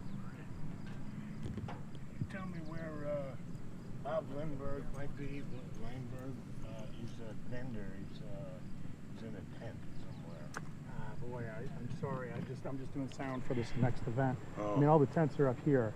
The vendors, I have no idea. Up on the hill? Yeah. That's where all the vendors. We came down through here. So. What's the best way I can get there? I mean, I would say just walk all the way down to that clubhouse down there, and you cut in.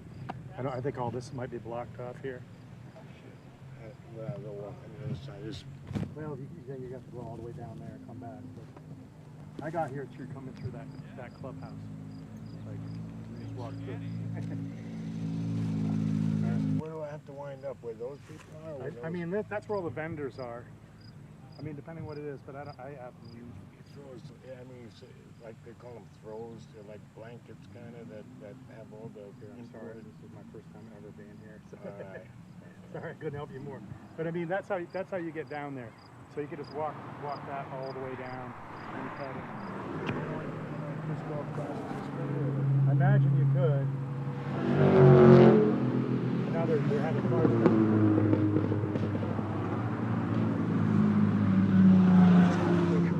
Good luck. Thank you.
Hey Peter, this is Matt, position 3. Are you still on the radio? I got you loud and clear. What's up? Hey, just to confirm, we're recording at 48K 24-bit, correct? Yeah, 2448. Copy that, thank you.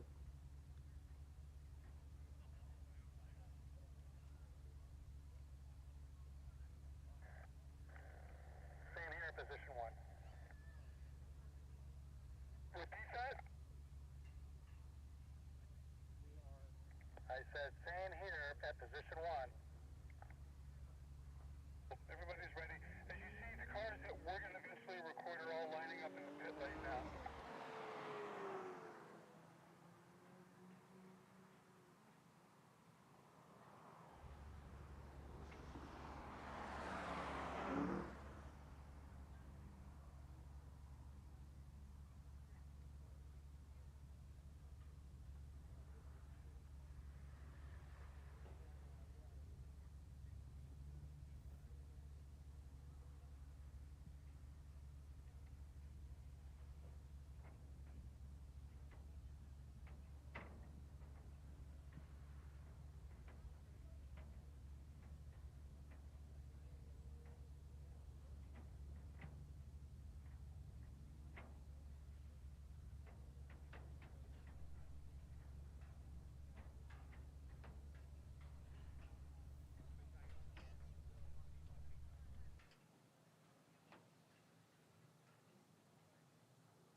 Good afternoon, ladies and gentlemen, and welcome back to our worldwide audience watching the live stream of the Historics 41 from here at Lime Rock Park. A warm welcome to all of you on the hillside, especially those of you who are recent arrivals.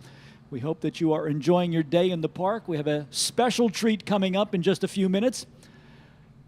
Back in the 1960s, in the age of vinyl, there were a series of records released, long-playing records that captured the sounds of racing cars at the Sebring track in Florida.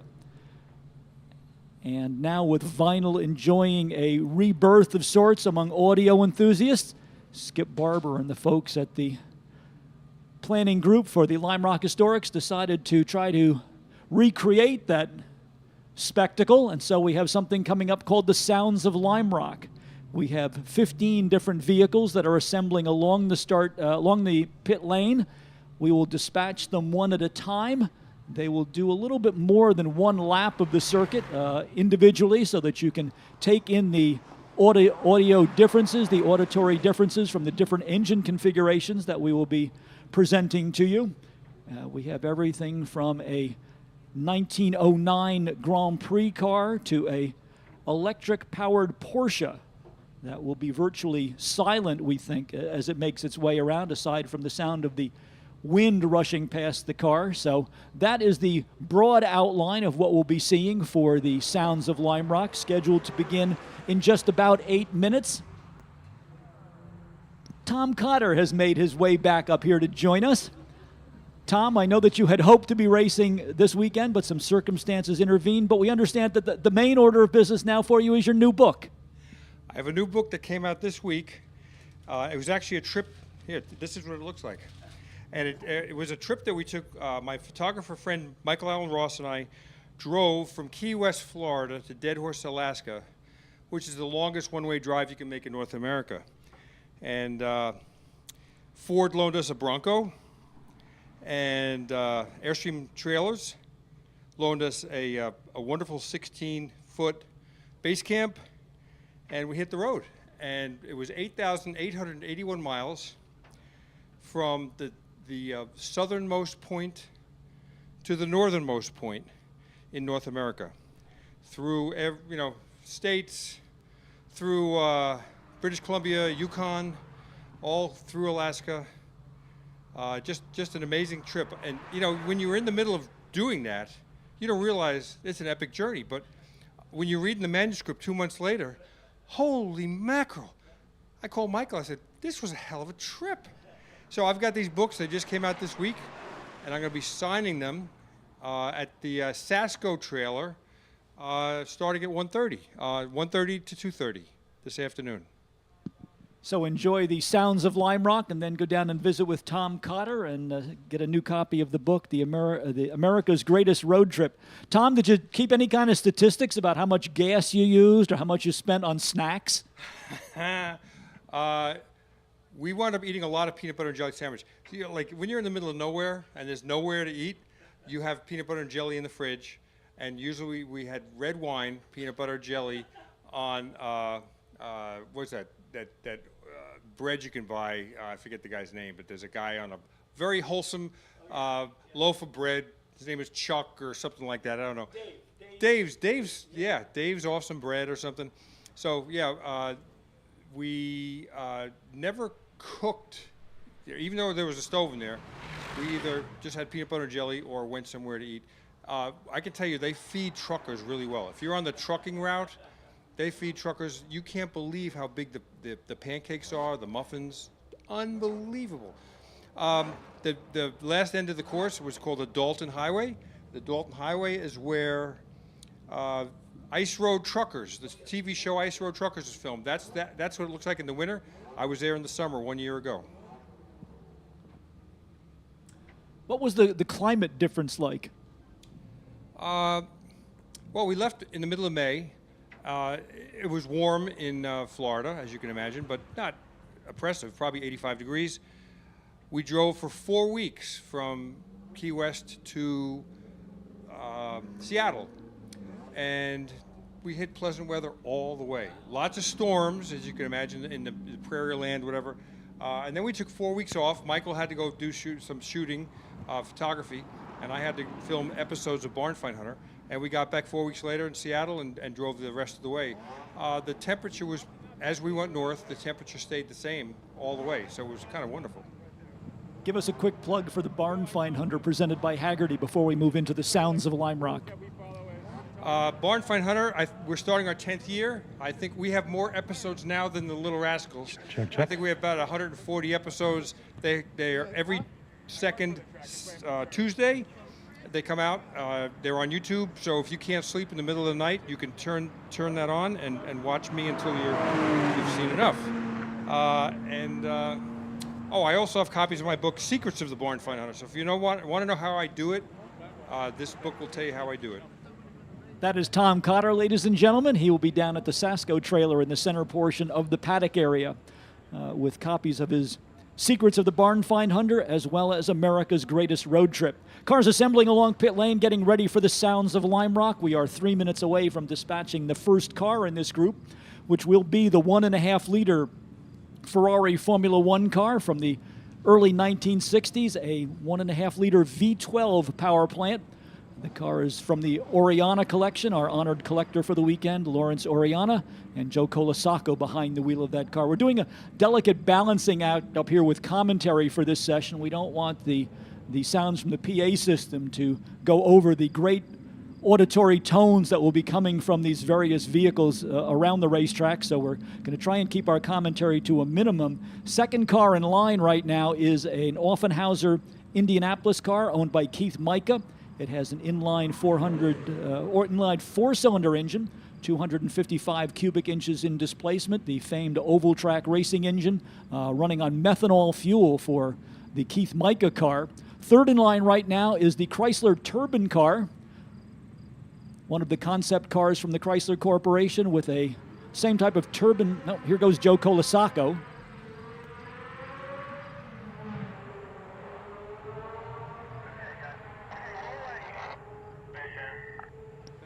Rolling. Ready to record, thanks.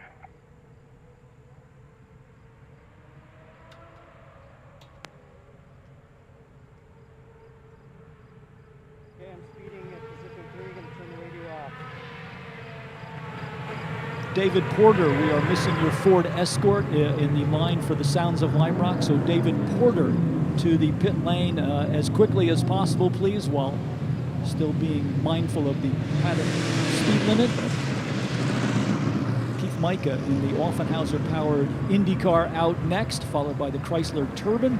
And then also from the Chrysler Design Studio, the Slant 6-powered Plymouth NXR, 225 cubic inch inline 6-cylinder engine on the NXR.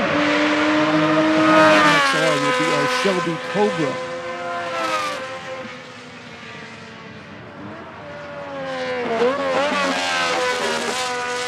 Shelby Cobra powered by a 289 cubic inch Ford V8 engine.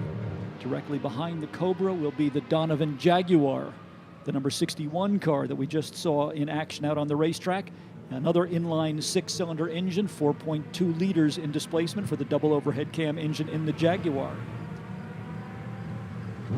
Right behind the Jaguar will be the oldest car in our contingent, and that is the 1909 Lorraine Dietrich Grand Prix car, inline 4-cylinder engine, a massive 16.4 liters in displacement. Very low revving, high torque power plant in the Lorraine Dietrich, driven by Nat Mundy. And then behind the Lorraine Dietrich will be the loudest car that we will hear today. This is the Wankel powered C-Sports Racer, a Mazda 13B triple rotor Wankel engine in the Ralt Sports Racer that will be driven by Clint Chichester.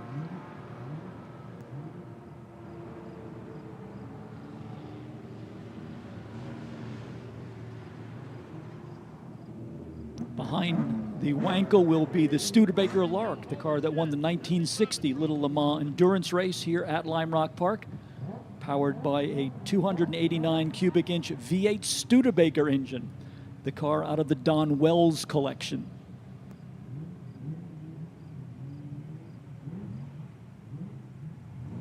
Behind Wells will be the Porsche 910 with its horizontally opposed 8-cylinder 2-liter engine. Car will be driven by Nick Soprano. Next up will be the Maserati Type 151 double overhead cam V8, 4 liters in displacement for the Lawrence Oriana collection. Behind the Maserati will be our one-of-a-kind Corvair with its 2.6-liter horizontally opposed air-cooled 6-cylinder engine. The owner is Steve Dutton. And we'll round out the cars and the sounds of Lime Rock with the Sing Porsche 911, which is a Porsche 911 drop top with electric power.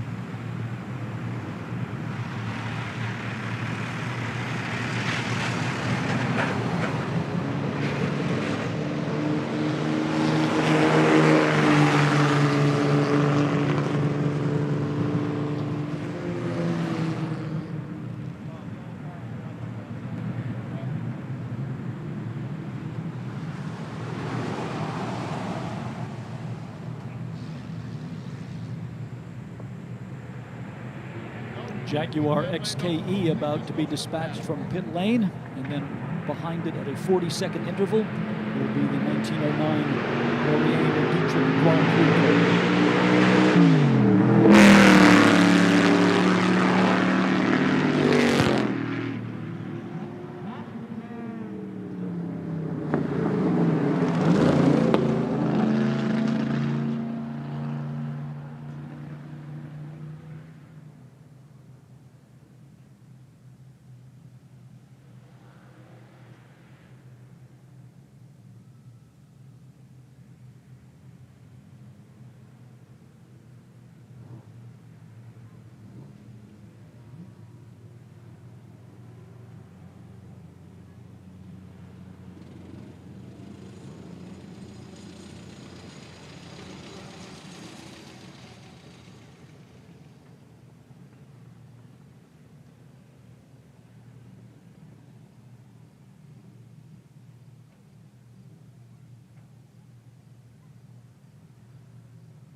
Go any slower?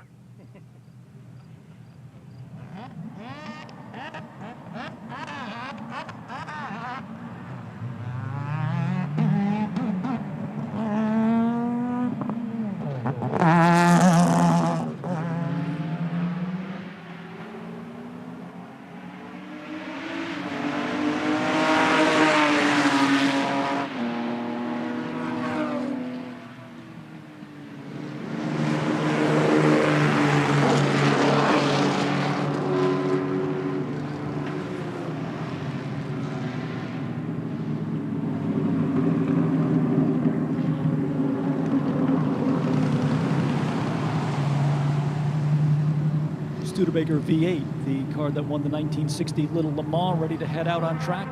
And then next in line will be our 8-cylinder 2-liter Porsche, followed by the 4-liter double overhead cam V8 in the Maserati Type 151.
high-performance Chevrolet Corvair being dispatched from pit lane, and then just one more car Sounds of the Lime Rock presentation, and that will be the Sing Porsche 911.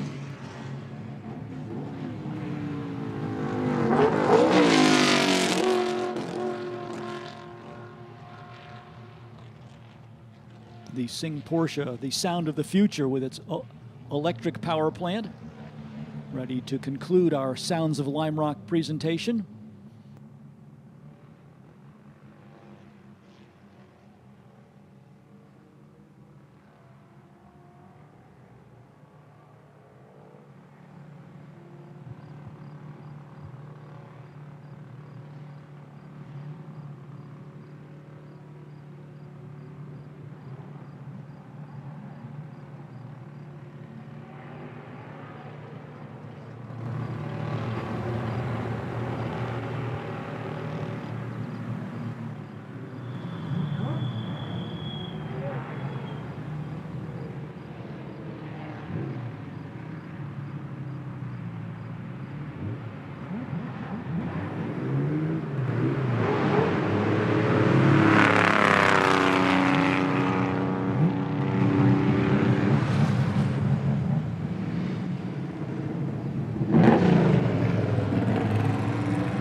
Yeah, that one guy wasn't looking like he wanted to stop.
As the Sing Porsche EV pulls onto pit road, we want to thank you for joining us in this presentation of the Sounds of Lime Rock Park for Historics 41.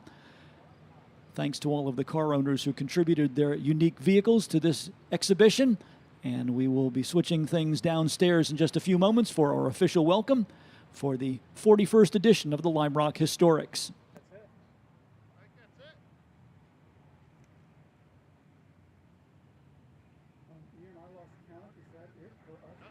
Nothing on pit lane. Sorry, I didn't hear you. Can you repeat? Yeah, is that the last car for our event? Yep, you guys are all set. You can clear the track. Copy that. That's it? That's it. Michael and Matt, did you copy that? Copy.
Good afternoon, ladies and gentlemen. Welcome to Lime Rock Park and the 41st edition of the Lime Rock Historics.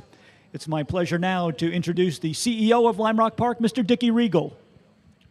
Greg, thank you very much, and what a pleasure it is to be here on this absolutely perfect Saturday afternoon with thousands of people on the hillside, including my family, and I need to welcome everybody here to Lime Rock. It is just wonderful. This historic festival, our 41st anniversary edition, could not be bigger. We have historic entry here today, thanks to Skip Barber, our unbelievable leader here at Lime Rock Park, who put together all of this racing, to Lowell Paddock, who is our director of our Sunday in the Park tomorrow. Thank you, Lowell, looking right at you, done an amazing job. To all of our owners, to our club members, our season ticket holders, and everybody who's here on the hillside enjoying this spectacular day with all of our participants in honor of everything good about motorsports here at Lime Rock Park. It's also my particular honor here to introduce Ralph Gilles, who is the Chief Design Officer of Stellantis, just an incredible figure in the automotive industry, and we've been friends for a little while now. Ralph, thank you so much for being here as our Grand Marshal. Thank you. It's a pleasure. As you stole it, incredible weekend in terms of weather. Little secret, a guy from the Midwest comes out here to drink in the culture. I leave events like this supercharged that people still love cars. And most importantly, it's the camaraderie I see between the competitors and the fans. It's just an amazing experience. So it leaves you inspired. Thank you. Honored to be here. Ralph, thank you again on behalf of everybody who's here, all of the staff, the participants, racers, our honored collector, Larry Oriana. Thank you so much, Larry, and your family for being here. He's showing his beautiful cars to our friends at Chrysler who have all of the concept cars that are here, and to our great friends at MG celebrating the 100th anniversary of that mark, our friends on the hillside, NBT Bank, Marsh McLennan, and our great friends McLaren. McLaren celebrating the 60th anniversary of that mark, and welcome to all of you again. Let's have a great afternoon at Lime Rock Park. Here you go, Greg. Thank you, Mr. Regal. It's my pleasure now to introduce from Trinity Church the Reverend Heidi Truex to deliver today's invocation. Dear God of life, you have given us great gifts in this life of ours, among them the desire to compete and be the best, and the gift of camaraderie, even in a sport where we are on our own. Yes, we remember that even if we are alone in a car on the track, there are many who have brought us here to this point, in this race, on this day. We depend on the expertise of our team, the support of our loved ones, and the professionalism of the Lime Rock officials and crews on and off the track. Lord of all, help us to have a clearer vision to see your hand at work today in everyone here at Lime Rock Park and every day in our world. And especially, we ask your blessing. Bless those who work, those who watch, those who race and repair these beautiful cars, the works of art of our hands, and the works of gifted designers in decades past. Keep us safe today, and give us open hearts to see you in everyone and everything. Amen. It's now an honor to welcome the color guard from the Connecticut State Police. We would ask you all to please stand and welcome Donna Saborin from the Connecticut State Police for our national anthem. Present arms.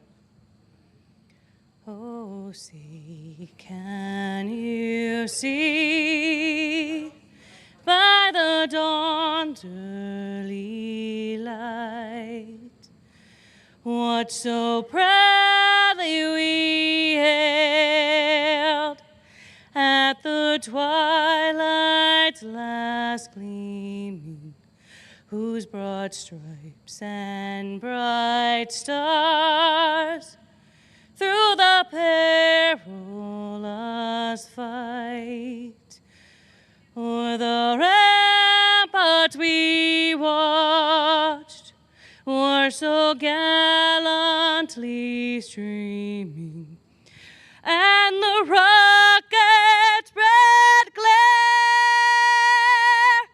the bombs bursting in air gave proof through the night that our flag was still there. Oh, see, does that star-spangled banner yet wave o'er the land of the free and the home of the brave.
Well, we hope you found your way to your favorite vantage point as we get ready to move into the afternoon portion of our racing for Historics 41 here at Lime Rock Park. Once again, a welcome to those of you joining us virtually through our live stream coverage of the 41st Lime Rock Historic Festival.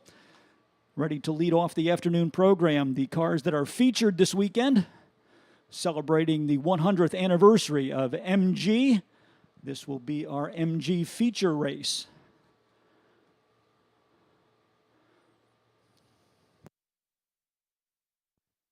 "31 cars on the projected entry list for the upcoming event. Scheduled to come from 31st on the field will be Dominic Cullen. The car is a 1960 MGA, number 595. 30th position to the number 162, an MG Midget for Chris Myers. Scheduled for 29th position would be Heather Richards in the MG Midget number 50A. Jeff Sinkowicz in the MGA number 645 goes from 28th on the field. 27th to John Leotsakos in his MG Midget number 03. Anthony Hess in the MG-powered TVR Grand Tourer scheduled to go from 26th in the field. That will be car number 84. Jim Holliday with the MGA Twin Cam number 51 scheduled to start 25th on the field. 24th in the starting lineup to Jason DeCesar in the MGA number 93. Another of our MGA racers, Kevin Richards, will line up in 23rd position. That's car number 167. James Goodson's MGA number 180 starts in 22nd position outside of row number 11. Alongside of him will be Mark O'Day with the MGTD number 23. Moving to 20th starting position, the MGTD number 15 for Steve Conson Sr. 19th in the lineup to David Smith. He is in the MGA car number 49. James Juhas, one of our longtime competitors in the Lime Rock Historics, with his MGA Coupe number 31, starts 18th on the field. We say bienvenue and welcome to Jody Leclerc, driver of the MGB number 212 from the province of Quebec in Canada, starting in 17th position. Carl George in the MGA Roadster number 107 goes out of starting slot number 16. Alongside of him will be John Fontanella's MGB number 18. Alex Heckert's MGB Roadster number 45 goes 14th on the field.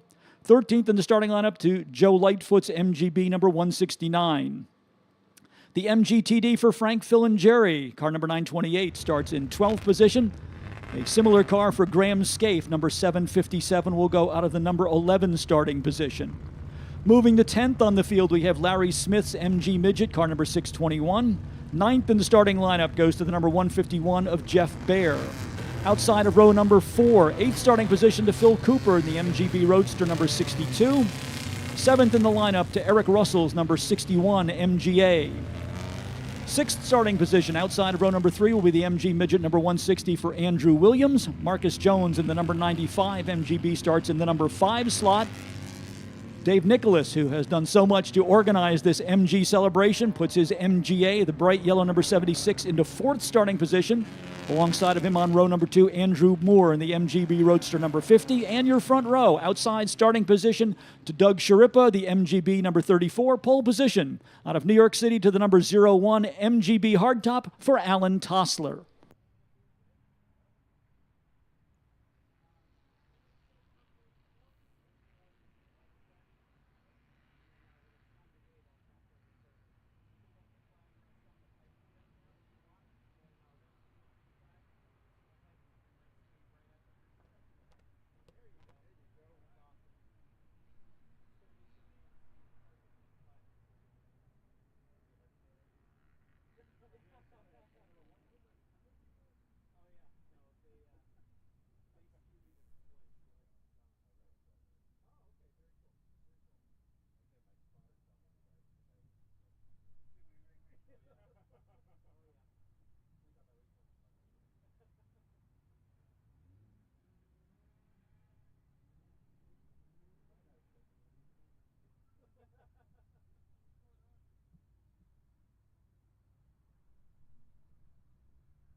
Our field of MG is about to make their way down the hill and onto the Sam Posey straightaway.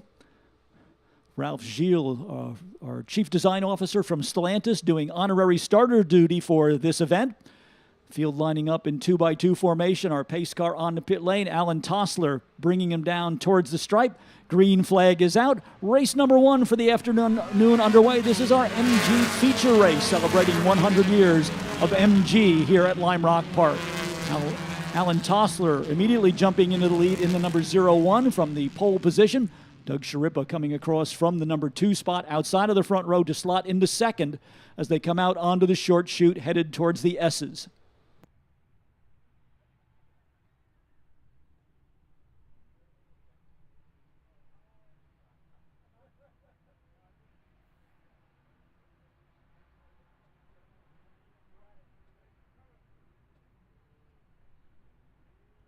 Everybody cleanly through the first half of lap number 1 as they now exit the S's and go along the Paul Newman Straight that will take them to the uphill corner here at Lime Rock Park. They'll then race across the plateau through the little kink in the road we call West Bend and underneath the pedestrian or the infield access bridge.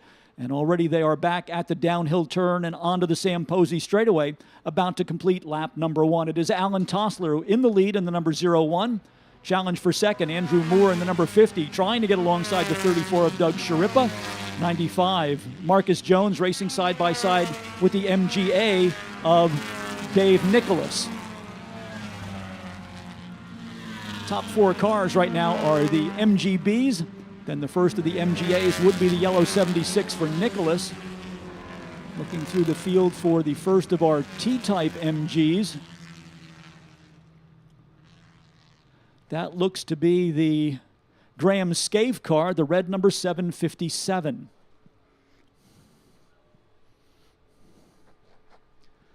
Up until the introduction of the Mazda Miata, the MGB was actually the world's most popular sports car.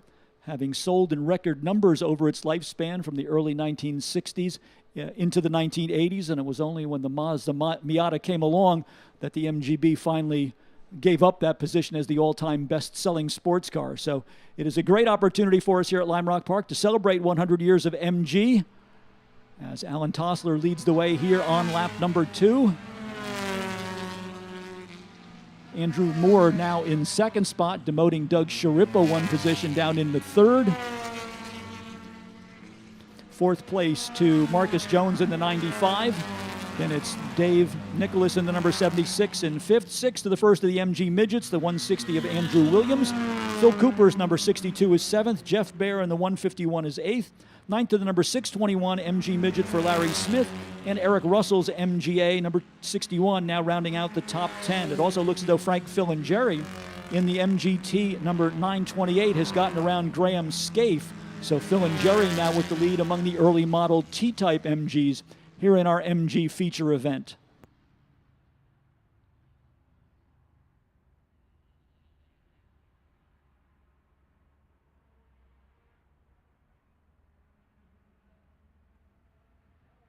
Alan Tossler proving to be hard to catch here in our afternoon segment for the MGs. Tossler missed the morning round for these cars, but coming back for the afternoon feature event to start from the number 1 position and enjoying about a 15 car length lead over the battle for second between Doug Sharippa in the 34 and Andrew Moore in number 50.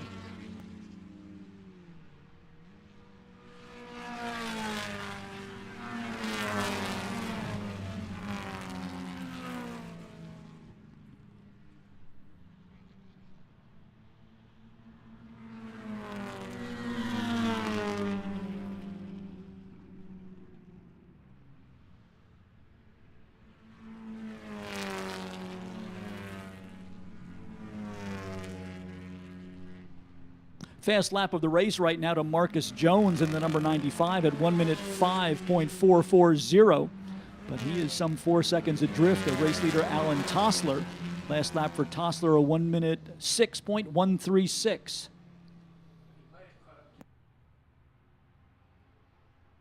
Looks like a 3-car battle now shaping up for that runner-up position as Tossler controls the pace in the number 01.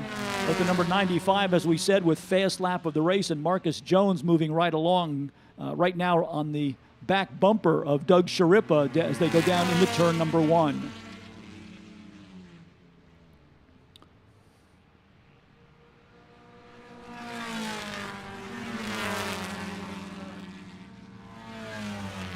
Looks like Frank, Phil, and Jerry's day comes to an early end. He had been leading among the MGT types, but a plume of smoke from the back of the 928 indicating that his day is essentially over. Hopefully that is a minor problem and they'll be able to repair it for the races on Monday, but a tough exit for Frank, Phil, and Jerry here in the MGT type number 928.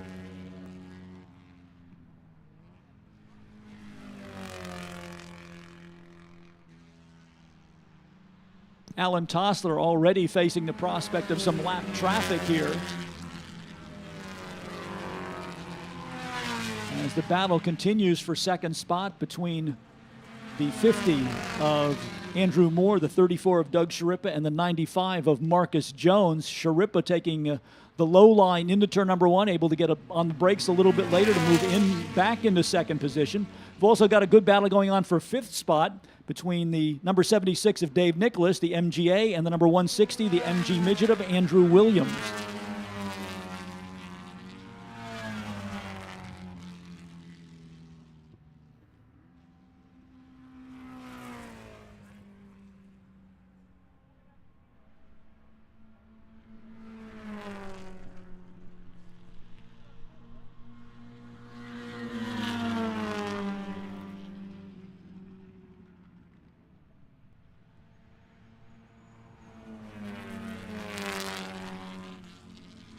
With the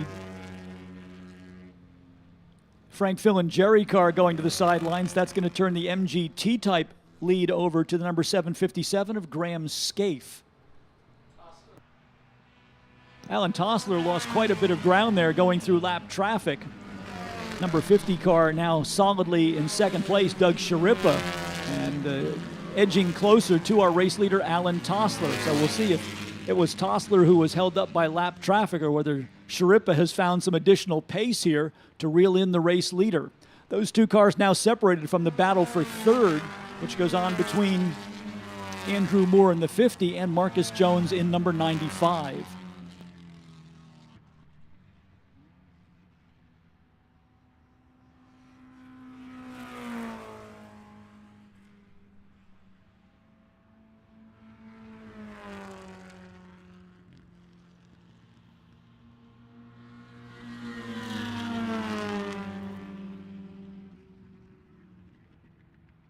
Our MG-powered TV Grand Tourer coming across the start-finish line. Limited production English sports car using MGB for its drivetrain. Here is Tossler, our race leader, and then about 8 car lengths back now, the number 50 of Doug Sharippa. In the third now, Marcus Jones in the number 95, and then the number 50 of Andrew Moore now fading to 4th position. 76, Dave Nicholas still hanging on to 5th position, and he has managed to shake off Andrew Williams in the MG Midget. The number 160 car now running in 6th. Phil Cooper's MGB number 62, 7th. 8th to Jeff Baer in the MGB number 151.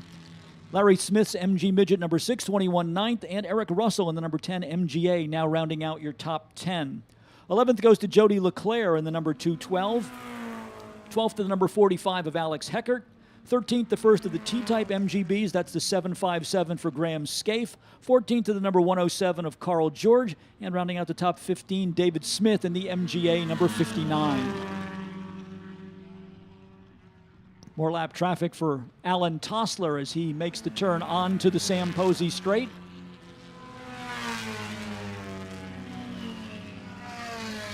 Doug Sharippa not able to make up ground, in fact losing a bit on that lap, as he was only about 5 or 6 car lengths behind Tossler on that last lap. The gap has now almost doubled to about 10 car lengths between the first and second place automobiles.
Our live stream camera down on the bridge support at the entry to Big Bend, giving us an interesting look at Alan Tossler's car as he went down into the turn number 1 braking zone and the weight transferred towards the front wheels. We noticed just a little bit of brake lockup on the left rear corner, momentarily emitting a wisp of smoke, but Tossler able to keep the car pointed in the right direction and continues to run in the lead in the number 01.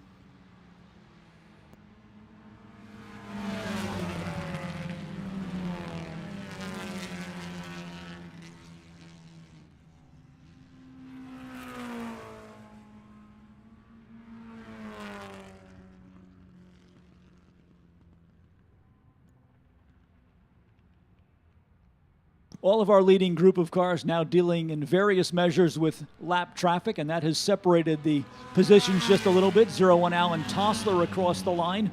Second spot to Doug Sharippa, about a second and a half behind now in the number 34. Then another second and a half back to Marcus Jones in third place in the number 95. Andrew Moore rides in 4th in the 50. Dave Nicholas prevails for now in the 5th position in the number 76 MGA over Andrew Williams. Williams in the MG Midget number 160 is 6th position. 7th to Phil Cooper's MGB number 62. Jeff Baer in the MGB number 151 is 8th. 9th to Larry Smith's MG Midget number 621. And rounding out your top 10, Eric Russell's MGA car number 61.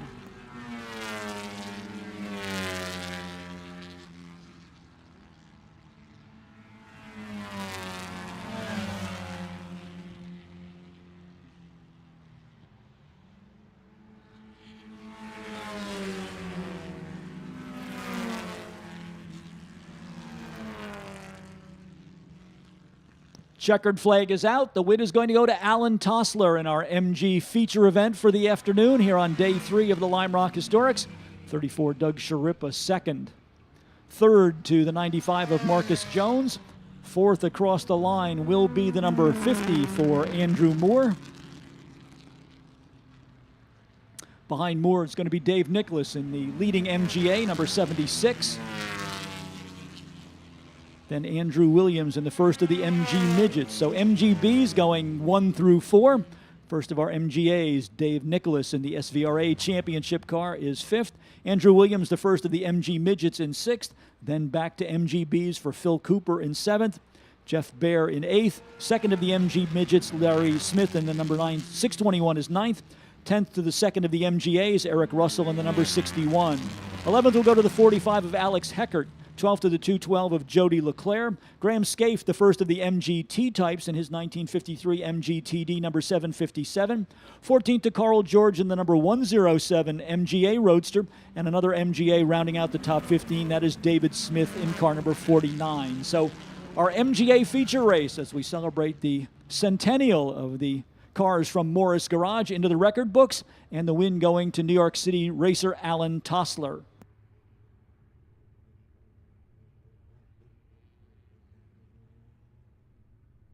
FCP Euro is the official auto parts supplier of Lime Rock Park and has offered genuine OE, OEM, and aftermarket parts for European vehicles since 2001. But did you know they do much more than that? Head over to fcpeuro.com to find buyer's guides, DIYs, chassis breakdowns, and much more to help keep your European ride running right. FCP Euro, the official auto parts supplier of Lime Rock Park.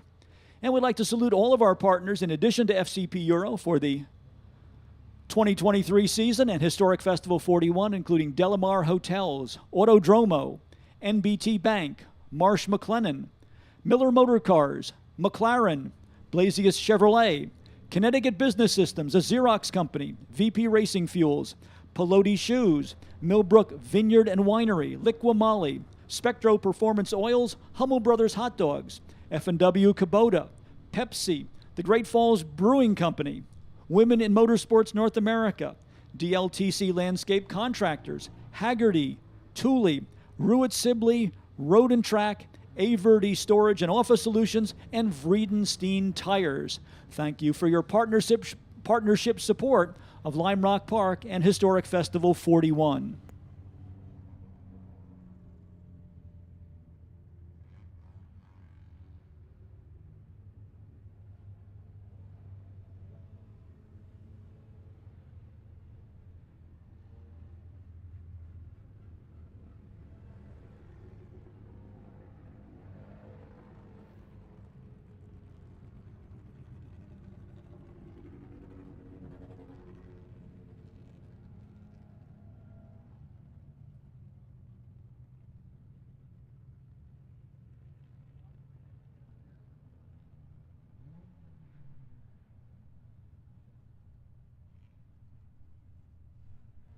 Nice clean race in terms of the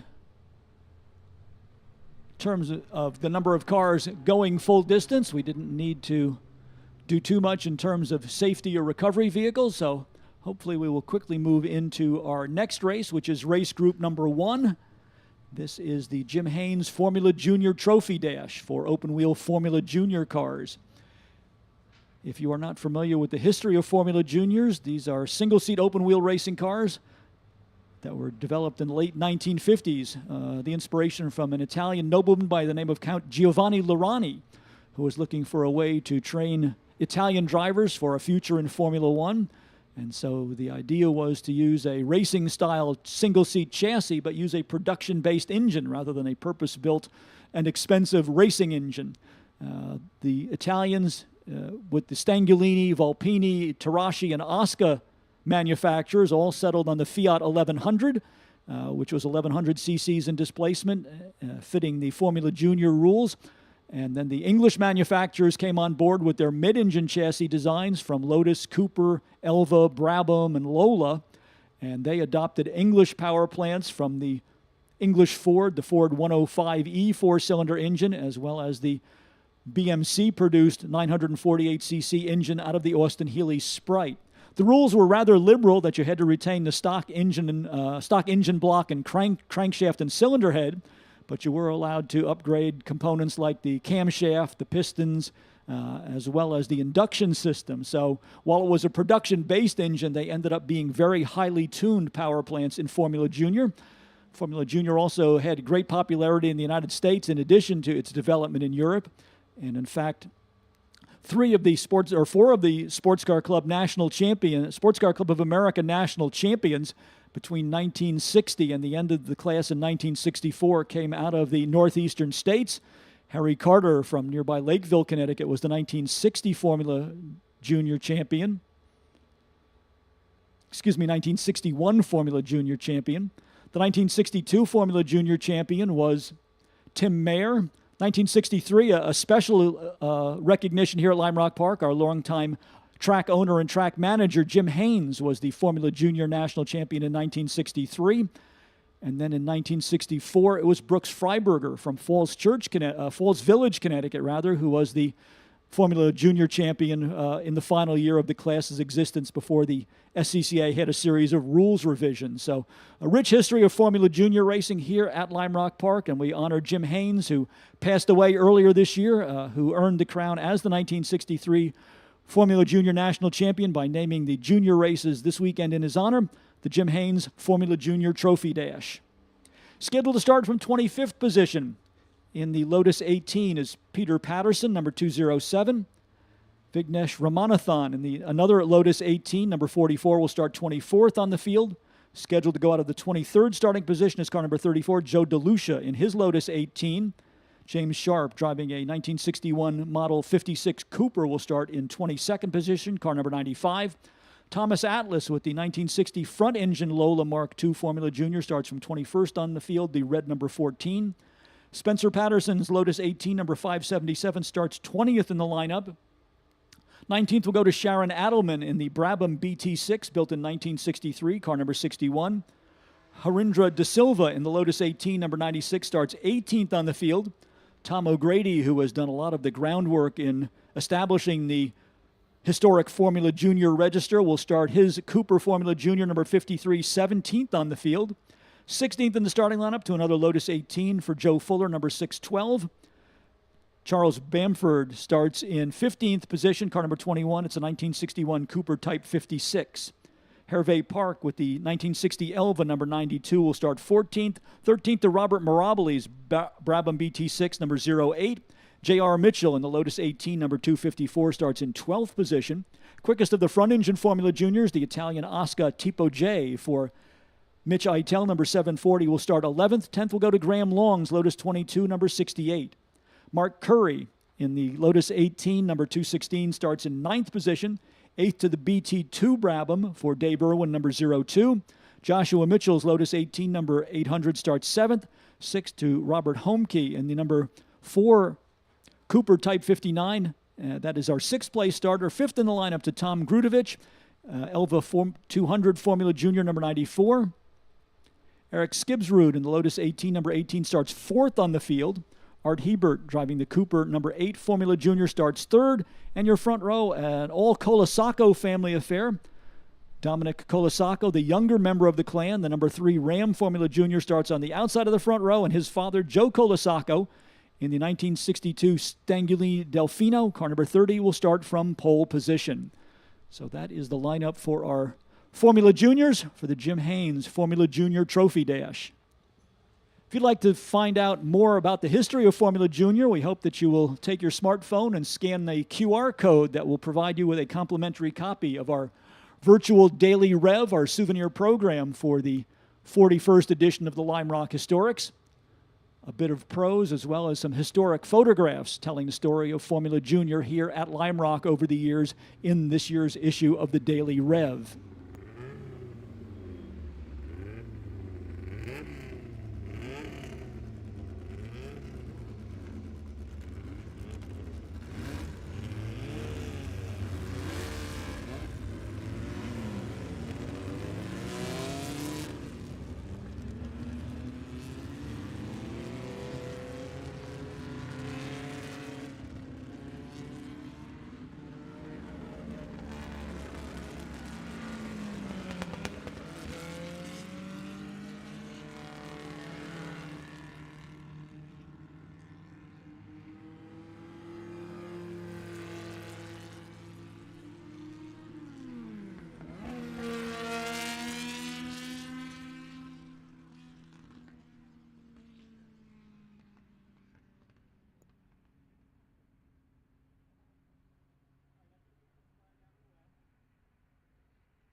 Our field of Formula Juniors in 2x2 formation as they make their way down onto the Sam Posey Straight. Pace car dipping down onto pit road. The Colasacco family, dad on the pole, son alongside, down towards the stripe, looking for the green flag. Jim Haynes Formula Junior Trophy Dash on its way to turn number 1. Good start from the second row for Art Hebert in the number 8. He's going to get around both of the Colasacco cars to move the Cooper into the lead, so it is Art Hebert from the second row with a strong start going down the inside of the racetrack towards turn number 1 that moves the Cooper into the top position.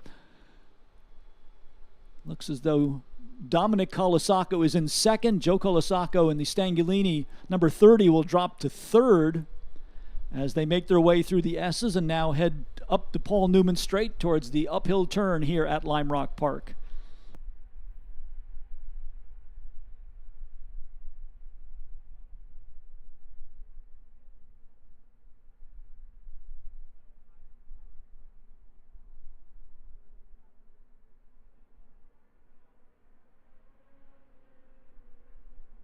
Race leaders down the hill, quickly around to complete lap number 1. Still the Cooper of Art Hebert at the head of the order. Joe Colasacco to second. Dominic Colasacco in the number 3, dropping down to third. Fourth place will be the number 4 for Robert Homke. Fifth to Eric Skibsrud. Sixth to Dave Irwin in the 02. Seventh to the 800 of Joshua Mitchell. Tom Krudovich in the number 94 is 8th. 9th to the 216 of Mark Curry. And Graham Long in car number 68 rounds out the top 10.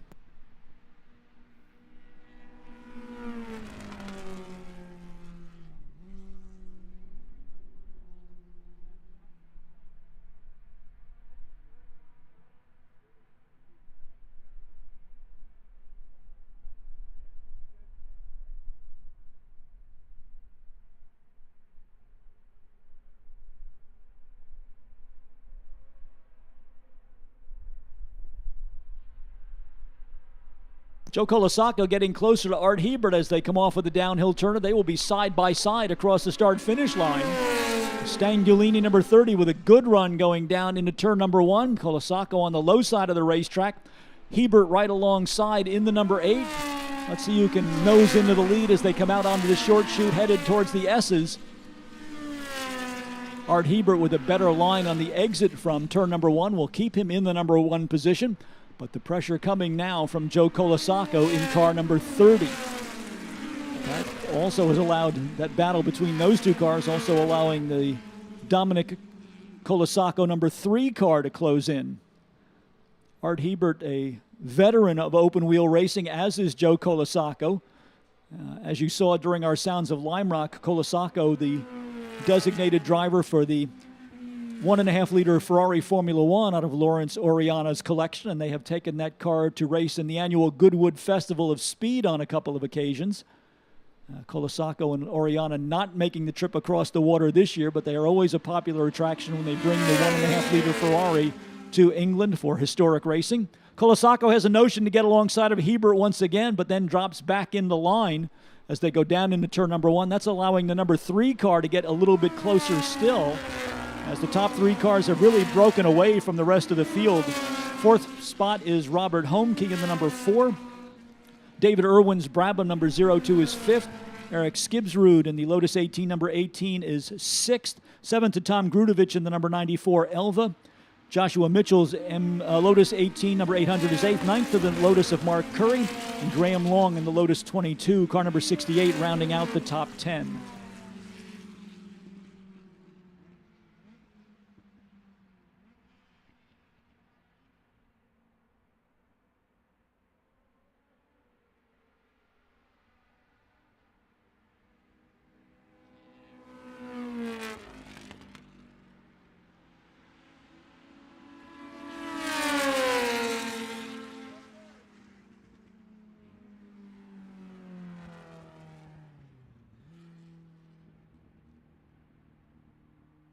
Looks as though we're going to go to a full course caution. Taking a look around the racetrack.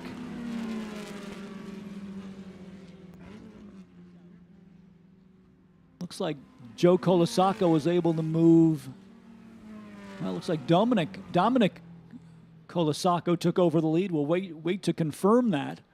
We do have a car off course down in turn number 1, so the full course caution will bring out the safety car here in our Formula Junior event. A couple of cars getting tangled up under the yellow flag as well. Looked like one of the drivers didn't see the yellow flag signal, so we also had a couple of cars have contact right along the Sam Posey straightaway, so that's going to require additional cleanup. Hopefully. So we will have 2 incidents to deal with now. One car down in turn number 1, and now a second incident as a couple of drivers apparently weren't aware of the full course caution and had contact right along the Sam Posey straight.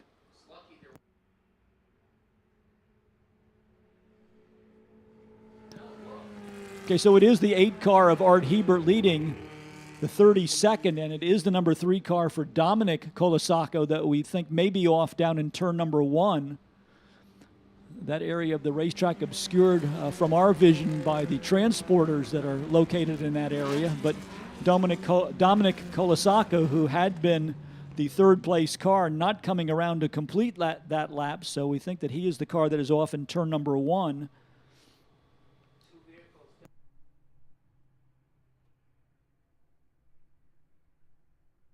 And now safety vehicles arriving for the second car, the second incident on the racetrack, where a couple of cars got tangled up as drivers slowed up for the caution flag. And that car up against the guardrail on the outside portion of the Sam Posey straightaway. So we will need to clean up 2 separate incidents, unrelated in nature, except for the fact that the first one precipitated the second one. So the field will get in single file formation behind the Lime Rock safety car.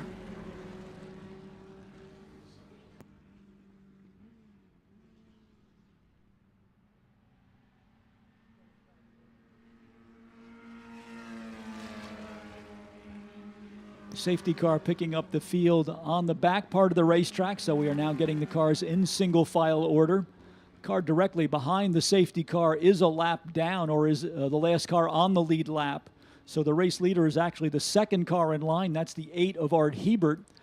Second place to the number 30 of Joe Colasaco. Third place will now be Robert Homke in the number 4. And he is separated from the lead group by another lapped car. Then it's Dave Irwin in 4th in the 02. Eric Skibsrud in the number 18 is 5th. 6th to Tom Grudovich in the 94. 7th to Joshua Mitchell, number 800. Graham Long in the 68, now 8th. Mark Curry in the 216 is 9th. J.R. Mitchell in the 254 rounds out the top 10.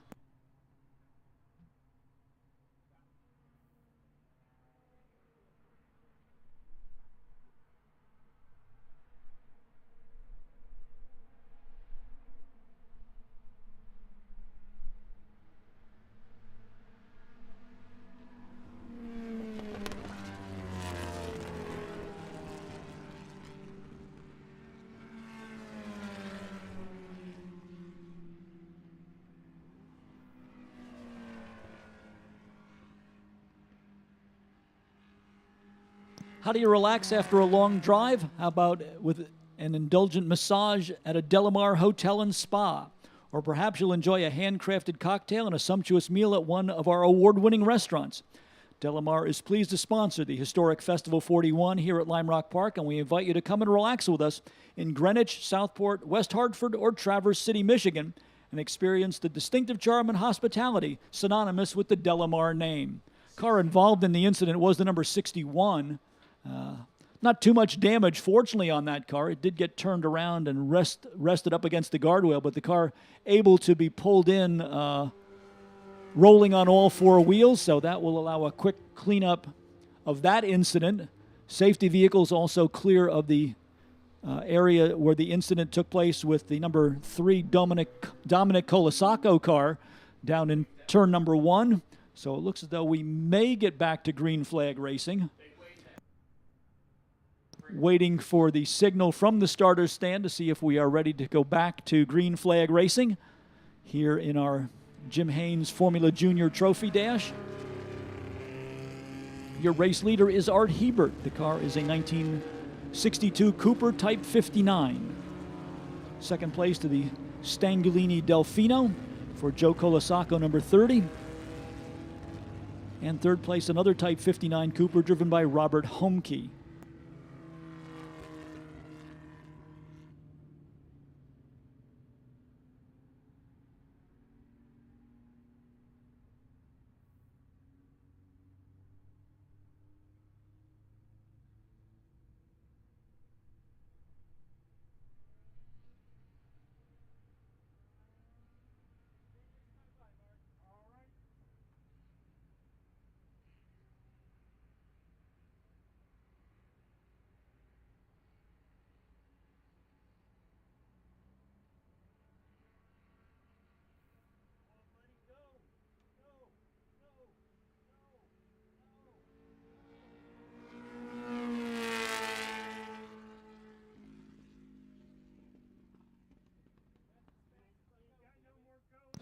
From the starter's stand, we see the green flag ready, so we will get a flying finish to this Formula Junior event. Let's see if Joe Colasaco has anything for Art Hebert, as the Stangolini will chase the Cooper down into turn number 1.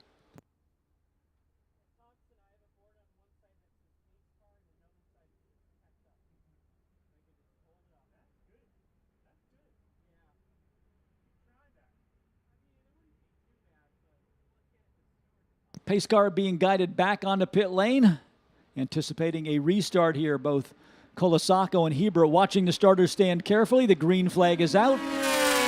Formula Junior Trophy race back under green flag conditions. Joe Colasaco goes to the high side of the racetrack, this time going down into turn number 1. But Art Hebert, with a little bit more momentum, gets into the apex of Big Bend first. And the number 8 car continues to hold on to the lead as our first and second place cars make their entry point to the S's directly in front of the infield spectator hillside area.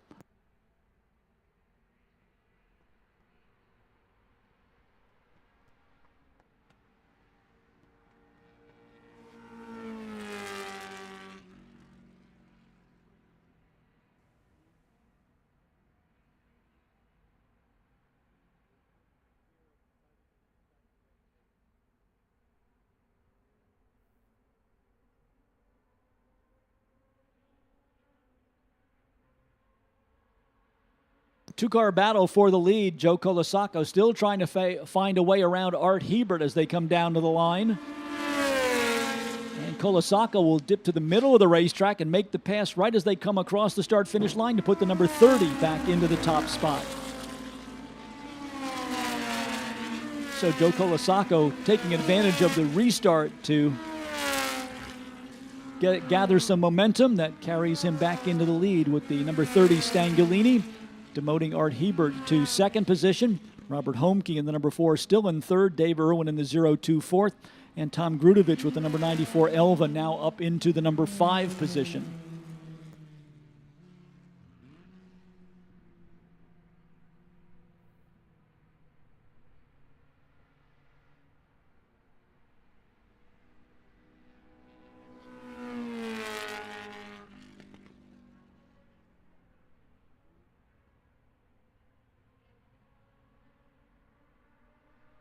Now that he's gotten into the lead, Joe Colasaco extending his advantage, pulling out about 5 car lengths over the number 8 machine of Art Hebert, and then almost a full length of the Sam Posey straightaway back to the battle for third position between Robert Homke in the 4, Tom Grudovich in the 94, Dave Irwin in the 0-2, and Graham Long in the number 68.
Joe Colasacco just now turning fast lap of the race at 1 minute, .982 as we get the 1 lap to go signal.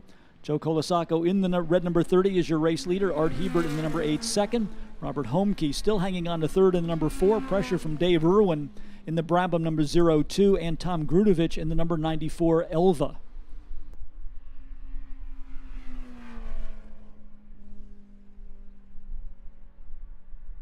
Checkered flag is out. Your winner of the Jim Haynes Formula Junior Trophy Dash for the afternoon is Joe Colasacco in car number 30. Art Hebert in the number 8 will take second.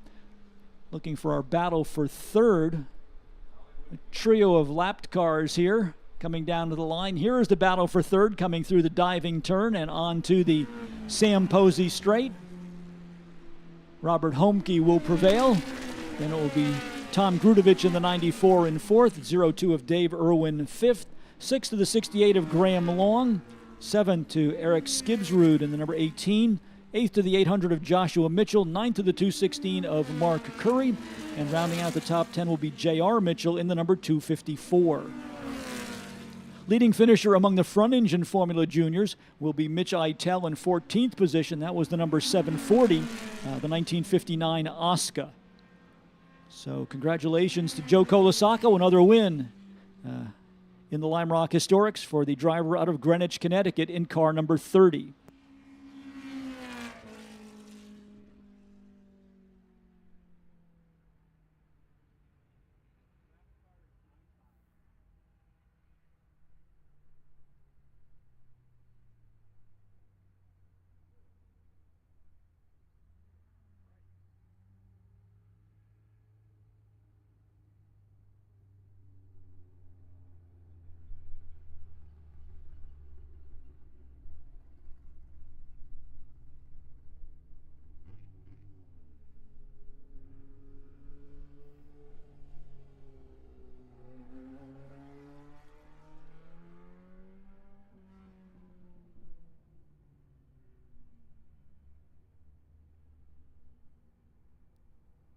As our Formula Junior cars make their way back to the paddock area, we get ready for our Sports 2000 event, another of our featured groups this weekend. As we have said before, Sports 2000 is the best-kept secret in road racing.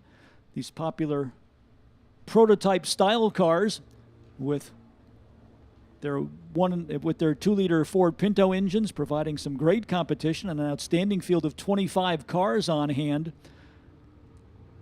And to show you how quick they are, the pole position for this race will go to Colin Thompson with the best lap of 51.672. That is just about the fastest lap we have seen from any of the cars here this weekend. And right in the picture with him as well is Ben Sinnott at 52.3 for the outside front row starting position. So we will have a classic contest in Sports 2000 shaping up here. Among the notable drivers we have seen at Lime Rock Park in the Sports 2000 class, the late Walter Payton, the NFL star running back for the Chicago Bears, chose Sports 2000 when he made the transition from playing football to taking up motorsports. And from the Rock and Roll Hall of Fame, John Oates of Hall & Oates also raced here in the Sports 2000 category. If you'd like to catch up on those details and more, be sure to check out the Historic 41 edition of the Lime Rock Daily Rev. It is available in virtual form.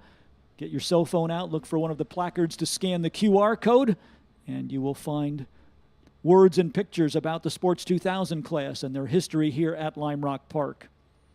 Here's the starting lineup for our Sports 2000 group. Angelo Savoia in number 85 will start in 25th position. The car is a 1980 English Taiga. Lee Brayan in the Lola T89, number 24, starts in 24th position. 23rd in the lineup will go to another Taiga chassis for Mike Taradash, car number 1. Rob Dusek, the second in the 1994 Duran, number 32, goes from 22nd on the field. 21st in the lineup to Bob Mittman's Lola T596. This is car number 2. Matt Kane, part of a 2-car Kane family entry in Sports 2000 this weekend, starts from 20th position. The number 52 car, another English Taiga. This is an SC84 model. Greg Miller in the American-built Swift DB2 Sports 2000, number 4, starts in 19th position. 18th in the starting lineup to another of our Sports 2000 Lolas. This is John Stuketis, number 89. Kevin Whitman's Swift number 46 goes from 17th on the field. 16th in the starting lineup will go to car number 19, the Taiga of Robert Brady. Thomas Kane with his Taiga SC83 number 51 starts in 15th position. 14th in the starting lineup to Josh Lewis in the Lola T598 number 812. Jim Hallman's number 198 Swift will start 13th on the field. 4-car entry from the Payne family in this event. Henry Payne in the number 90 Lola starts in 12th position. Simon Green in the one-of-a-kind Shrike number 80 will start in 11th position.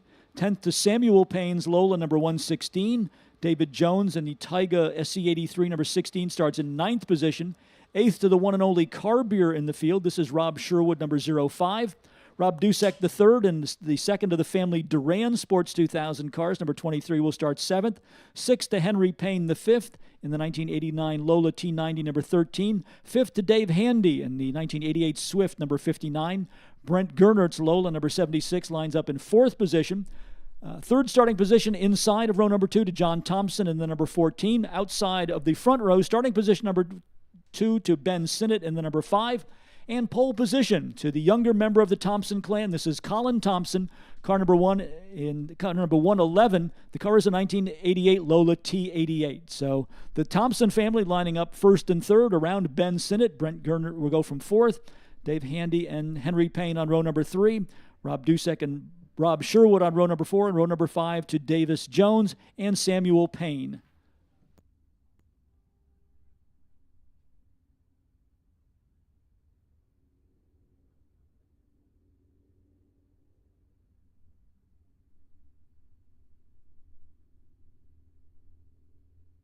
Three subcategories for the Sports 2000s within the overall framework of this race.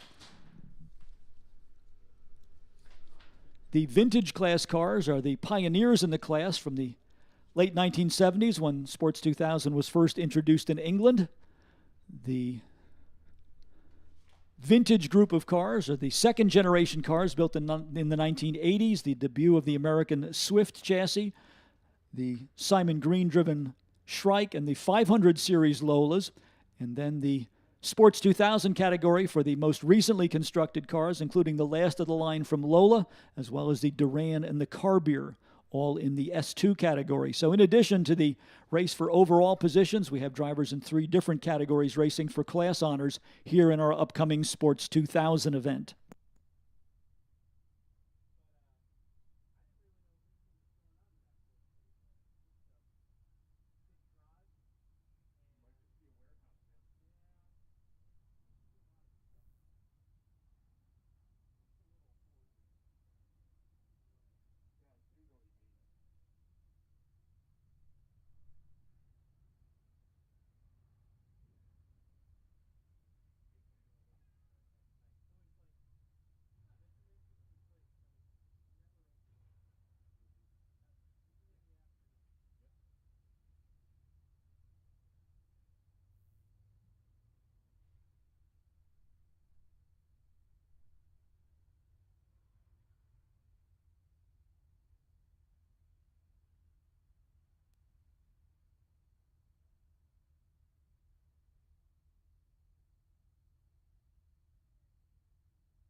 Sports 2000 field emerging onto the Sam Posey straightaway to get into their 2x2 formation behind our Lime Rock pace car.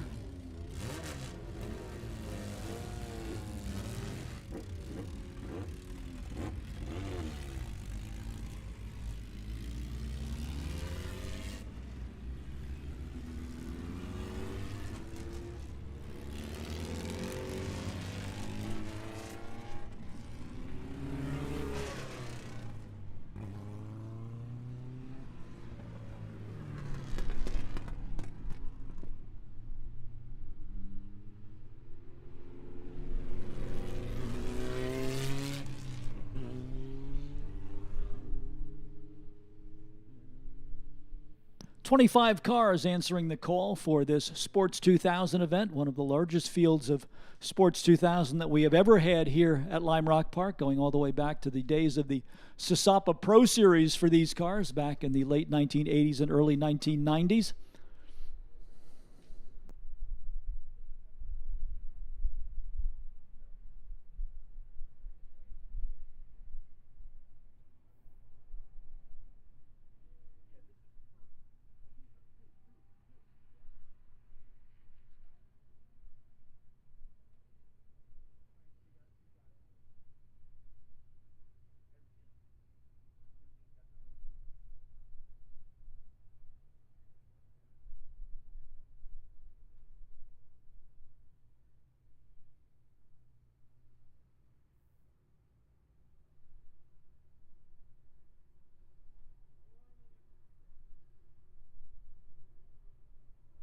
As we've said, this is a popular family sport with 2 cars each representing the Thompson family, the Kane family, and the Dusek family, and then 4 cars from the family Payne.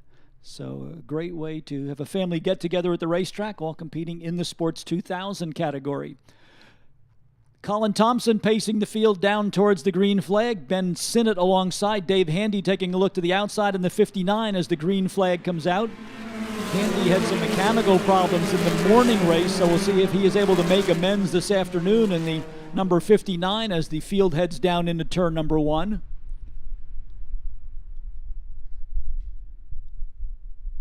Colin Thompson getting the jump on Ben Sinnott to lead them to the S's for the first time. Racing in front of the infield spectator hillside area, now making the right turn that puts them on the exit towards this Paul Newman straight that will lead to the uphill turn on the back part of the racetrack. If you haven't been over in that area of the racetrack, we do have some new spectator areas that have been developed, so we hope that you'll get up and stroll around the park and enjoy the various vantage points to view the racing here at Lime Rock during the 41st edition of the Lime Rock Historics. Also, we'd like to say welcome to all of you watching from the outfield portion of the racetrack. We hope you are enjoying your perspective on the racing. And we remind you that the pedestrian bridge is open, connecting the infield and outfield areas here at Lime Rock Park. Well, a short day for Dave Handy. We said we hoped that he had sorted out those mechanical problems, but that is obviously not the case.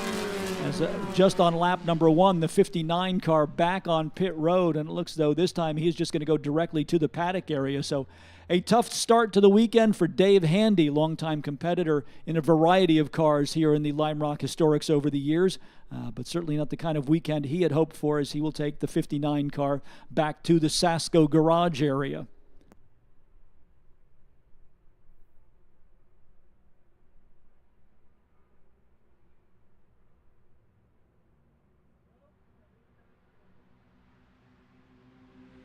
Meanwhile, out front, Colin Thompson being chased by Ben Sinnott and his father. That is Colin Thompson's father, John Thompson, in third. Fourth position to Brent Gernert in the 76, Henry Payne the fifth, and the number 13 is fifth in the running order. Then it's Rob Sherwood in the 05 and sixth. 16, Davis Jones, seventh. Eighth to the 23 of Rob Dusek the third. Samuel Payne in the number 116 is ninth, and Jim Holman in the number 198 rounds out the top 10.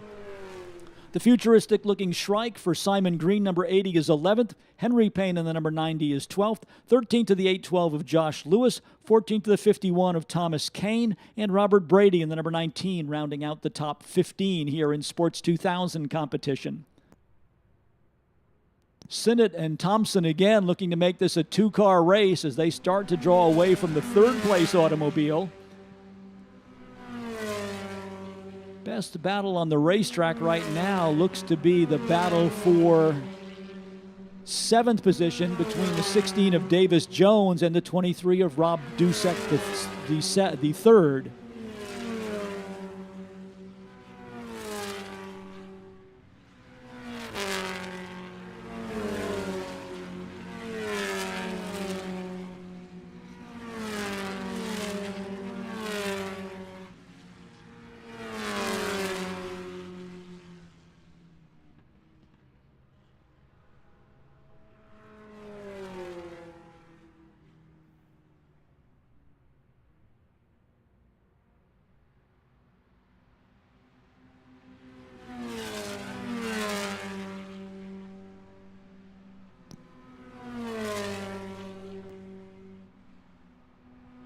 Nine-tenths of a second now, the gap between Colin Thompson and Ben Sinnott.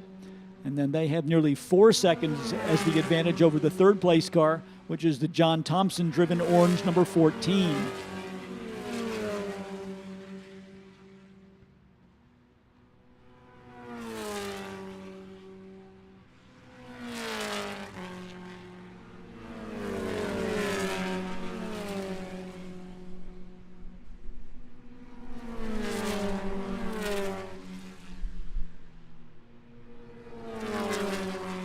Lots of two-car battles going on out there. Almost field forming up almost 2 by 2 here. Here are the race leaders coming back to us. Two-car race between the 111 of John Thompson, or rather of Colin Thompson, and the number 5 of Ben Sinnott.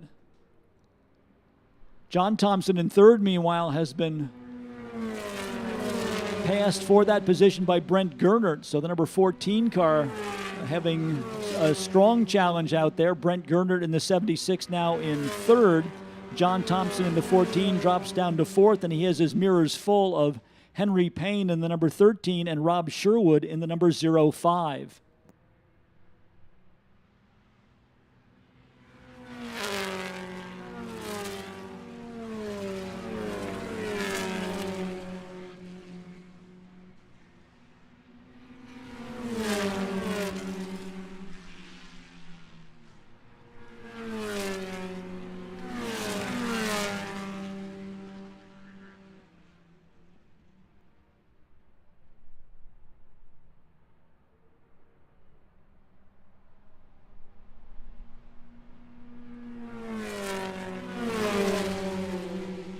John Thompson continuing to fade in the order.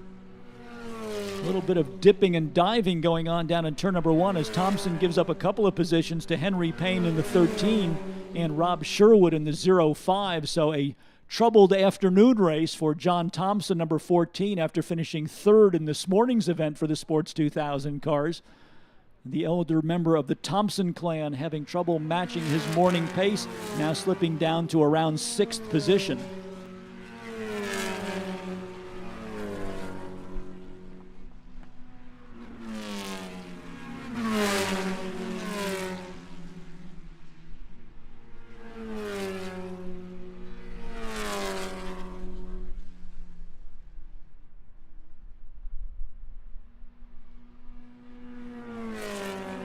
Race leaders catching some lap traffic down in turn number 1. And one car slow and pulling off course at the right-hander that marks the exit point to the S's. So that car with some mechanical difficulties, fortunately able to get clear of the racetrack. So we should stay under green flag conditions here in our Sports 2000 contest. Ben Sinnott, meanwhile, taking over the lead from Colin Thompson as they work their way through traffic. So Sinnott taking advantage of the lapped cars. Let's see how the order sorts itself out on this lap. And it is now the black number 5 of Ben Sinnott with the lead over the orange number 111 of Colin Thompson in second place. Brent Gernert not too far away in third in the number 76. Then in fourth, it's Rob Sherwood in the 05. Fifth to the 13 of Henry Payne. the 14 of John Thompson fading to 6th position. Rob Dusek, the 3rd, now 7th in the 23, followed by the 16 of Davis Jones, the 116 of Samuel Payne, and now into the top 10, the green Shrike number 80 for longtime Lime Rock Sports 2000 racer Simon Green.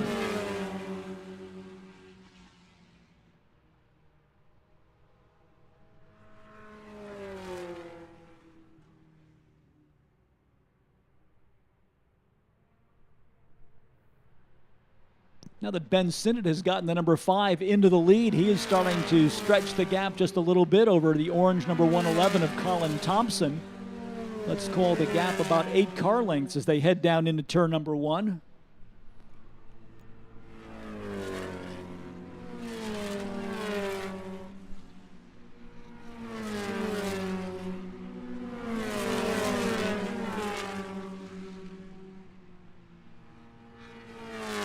Some lap traffic up ahead causing a mix-up down in turn number 1. Looked like the 05 of Rob Sherwood got turned around right in front of Henry Payne and John Thompson. Trying to see if Sherwood was able to drive away. He is just now rolling again, so the 05 of Rob Sherwood coming up on some lap traffic, gets the car crossed up, and he's going to fall all the way down to the lower portion of the top 10. Ben Sinnott and Colin Thompson continuing the race. Thompson getting a little bit closer now, going down into turn number 1. Closes that gap down to just a couple of car lengths. So your black number 5 is the leader. That is Ben Sinnott. And now only a car length or so behind the orange number 111 of John Thompson as they try to work their way around lap traffic, exiting the S's and racing along the Paul Newman Straight towards the climbing turn.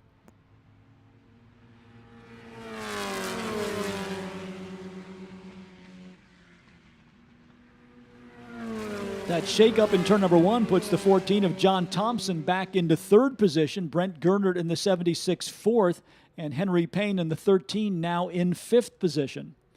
Looking towards the downhill turn, here comes Sinnott and Colin Thompson in the battle for the lead.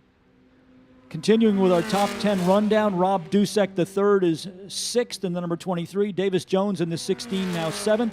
Samuel Payne in the 116 is 8th. 9th to the 90 of Henry Payne. Then it's the 80 of Simon Green in 10th position. Jim Hallman in the 198 is 11th. And Rob Sherwood, just now rejoining the race, now sits in 12th position in the number 05.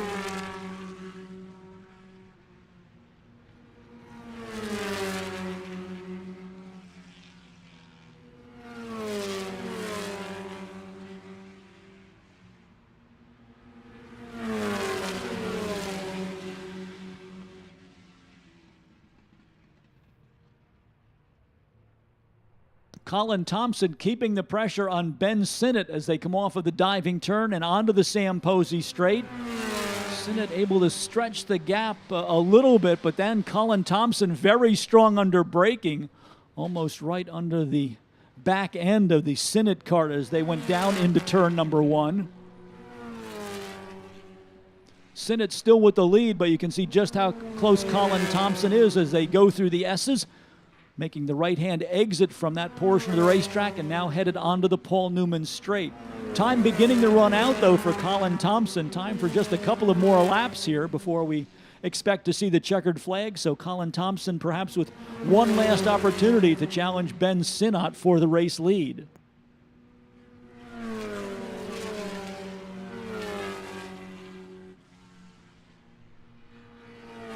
Sinnott again with the advantage off the downhill turn.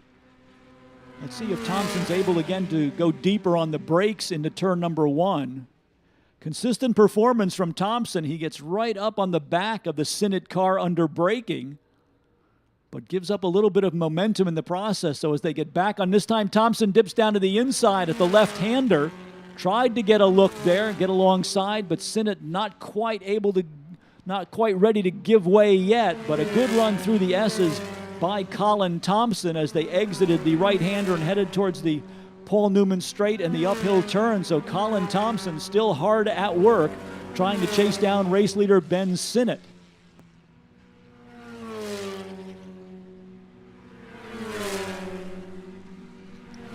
looking towards the downhill section of the racetrack, and problems for Colin Thompson. Looks like the orange number 111 was off the pace there, and it is mechanical problems for Colin Thompson. So right as he was in a position to challenge Ben Sinnott for the race lead, instead the number 111 pulls on to pit road. A disappointing end of the day for the number 111 of Colin Thompson. I'm not sure if it was a mechanical problem. He's coming in almost as if he was given some sort of penalty flag on the back part of the racetrack. He pulled down onto pit road, slowly went by where the officials are on pit road, kind of waved his hand and looked with a question, and then continued back on the racetrack. So whatever occurred out on the back part of the racetrack, Ben Sinnott took advantage of it, and Colin Thompson, who had been challenging for the lead, all of a sudden finds himself mired mid-pack.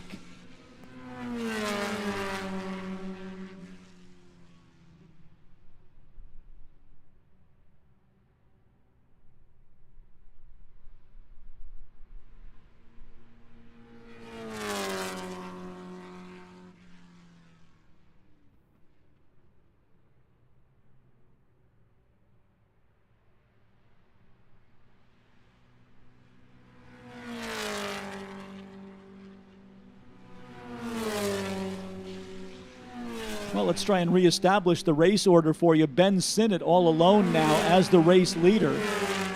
John Thompson finds himself in second position in the 14, but under pressure from his son Colin after that unexpected visit to pit lane by the car 111.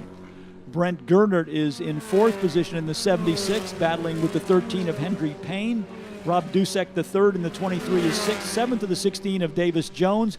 Eighth to Samuel Payne in the 116. Ninth to the 90 of Henry Payne.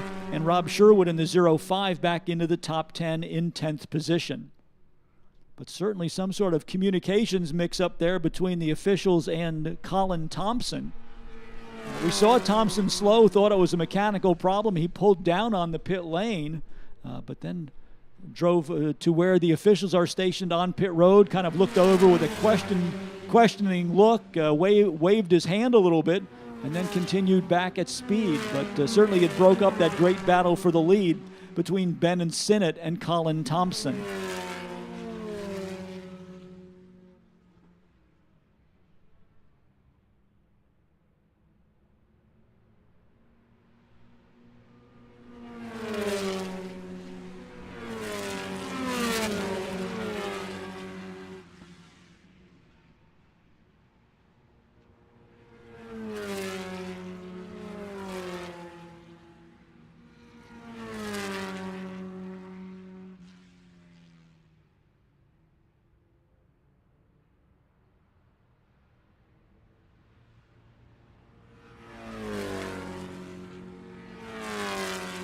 Well, the Thompson family having a battle for second place here. Dad in the number 14 and son in the number 111, nose to tail going down into the first turn. And that is the battle for second place, as Ben Sinnott is now all alone with a lead of about 30 seconds over the number 14 and the number 111.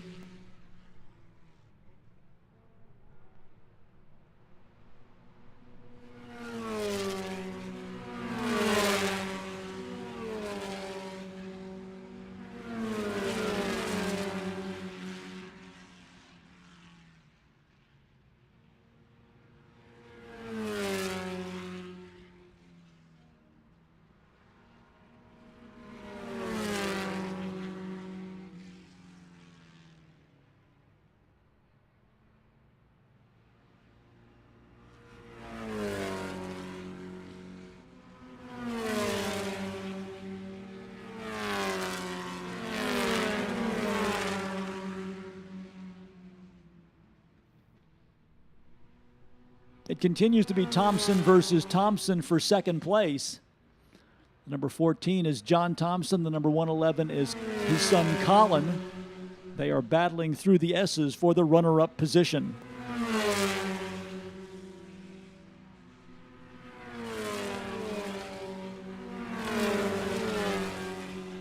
Ben Sinnott, meanwhile, getting the 1-to-go signal as he is on his last tour around the mile-and-a-half circuit here at Lime Rock Park. ready to put the afternoon portion of our Sports 2000 challenge into the record books.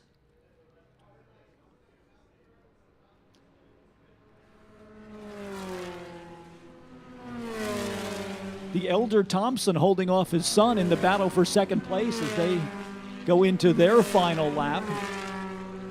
Looking for Ben Sinnott to come down the hill one final time. Here is the black number 5. Couple of lapped cars in the mix here, but Sinnott will take the checkered flag, picking up the victory for the afternoon portion of our Sports 2000 competition. Let's see how the battle for second gets settled between the father and son duo from the Thompson family of the Keystone State of Pennsylvania. Identical orange Lola Sports 2000 cars, battling it out for that runner-up position. And I think Dad's going to prevail. 14, John Thompson will take second, and Colin Thompson in the number 111 will come home in third. 13th will go to Henry Payne the fifth in fourth position. Fifth to Brent Gernert in the 76. Sixth to Rob Dusek the third in the 23. Davis Jones in the 16 takes seventh. Eighth to Samuel Payne in the number 116. Ninth to Rob Sherwood in the 05. 10th to Henry Payne in car number 90. In 11th, it will be Simon Green in the number 80. Jim Holman, number 198, takes 12th. 13th to Thomas Kane in the number 51. Josh Lewis in the 812 is 14th. And Kevin Whitman in the number 46 car rounds out the top 15. In terms of our three different categories, Ben Sinnott will be the S2 class winner.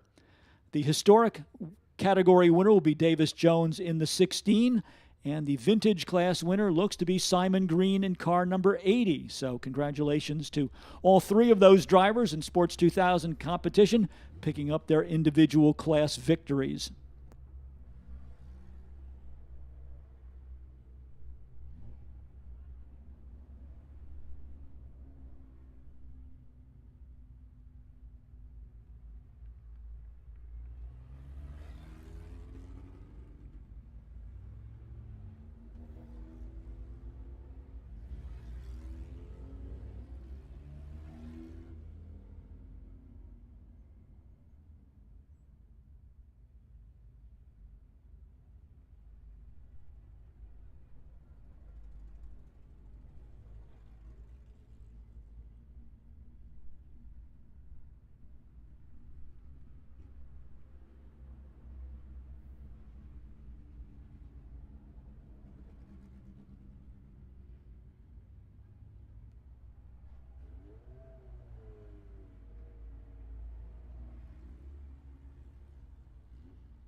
Next up will be our pre-1940 and immediate post-1940 cars. Cars from the late 1940s and early 1950s, as well as the pre-World War II era cars coming out for our next race group. Mix of a little bit of everything in this group. Luca Maciacescu in the Mini Cooper pickup truck, number 198, scheduled to start 29th. 28th to the MG 1300 sedan, number 88 for John Oliva. Doug Cushney in the Type 35 Bugatti, number 27, scheduled for number 75, scheduled for 27th position. Lester Nadell in the Plymouth Speedster, number 33, will line up in 26th. 25th to the Voigt Crossley H Modified for Richard Campbell, number 91. Mark Brando's MGTC, number 470, scheduled to start 24th. 23rd in the lineup to the Austin A35 sedan for Niall McCabe, number 909. The four-cylinder NSU Prinz, driven by Tom Wolko, number 38, will start 22nd on the field. 21st to the number 881, a 1949 MGTC. Jonathan Lane will be the driver. The supercharged MGTD of Mark Sherman, number 607, starts in 20th position. 19th in the lineup goes to car number 98. This is Roger Garnett in the Austin Healey Sprite. Santos Spadaro brings the Crossley-powered PBX H Modified, number 74, into 18th starting position, quite in contrast to the car that will start 17th, the Giant Stutz Special, number 87, for George Holman. Sandy Leith hopefully will be in the lineup. He did have mechanical problems this morning in the Type 37 Bugatti with the Ford B-Block engine. The number 2 car scheduled to start 16th on the field. 15th in the starting lineup to the Leicester-bodied MG number 48 for Steve Conson Sr. Glenn Moore's MGTF number 56 scheduled for 14th on the field. 13th in the lineup to the MGTD of Dan Leonard number 409. Another of our Crossley-powered H-Modifieds, the Jabro of Kevin Clemens, will start 12th. That's number 675. Second of our Stutz entries out of the Holman family, the number 6 car for George Holman starts in 11th. Edson McCord's MGTD will start in 10th position, car number 915. The Ford Flathead-powered Old Gray Mare Special for Ben Bragg lines up in 9th position, the gray number 1. Mark O'Day's MGTD number 23 starts 8th. 7th to the second of our Leicester MGs, the number 302 for Tom McCormick. Ed Callow's MGTC number 452 will start 6th on the field. 5th to the number 19, the Alfa Romeo of Ed Metalman, number 19.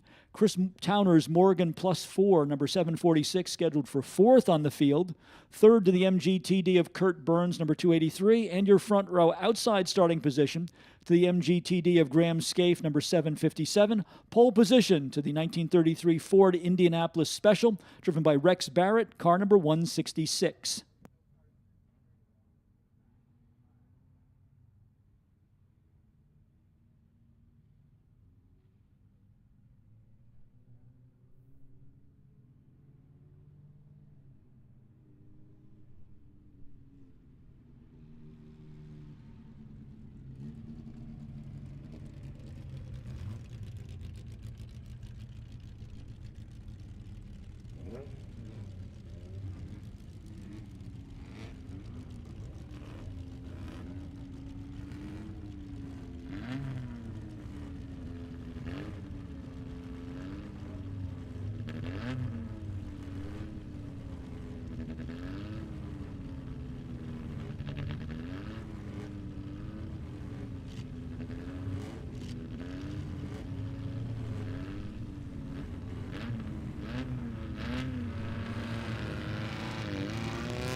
Pace car leading our pre-1940 and late 1940s group of cars back to the green flag area.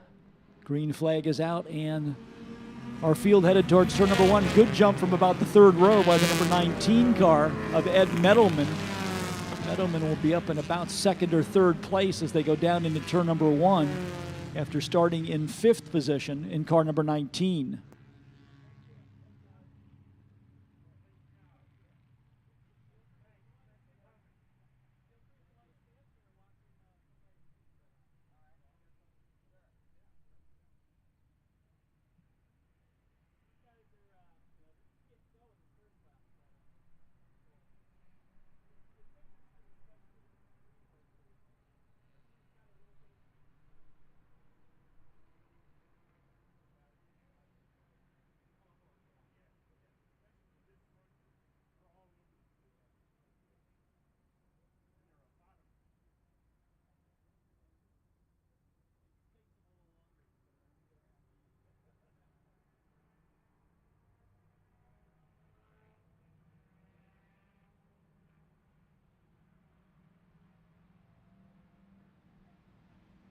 Rex Barrett leading the way in the Ford Indy car from the 1930s.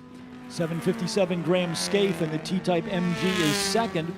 Third to Chris Towner's Morgan, number 746, and Ed Metalman, after that good start, only gains 1 position from his original starting slot, now shown in 4th in the number 19. 5th of the 283 of Kurt Burns. 6th, the 23 of Mark O'Day. Ed Callows, number 452, is 7th. 8th to the Leicester MG of Tom McCormick, number 302. The 1930 Stutz Special for George Holman, number 6, is 9th. And the MGTF for Glenn Moore, number 56, rounds out the top 10.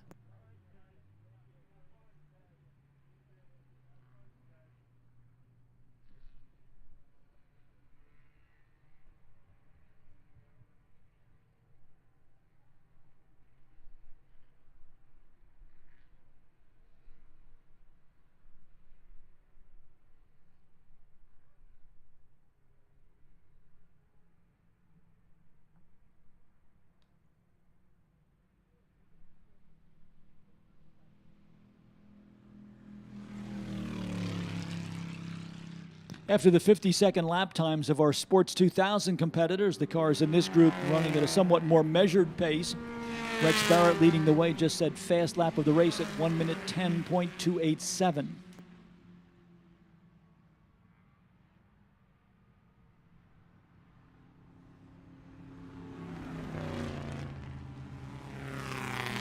Good to see Sandy Leith back in action. The number 2 Bugatti had problems in the morning stanza for this group, but the Ford-powered Bugatti back in good form.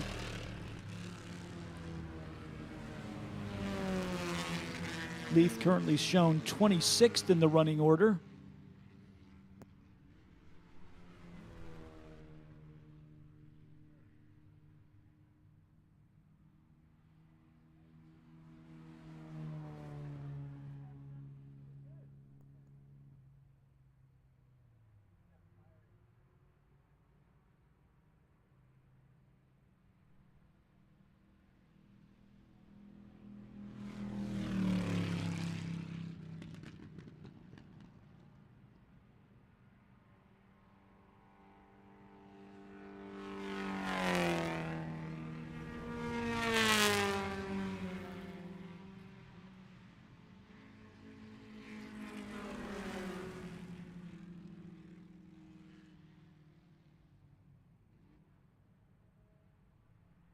Apparently there's a problem with the transponder on Sandy Leith's Bugatti, as he is actually running in 10th position, although he's showing up in 26th on the scoring monitor. So Sandy Leith with the Ford-powered Bugatti having a strong run here after problems in the morning session for this group.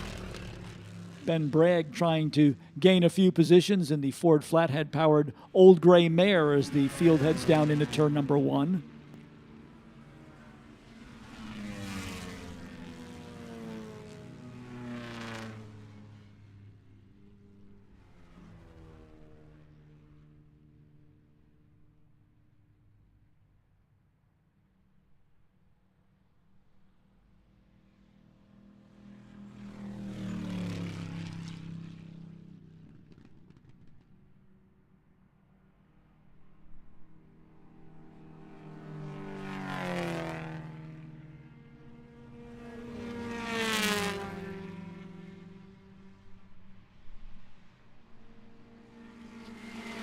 Tom McCormick challenging Ed Callow for 6th position. Callow in the number 452, the red 1947 MGTC, and the aluminum-bodied Lester MG for Tom McCormick right there with the number 302.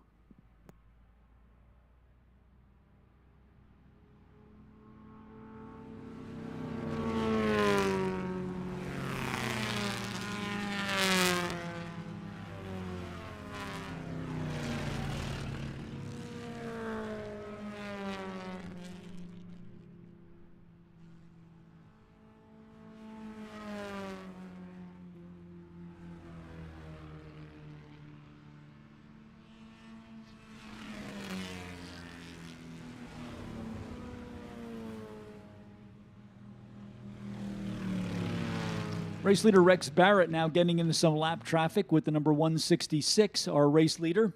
Black Morgan, number 746. Chris Towner is our second place car. Ed Metalman has worked his way up to 3rd now in the Alfa Romeo Giulietta Sprint, number 19, just ahead of Mark O'Day and Kurt Burns. Burns in the 283 and O'Day in the number 23. Tom McCormick finally gains the spot on Ed Callow, so the 302. The Lester MG now 6th. Callow in the 452 is 7th. George Holman in the number 6 Stutz Special runs in 8th position. Then in 9th, it looks like Steve Conson Sr.'s Lester MG, and right behind him is the Bugatti, the number 2 car driven by Sandy Leith.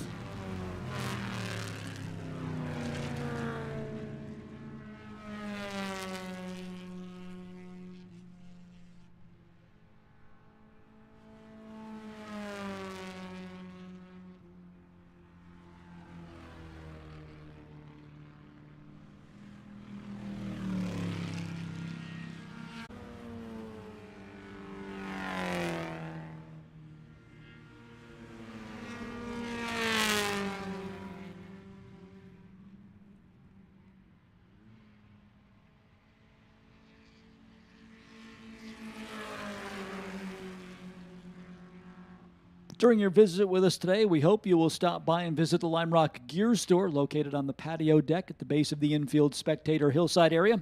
Full line of Historics 41 branded merchandise available there, as well as a number of sale items. So if you'd like to get the kids outfitted for back to school, great place to shop is the Gear Store here at Lime Rock Park on the patio deck at the base of the infield spectator hillside area.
Number 75 Bugatti, unfortunately an early visitor on pit road. That is Doug Cushney, and he is going to go back to the paddock area. Things going better in this race for the second of our Bugattis. That is the Ford-powered entry for Sandy Leith. He is running right around 10th position, having a great battle with Steve Conson Sr. and Jonathan Lane. Conson Sr. is in the number 48, Jonathan Lane in the 881, and Sandy Leith is in the Bugatti with the well-aged patina. That is car number 2.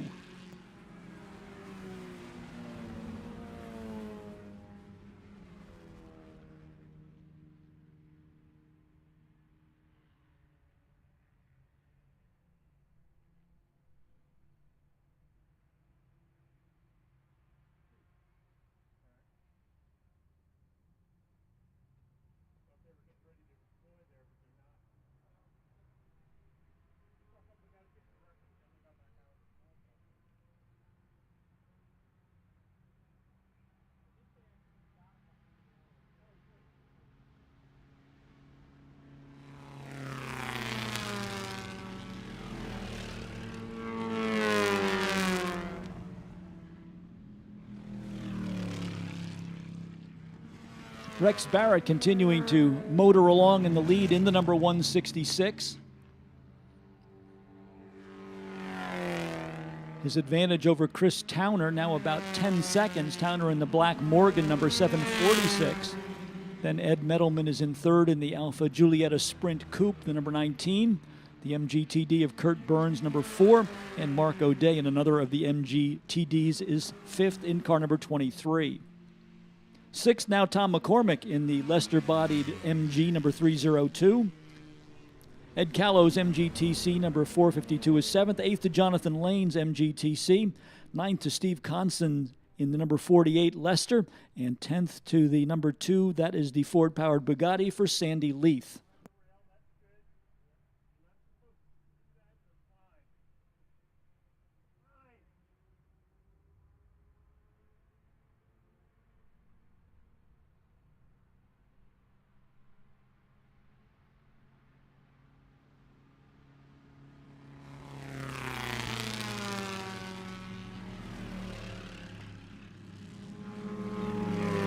Looks like Sandy Leith may have gained a couple of positions, now showing him just ahead of the 881 of Jonathan Lane. Lane shown in 9th position, so that's going to put Sandy Leith up into the 8th position now in the running order. Not too far behind Ed Callow in the number 452.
Race leader Rex Barrett just completing lap number 11, expecting to see the 1 lap to go signal shortly for the number 166 car.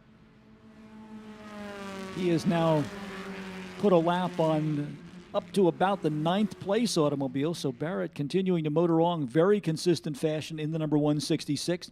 Best lap time for the afternoon for the Ford-powered IndyCar, 1 minute 10.216.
Rex Barrett continuing to motor his way through the lap traffic going down into turn number 1.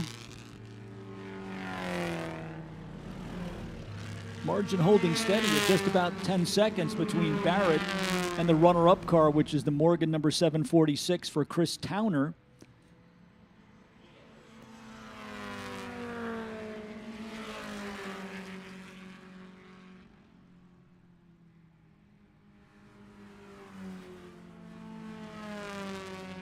Lime Rock Park is pleased to announce a new partnership with Pelote. Pelote is the official shoe sponsor of Lime Rock Park. Pelote driving shoes are handcrafted in Portugal for all-day comfort and packed full of technology. They're perfect for your next drive. Check out the full line of Pelote products at the Lime Rock Gear Store, and special discounts for this weekend as we start our new partnership with Pelote, the official shoe supplier of Lime Rock Park.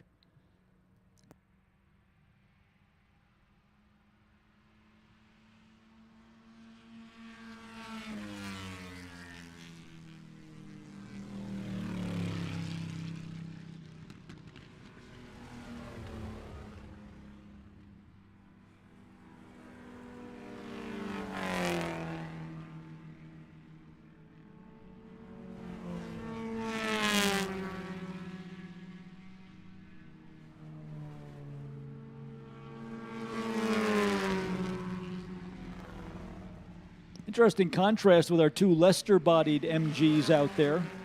The number 302 of Tom McCormick with the polished aluminum bodywork, and then the Steve Constant number 48 car with a little bit finer finish on it in British racing green, and that is the number 48 car. Problems for Ben Bragg.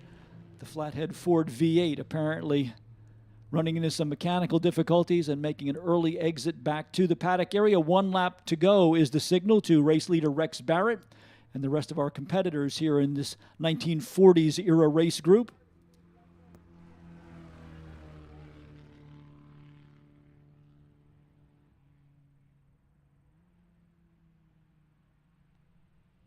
And here is the 1 lap to go signal to the number 166. So Barrett now on the final tour around the 1.5-mile circuit here at Lime Rock Park on his way back to the checkered flag. Chris Towner across the line, still in second spot, about 6 seconds adrift now. So Towner a little bit closer, but certainly not enough time left in this one for him to challenge for the lead. Chris Towner in the number 746. Morgan is second. Ed Mettleman in the Alfa Romeo Giulietta Sprint, number 19, still in third. Kurt Burns in number 283 MG is fourth, and Mark O'Day's MG TD number 23 rounding out the top 5. Then in sixth, it's the 302. That's the Leicester MG for Tom McCormick. Ed Callow with the MG TC number 452 is seventh. Eighth to Jonathan Lane, or rather eighth to Sandy Leith in the number 2. Ninth to Jonathan Lane in the 881, and Steve Constance number 48, the second of our Leicester-bodied MGs, rounding out the top 10.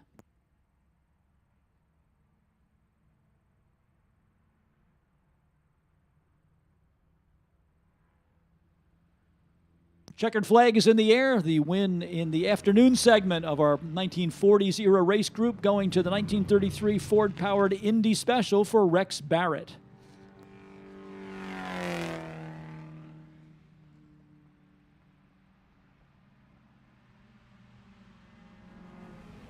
Delamar Hotels and Spas are pleased to sponsor Lime Rock Park and Historic Festival 41 as Connecticut's premier destination for unparalleled hospitality. We know a thing or two about elegance, history, and tradition. Spend a day relaxing at the spa, indulge in a decadent meal at our award-winning restaurants, or simply relax in the comfort of our well-appointed guest room. We look forward to welcoming you soon in Greenwich, Southport, West Hartford, or Traverse City, Michigan.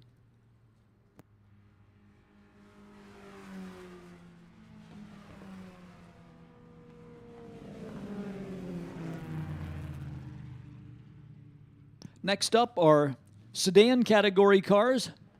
The fabulous tin tops of the 2.5-liter Trans Am Series, the IMSA RS Championship, and the SCCA B sedan class all coming out for our next racing group. And I'm going to hand it over to my partner, Craig Robertson. Thank you, Greg. 25 cars going to the grid for this race. Group 4, car number 85, Josh Brown, and a 1984 Volkswagen GTI. Starting 24th, car number 5, Mark Axon. 1971 Volvo 142. Starting 23rd, car number 220, that's Steven Hirschenreiter.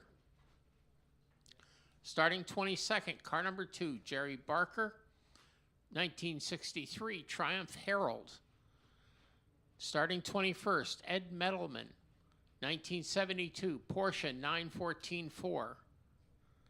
Starting 20th, car number 282, Chris Mason, a 1966 Volvo 122 GT. Starting in 19th, car number 912, Kobus Reinecke, in a Porsche SWB 912. In 18th, car number 136, Kate Garabedian, 1976 BMW 2002. Starting in 16th, car number 44, Lon Barrett, and 1976 Alfa Romeo Alfetta. Starting in 14th, car 206, Joe Lyles, in a 1970 BMW 2002. In 12th, car number 296, Eduardo Noble, 1976 BMW 2002. Starting 11th, car number 24, John Goodman, 1967 Alfa Romeo Giulia TI. On the 5th row, outside, car number 58, Ramsey Potts, a 1987 Porsche 944 RS. On the inside of row 4, number 33 of Greg Ami, 1974 Porsche 914. Row number 4 outside, the 810 of Gaspar Fasulo, that's a 1968 Porsche 912, and on the inside, Mike George's 1987 BMW 325 IS German touring car.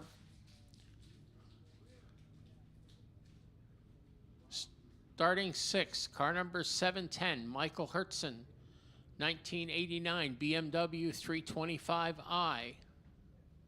Starting 5th, John Clerk, car number 10, a 1965 Mini Cooper. On the outside of row 2, Joe Courtney with his 1972 Alfa Romeo GTV. Alongside him, the number 18 of Stephen Early, a 1988 BMW M3. On the front row, on the outside, David Porter in the number 70 Lotus Cortina 1965 Mark I. And on the pole, the number 60 BMW 2002 Ti of Dave Nicholas. That's your field for group number 4, race number 2.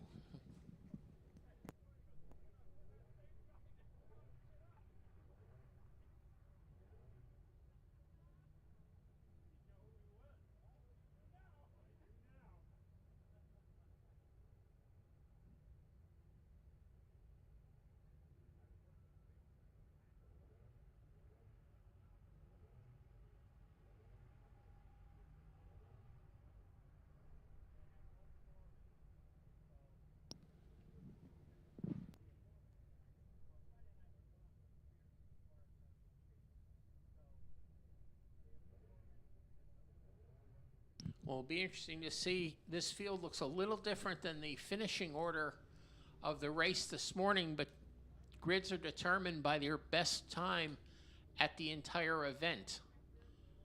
So the field is shuffled around a little. Mike George, who had finished 3rd, is actually starting 7th, and Joe Courtney is finishing 4th, or is starting 4th, which is where he finished. Dave Nicholas won the first one. That's what happened to Sandy Leith and why he disappeared after a bit. He's coming in on a flat toe. Hopefully it's nothing that can't be fixed for Monday.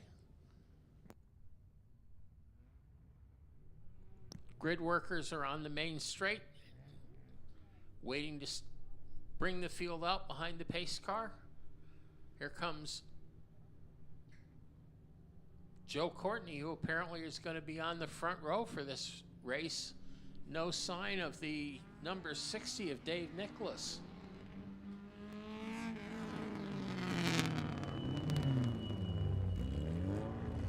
Alongside Courtney will be the number 18 of Steve Early, then behind Porter. Then behind Porter, it's the 77 of Courtney and Mike George's number 21. So we have a few cars missing from our morning field.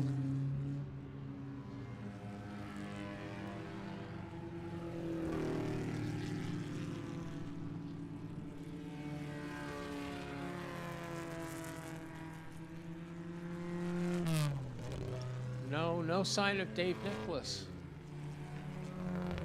Thought possibly he'd gotten to the grid late and was starting at the back, but he's not out there.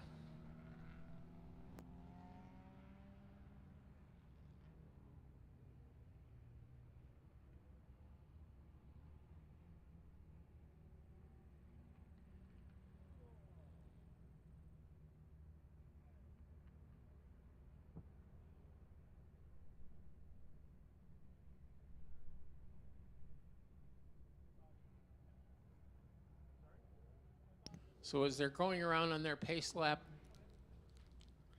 let's recap the front 10 as they actually cross start-finish line. On the pole, number 70 of David Porter. Alongside him, the 18 of Stephen Early. On the second row in the inside, it's the 77 of Joe Courtney. On the outside, the number 10 of John Clerk. On the third row, inside, it's Michael Hertzen in the car number 710, and outside him, the 21 of Mike George.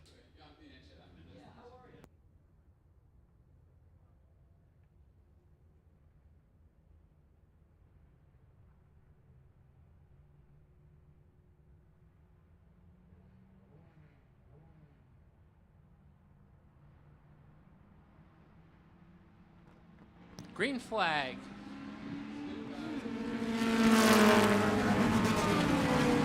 Porter out to it quickly. Courtney trying to go inside right behind Porter, takes over second spot.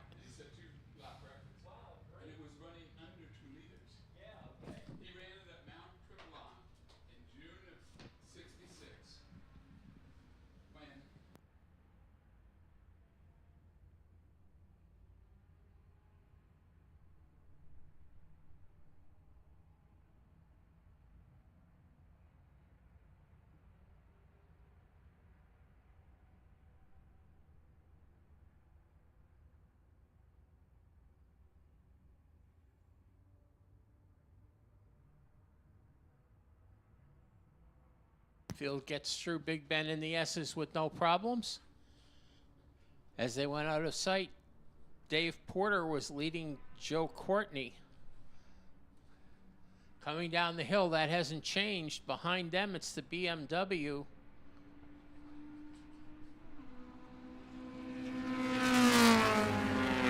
Number 710 of Michael Hertzen.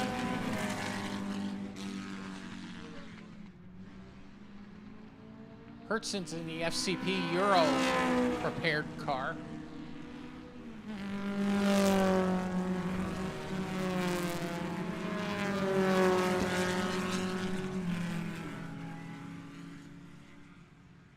Field beginning to string out as they go through the left-hander now.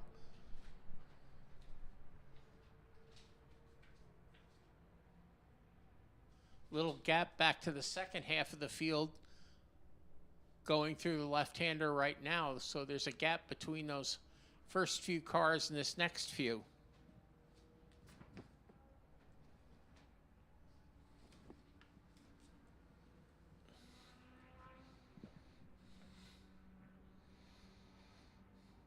Porter not able to shake Courtney, and right on the back of Courtney's bumper is Hertzen.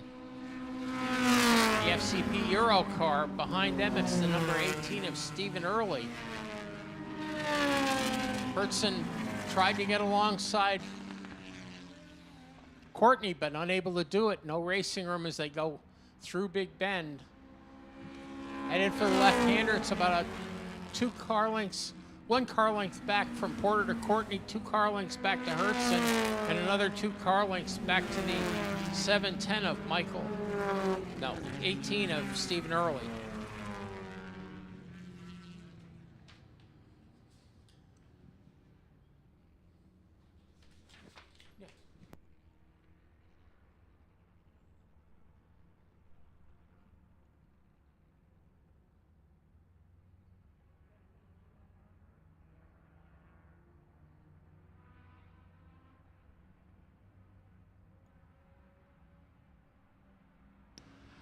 tightening up in the battle for second. Porter able to stretch it out now, but Courtney and Hertzen side by side, and right behind them Early looking to follow Hertzen to the inside. Side by side, Hertzen.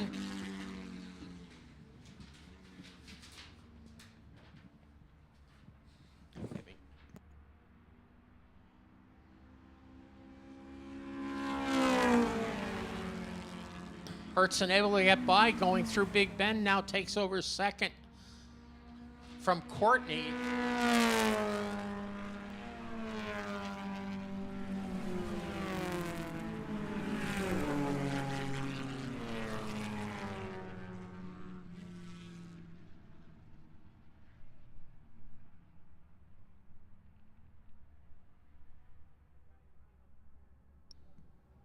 Looking for our leaders come down the hill. Porter with a substantial lead over Hertzen now. Then it's a big gap back to Early, who has gotten past Courtney, and those two have gotten well separated from Early now. Behind Courtney, it's side by side between Mike George and John Clerk.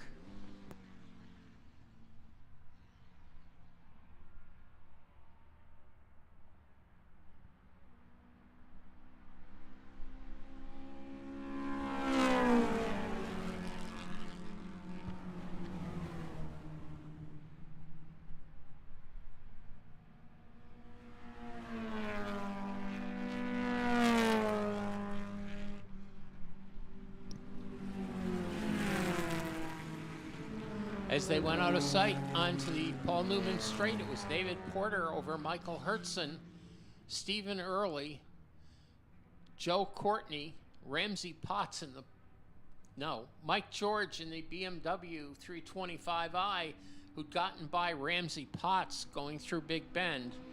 Then John Clerk in the Mini, Simon Kirkby in the Sunbeam Imp in 8th, Eduardo Noble in 9th, and Gaspar Fasulo rounding out the top 10.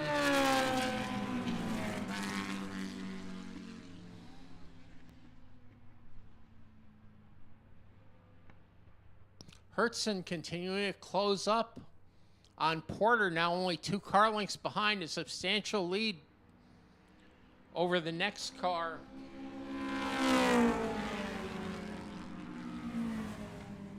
Of Stephen Early.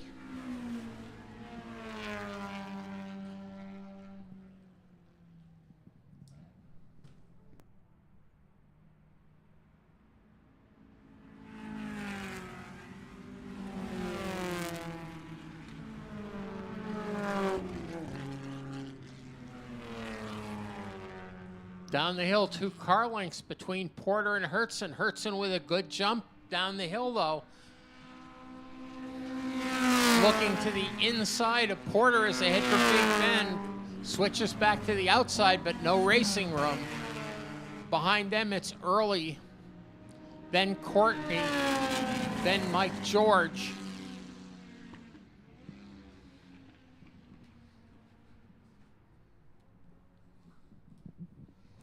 Behind George, Ramsey Potts in the Porsche in 6th, John Clerk's Mini in 7th. Then we come to the 771 Hillman Imp of Simon Kirkby in 8th.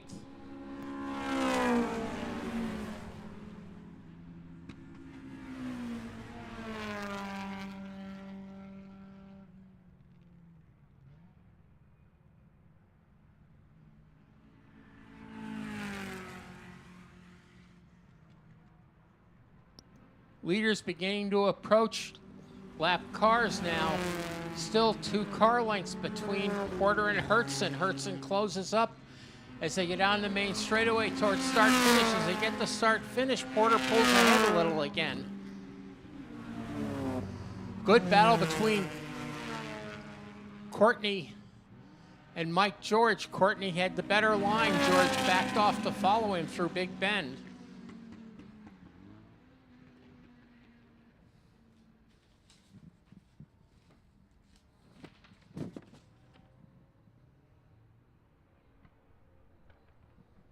As they go around the right-hand run to the Newman Straight, Porter has been able to get about 4 or 5 car lengths now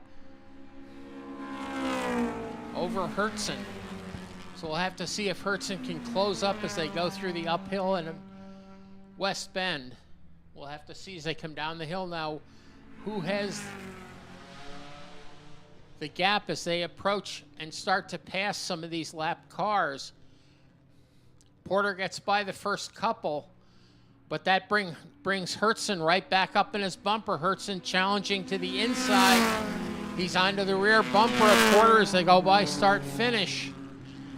Has to back off as they go into Big Bend with no racing room. Then it's Early, Courtney, and George, followed by the Porsche.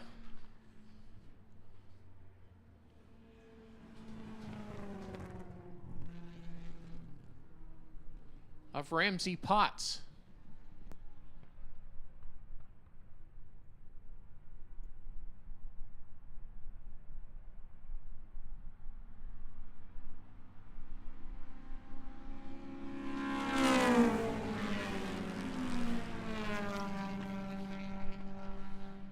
Let's see if Michael Hertzen can get the FCP Euro BMW any closer to Porter on the back of the course. No.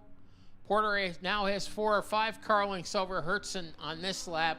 Then a big gap back to Early in the car number 18. Courtney has about 5 car lengths over Mike George, but George being pressed by the number 58 of Ramsey Potts.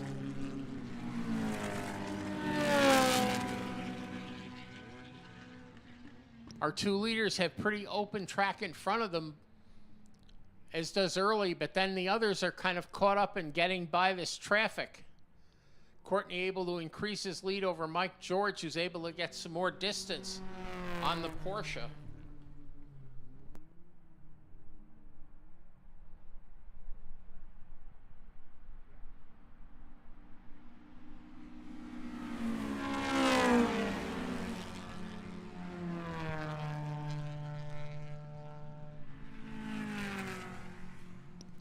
Down the hill, Porter's still holding on to that 4 or 5 car lengths over Michael Hertzen.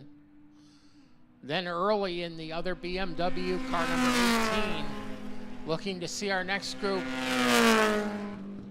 Courtney has the Alpha about 4 car lengths in front of Mike George in the number 21 BMW, and that goes back to Potts in the Porsche, car number 58.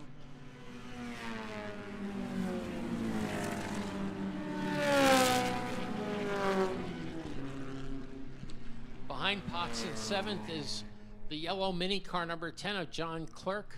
Then Gaspar Fasulo's Porsche 912, car number 810 in 8th. Simon Kirkby in the Sunbeam Imp in 9th. And Eduardo Noble in car number 296 rounds out our top 10.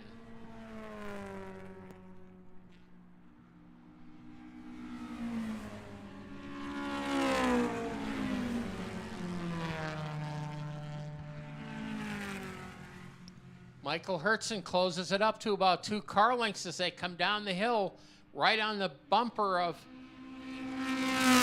Porter, looking to the outside but not able to make a move on Porter for the lead. Less than a car length as they go through Big Bend now. In the battle for 4th, Courtney with about half a car length on Michael George. George not able to make a move, coming into Big Bend, drops back to follow Courtney through Big Bend, headed into the S's.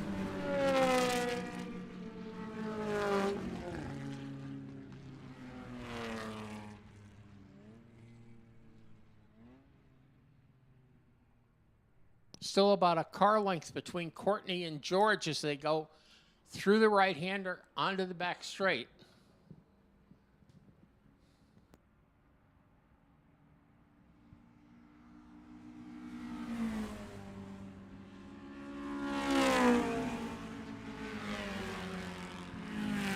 Leaders looking at more traffic ahead of them, but right now it's Michael Hertzen pulling up on the rear fender of Porter in the number 70. Hertzen to the outside, Porter to the inside. Hertzen pulls up a little closer. There's somewhat overlap going through Big Bend right now.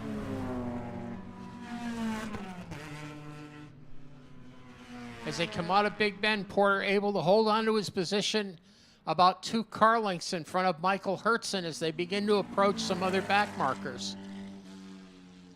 Running a lonely third right now is Stephen Early. Then it's the battle for fourth between Joe Courtney's Alpha, car number 77, and the BMW number 21 of Mike George. Behind George, a gap back to Ramsey Potts in 6th.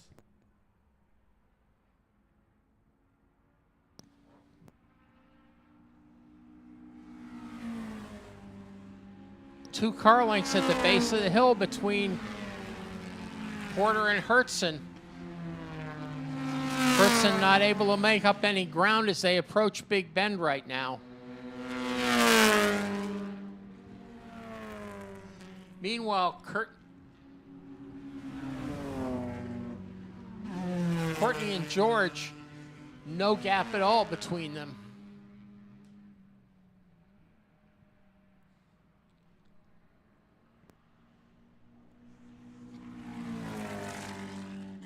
Our leaders will have to face about 3 back markers on this part of the lap right now.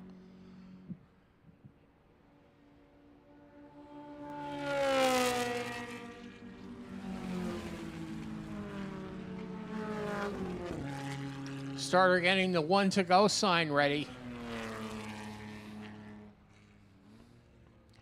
Time running out for Michael Hertzen to be able to make that move. As they come down the hill, Porter's been able to put a car between himself and Hertzen. But Hertzen pulling up to the outside as they see the 1 to go sign. Completely side by side, heading for Big Bend with Porter on the inside. Porter with a better line, able to hold the advantage through Big Bend, coming out ahead of Hertzen. As they're also involved with more cars in front of them.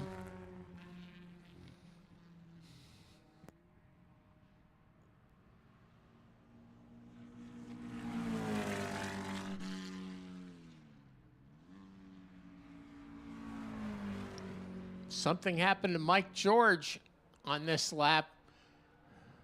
Courtney now with a substantial lead over Potts. And then the Mini. And then you go back and you find Mike George going kind of slowly through Big Bend and the S's. Looks like George had some kind of a problem.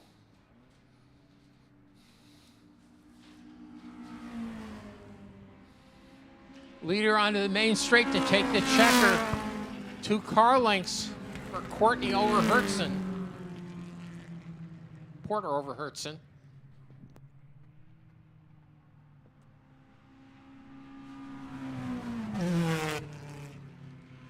Finishing third, Stephen Early. Fourth, Joe Courtney in the Alpha, number 77, and Ramsey Potts' Porsche. Mike George slowly headed for the pits.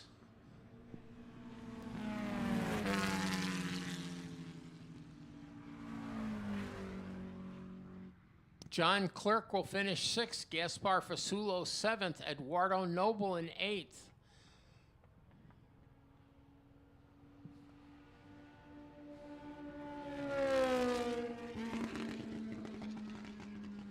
Simon Kirkby finishes 9th.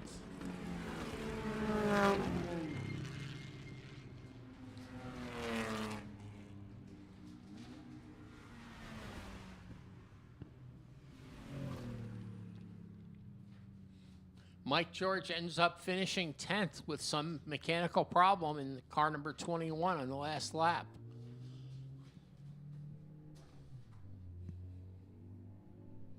That wraps up race group number 4, their second race of the day. Again, David Porter winning from Michael Hertzen in the FCP Euro BMW. I'll hand it back to my partner, Craig Ricks. Thank you, Craig. We move on to race group number 6, having run race group number 5 as the leadoff event, our MG event, the first race after our lunch break, starting the afternoon portion of our program. So this brings us to race group number 6, our mid-century GT sports cars under 2 liters in displacement. Typically in the old days, this would have been in Sports Car Club of America D, E, F, and G production event. Scheduled to start from 35th on the field, the number 177. This is a 1967 Alfa Romeo for Ariel Dorey. Mark Goebel's Elva Courier, number 59, scheduled to start from 34th. The Austin Healey Sprite, number 13 of Tim Moran, slated for 33rd position. 32nd in the lineup will go to car 659, Richard Odgers in his +4 Morgan. Mike Harmuth in the Triumph Spitfire, number 71, scheduled for 31st on the field. Robert White in the Elva Courier, number 411, scheduled to start 30th in the lineup. Anthony Thompson's Lotus 7 Series 1, number 181, is our 29th starter. 28th position outside of row 14 to Ed Boyajian in the Alfa Romeo Giulietta Spider, number 69. Alongside of the 69 on row number 14 will be John Greller's Elva Mark V, number 78. Mark Sedrin in the Coventry Climax-powered Tojero Sports Racer, the number 25 car, lines up in 26th position. 25th in the starting lineup to car 49. This is the Triumph Spitfire, driven by James Trudeau. James Stein in the number 358 Porsche 356, scheduled for 24th position. 23rd in the lineup to Lexi Barlow's Turner, car number 208. Richard Brown's Triumph Spitfire, number 36, scheduled for 22nd position. That is on row number 11. Also on row number 11, the Autodromo Alfa Romeo Giulietta, number 227, for Bradley Price. Dirk Burrows in another of our Alfa Romeo Giuliettas, number 059, lines up in 20th position, sharing row number 10 with Ralph Salomon, who is driving one of the original sports Renaults, car number 169. Stu Forer's Turner, number 48, is our 18th starter. 17th in the lineup goes to the 63 of Chris Turner. Second of our sports Renault cars for John Dunnock, number 26, lines up in 16th position. 15th in the lineup to Ed Sanson's Alfa Romeo Giulietta Spider Veloce, number 55. 14th, Carl Whitney in the ex-Dave Belden Lotus Mark 9, number 215. Russell Lane in the Lotus Super 7, number 01, is scheduled to be our 13th starter. 12th in the starting lineup goes to the number 901 Triumph Spitfire for Kevin Goslin. Moving to the number 11 starting position, we have Norm Burke in the Elva Courier, number 6. 10th starting position to the number 7 Lotus Super 7 for Paul Stinson. 9th in our starting field for group number 6 is Kent Bain. The car is a Triumph Spitfire, number 9. Longtime VSCCA competitor Jim Bach is in his Lotus 7, going from 8th position. Bach driving car number 65. Thomas Brown in the Triumph Spitfire, number 18, lines up in 7th position. 6th in the starting lineup is the Lotus Super 7 Series 2 for car number 11, driven by Chris Domingo. James Goodson III in the Lotus Super 7, number 110, will start 5th. 4th in the starting lineup to the Triumph Spitfire, number 188, for Dave Gusack. 3rd going to the Lotus Super 7 for Cosme Fume, number 50. And your front row, outside starting position to the yellow Alfa Romeo TZ1, number 10 out of the Oriana collection, driven by Joe Colasaco. Pole position to the Lotus Super 7, number 5. The driver is Craig Chima out of Akron, Ohio. That is your starting lineup for race group number 6, as they prepare for their second and final race of the day here at the 41st edition of the Lime Rock Historics.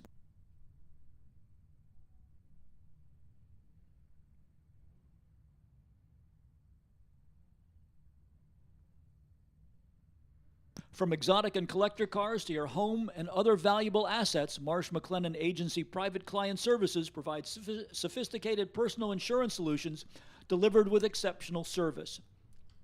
Marsh McLennan Agency Private Client Services is a partner with Lime Rock Park for the presentation of Lime Rock Historics 41.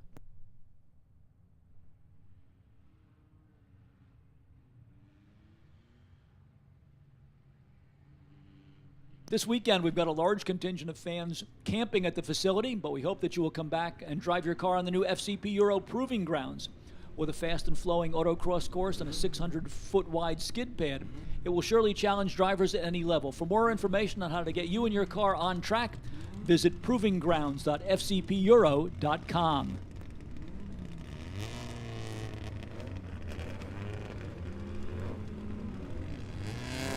Good-looking field of cars ready to roll out here for the second appearance of the field in race group number 6.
Pace car bringing our field down through the final turn. Coming under starters' orders, looking for a good 2x2 formation. Craig Chima and Joe Colasacco on the front row, Cosme Fume, and looked like Chris Domingo on row number 2 as they come down for the green flag and send the field on their way towards turn number 1. Joe Colasacco up on the high road, not able to match Craig Chima as they dive down into Big Bend, turn number 1 here at Lime Rock Park. So the Lotus 7 will have the advantage as they come out onto the short chute, headed towards the S's for the first time. A swarm of Lotus 7s around the Alfa Romeo TZ1 of Joe Colasacco as they work their way through the S's, making the transition from left to right-hand turns and then heading up the Paul Newman Straight towards the back part of the racetrack.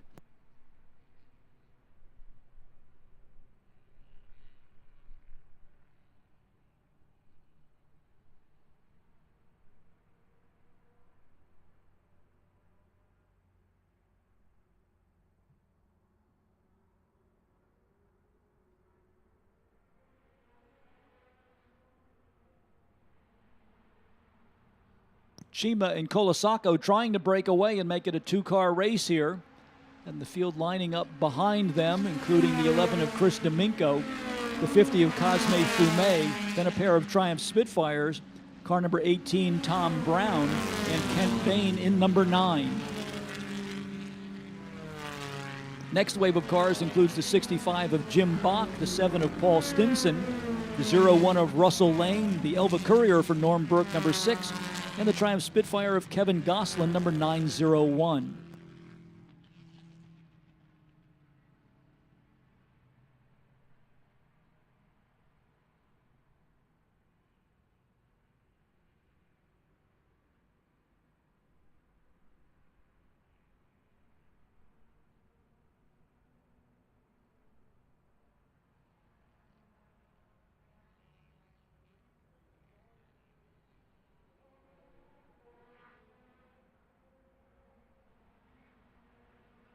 Craig Chima now building a little bit of a gap over Joe Colasacco. Let's see if the Alfa Romeo has anything left.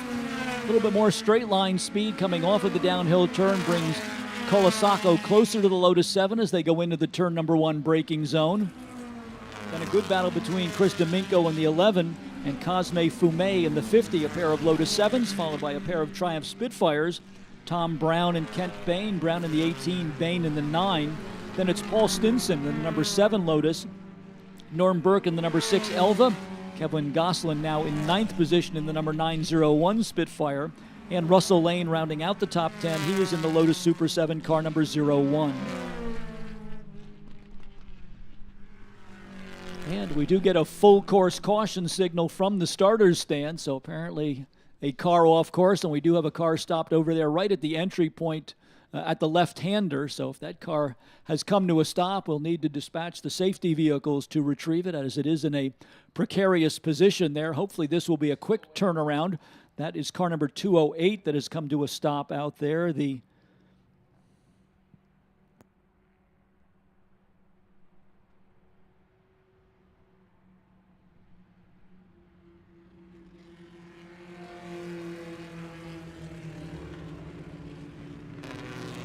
.208 is Lexi Barlow coming to a stop out there over in the S's with the 1960 Turner. So we do go to a full course caution because of that.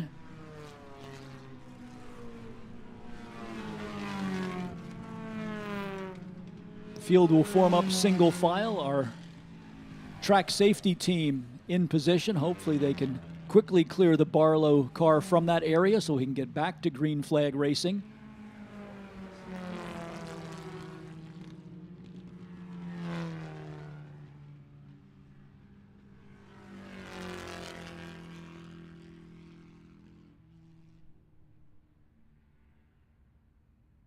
First thing the safety crew does is ensure that the driver's health is in good order, and then once they do that, they will do an assessment of the best way to retrieve the car from the racetrack.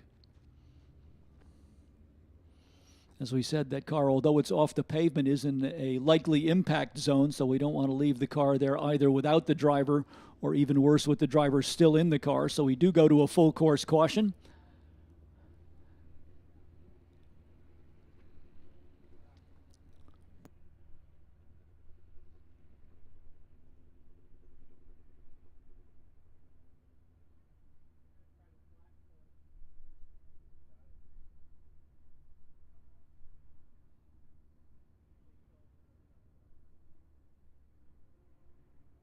Safety crew able to push the car backwards, so that's a good sign that they should be able to flat tow the car from that position. We'll see if they decide to bring it back to the paddock area or perhaps take it around to the area just at the exit to the S's.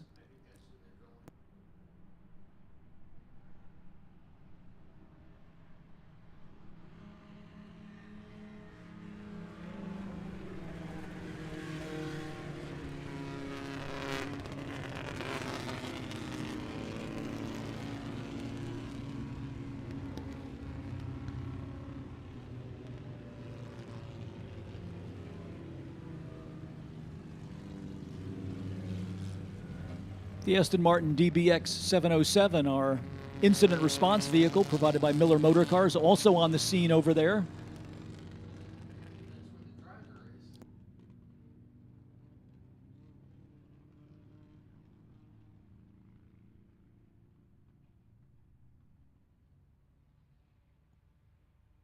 Looking to get the Turner hooked up on a tow rope, and then it looks as though they may be able to bring it in through the paddock back gate, which would be the shortcut back to the paddock area rather than going around the full circuit. So we'll wait for the trailing group of cars to move through that area of the racetrack and then see if we can get a quick clearance of that area and hopefully go back to green flag conditions here for race group number 6.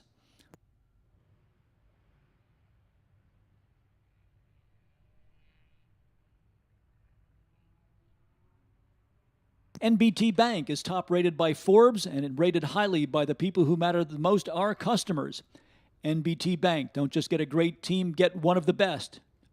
NBT Bank, the official banking partner of Lime Rock Park for Historics 41. And at Lime Rock Park, the V stands for Victory. VP Racing Fuels is the world leader in racing fuel technology.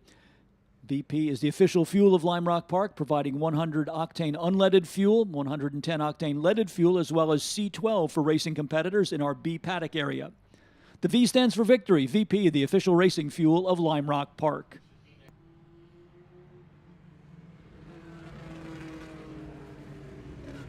Looks like we'll go green flag racing the next time by, as we have managed to get the stranded Turner clear of that area over in the S's. We'll go back to green flag conditions with Craig Chima in the lead in the number 5, Joe Colasaco in the number 10, the bright yellow Alfa Romeo TZ1 second, Chris Domingo in the number 11 third, Cosme Fume in the number 54th. Tom Brown lines up in 5th position in the number 18 Spitfire. 6th in the restart lineup to Kent Bain's Triumph Spitfire number 9.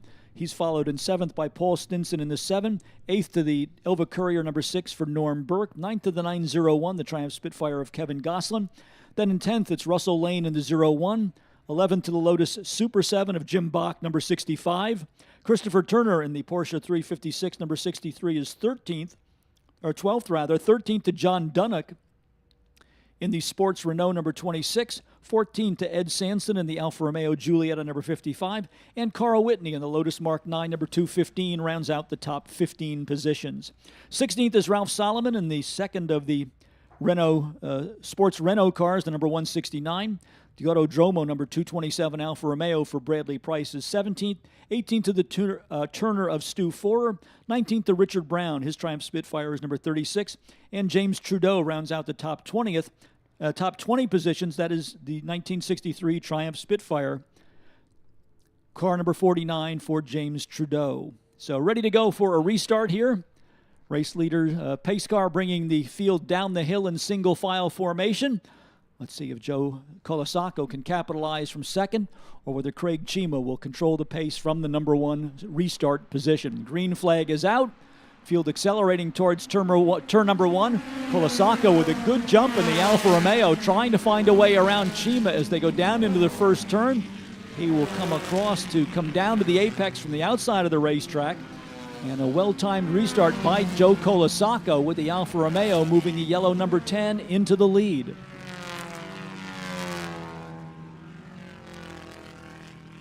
Let's see now if Colasaco can hang on to that, or whether Chima will be able to counter once the cars get up to speed and they get a little bit of heat back into their tires. The strong suit for the Lotus should be handling in the car that weighs probably only around 1,000 pounds, while the Alfa Romeo will be a bit heavier, but also may have an overall horsepower and torque advantage. So it'll be an interesting battle between Chima in the 5 and Colasaco in the number 10.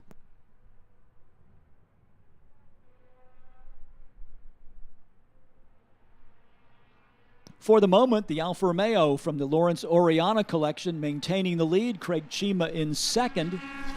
Third to Cosme Fume, number 50. Fourth to the number 11 of Chris Domingo. And then the first of our Triumph Spitfires, that is the number 9, driven by Kent Bain.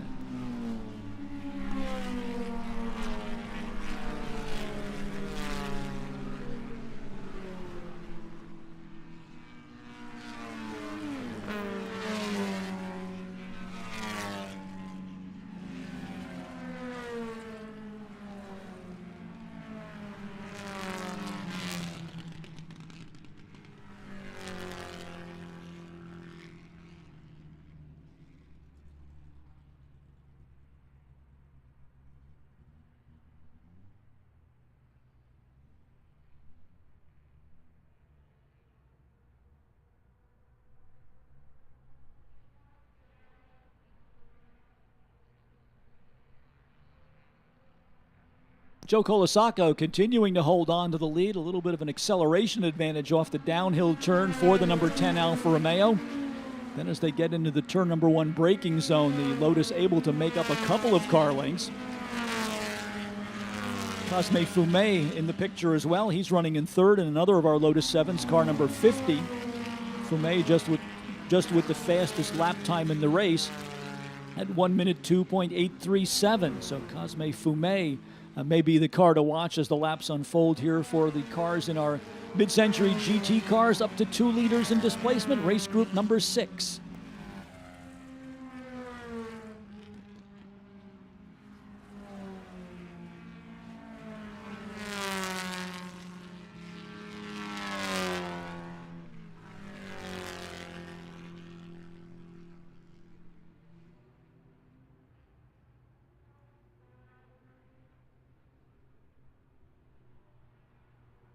Fume in the 50, as we said, could be the car to watch. He has closed in on the battling duo of Colasaco and Craig Chima. So the silver number 50 with the yellow fenders right now could be the car to watch as Cosme Fume closes in on the back bumper of Craig Chima's second place number 18 Lotus.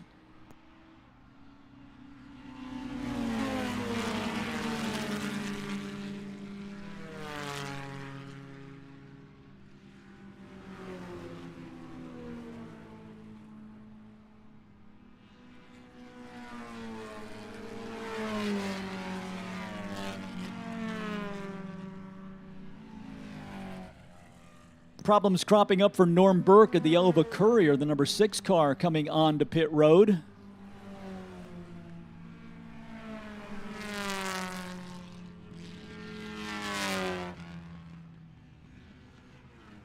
Top 3 cars separated by just about 1 car length. Joe Colasaco in the 10, Craig Chima in the number 5, and then Laurent Fumet in the number 50. Heading down into turn number 1. 4th spot to Chris Domingo in the 11.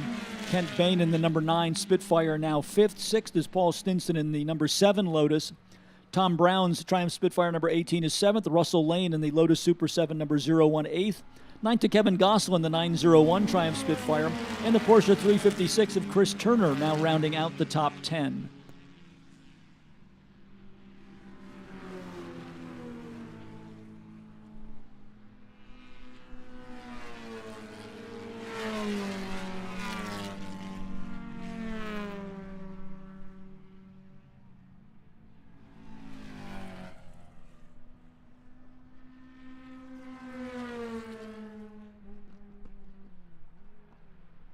Race leaders coming up on some lap traffic as they head down across the start-finish line. Joe Colasaco trying to use that to his advantage, but it looks as though all 3 of those cars will momentarily have to give up some momentum as they come across the slower traffic as they negotiate their way through Big Bend and now out onto the short chute headed towards the S's. And it looks as though Colasaco's been pinned behind one of those lapped cars as the nimble Lotus 7s sneak through. In fact, Laurent Fumet seems to have gone from 3rd to 1st there. So a good run by Laurent Fumet. We'll wait and see if that was a correct assessment of the situation. But it looks as though Joe Colasaco gave up the lead when they were in the middle of lap traffic. And potentially it was the 50 of Cosme Fumet moving into the lead in the Lotus 7.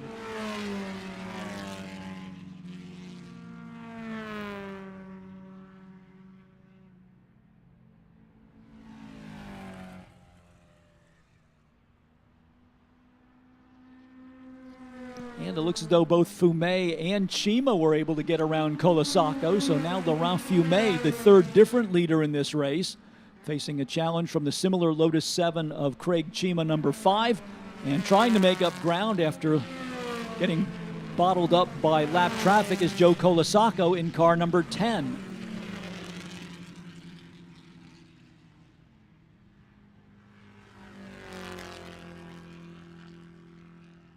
Looks like the 01 car may have received a mechanical consultation flag from the start-finish stand, perhaps leaking some fluid on the racetrack, so they're going to call the 01 car pit side for an inspection.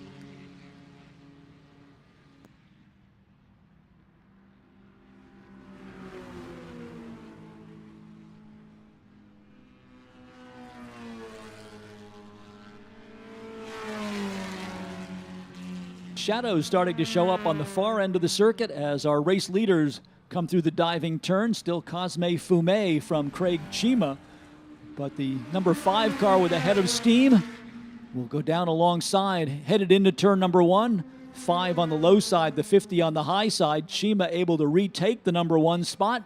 And here comes Joe Colasaco in the number 10. So Colasaco right back in the fight as well as they work their way past another lapped car over in the S's. That's what tripped up Colasaco earlier. It looks like it may have happened again. The 2 Lotuses able to get by in the S's, but then Colasaco forced to step out of the throttle just a little bit as they exited the S's onto the Paul Newman straight. So Colasaco with his work cut out for him if he wants to get back with the race leaders.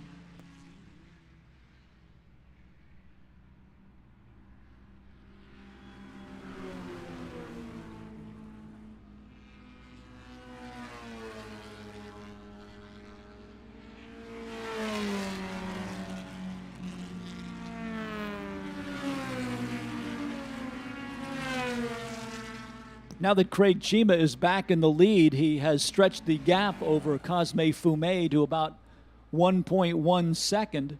Joe Colasacco another 1.1 seconds behind in third. Chima just setting the fast lap of the race at 1 minute 2.342.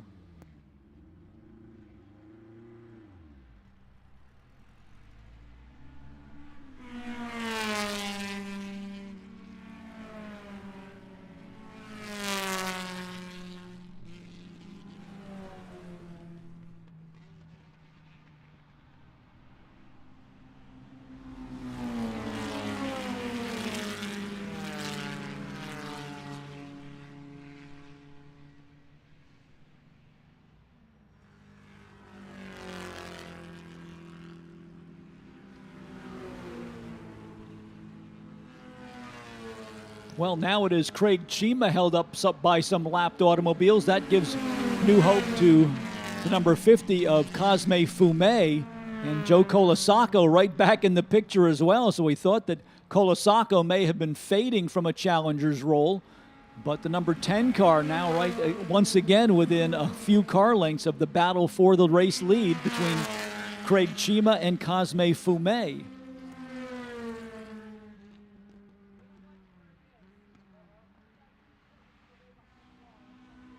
Not sure what happens over in the S's. It seems as though Colasacco is losing ground as they go through the right-hander and head towards the Paul Newman straight and then the uphill turn.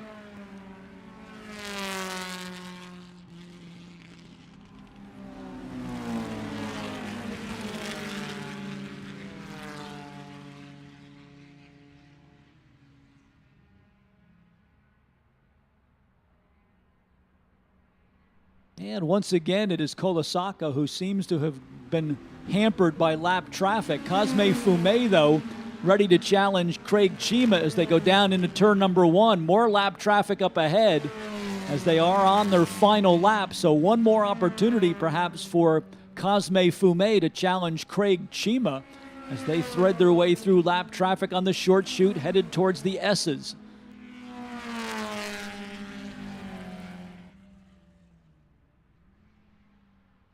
Chima and Fume nose to tail as they go out of the right-hander, headed along the Paul Newman straight. They will climb the hill on the back part of the racetrack and then begin the sprint back to the start-finish line to settle the score here in the afternoon segment of our Group 6 race.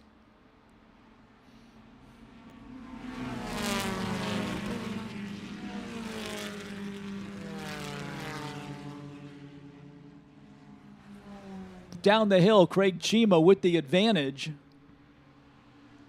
He will take the win, and the number 5, Cosme Fume, and the number 50 will come home in second. Joe Colasacco still fighting with lap traffic. A car headed towards pit lane right as Colasacco is trying to pass down the inside. So Joe Colasacco, somewhat frustrated third place with the number 10 car. Fourth will go to Chris Domingo in the 11. Fifth to the 7 of Paul Stinson. 6 to Thomas Brown in the number 18 Triumph Spitfire. Kent Bain fading a little bit at the end. The number 9 car comes across the line in 7th.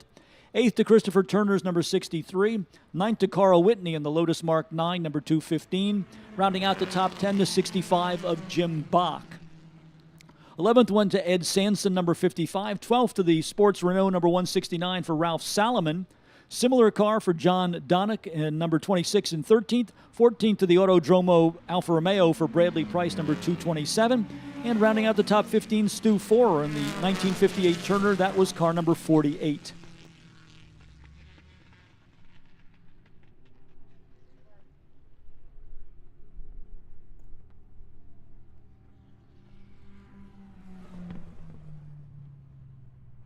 Liqui Moly Gen is a fully synthetic engine oil that contains a unique blend of high-quality additives which work together to provide exceptional lubrication and protection for high-performance engines.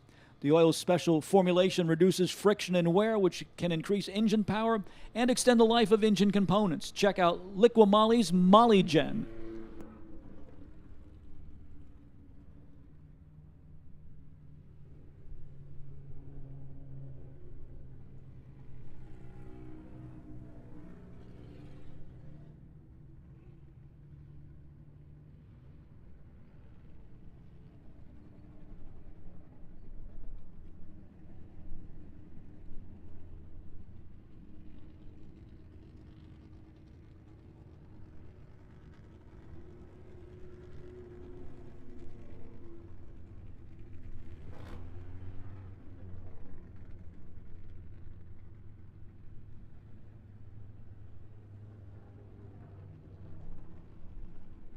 Cars lining up for race group number 7, GT and sports cars over 2 liters.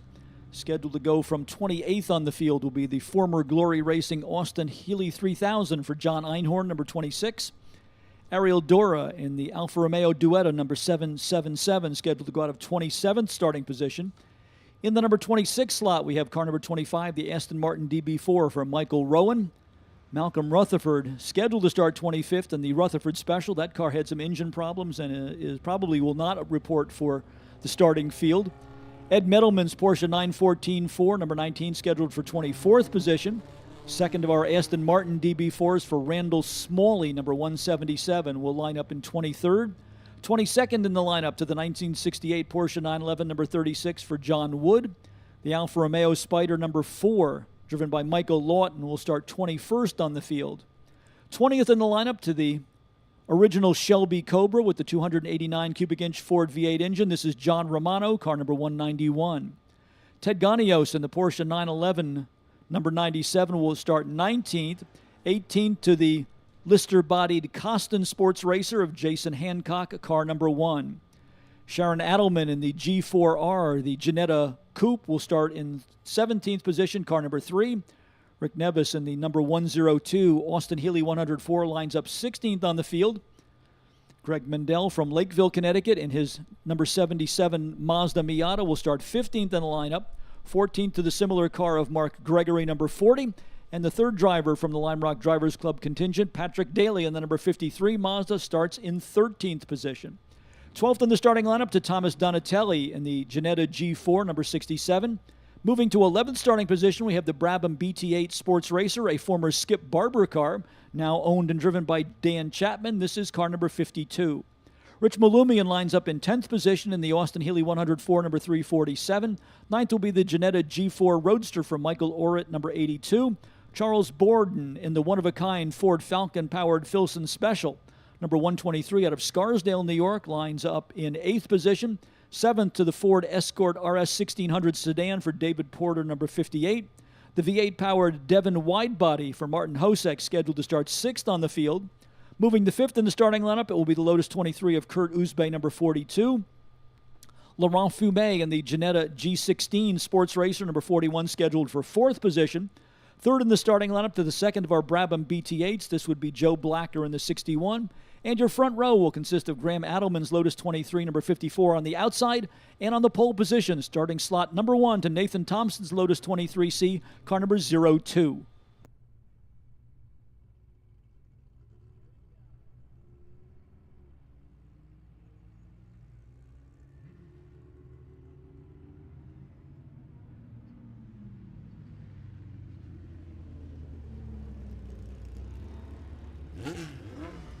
Couple of cars in the middle of the pack, apparently not able to start the race, including David Porter in the Ford Escort. Also missing in action seems to be Martin Hosek in the wide-body Devon. We did see the V8-powered car pull in with mechanical problems this morning, so that will advance Charles Borden. He will now start in the 5th position, originally slated for 8th, and alongside of him will be the number 82 of Michael Orritt.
Lime Rock pace car pulling onto pit road, field coming down towards the green flag. Race group number 7 on its way towards turn number 1. Strong start once again by the number 02 Lotus 23 for Nathan Thompson, as he will lead the field down under the Lakeville Bridge and into turn number 1.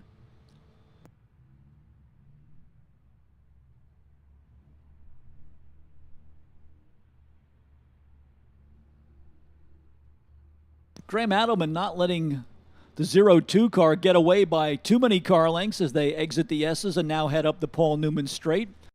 The car is starting to sprint away from the rest of the field just a little bit. Kurt Uzbe trying to keep pace with them in third in the number 42, and the 41 of Laurent Fumet in there as well. The other car that was missing from the start up at the top end of the order was the Brabham BT8 of Joe Blacker. Number 61 car scheduled to start third, but did not report to the grid for the afternoon segment of this race group. Race leader is already back to us, and it is the Texas-based Lotus 23 for Nathan Thompson leading the way. Graham Adelman in the 54 second. Third to the 41 of Laurent Fumet. Fifth to Kurt Uzbe in the 42. And then the Howling Ford Falcon with its inline 6-cylinder engine and triple carburetors. Running up in 5th position, that is the Charles Borden car, number 123.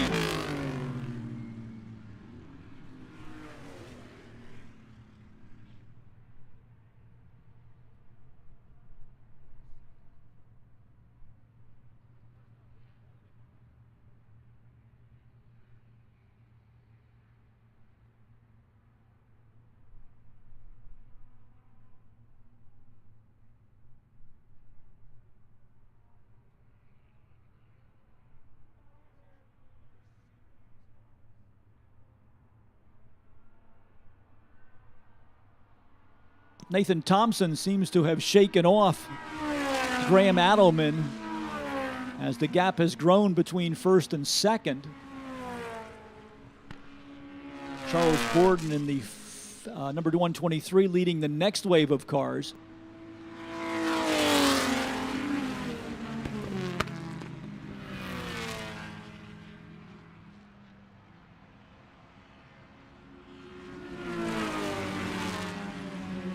Good Mazda Miata battle going on out there between Mark Gregory in the 40 and Patrick Daly in the 53. They are sitting down in 9th and 10th positions. Giving us a little preview of what we can expect for a new event coming to Lime Rock Park at the end of October. It's called MiataCon. If you are the owner of Mazda's popular two-seater, whether in the Miata or MX-5 version or simply a fan of these cars, we hope that you'll come back and join us for MiataCon. October 27th and 28th. There will be a track day for qualified Mazda Miata owners, as well as a series of racing events for various models of Mazda's popular two-seater. More information on the upcoming MiataCon is available on our worldwide website, www.limerock.com. Then click the tab marked Events.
Literally door handle across the line between Patrick Daly in 53 and 40 Mark Gregory.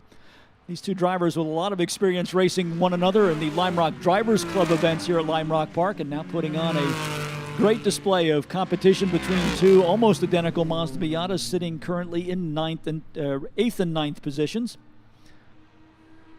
Nathan Thompson continuing to lead the way in the 0-2. Graham Adelman 54 second. Laurent Fumet and the Ginetta Sports Racer number 41 is third. Fourth to Kurt Erzbey's Lotus 23 number 42. Then it's the screaming Ford Falcon for Charles Borden number 123, the Filson Special. Michael Orritt putting up a good battle with Borden in the G4 Ginetta number 82. The familiar red and white Austin Healey 104 of Rich Malumian out of Port Washington, Pennsylvania in 7th position. That's the number 347. 8th to Thomas Donatelli in the Ginetta number 67. 9th to the Skip Barber Brabham BT8 Sports Racer driven by Dan Chapman. And then the battle between Patrick Daly in 53 and Mark Gregory in car number 70.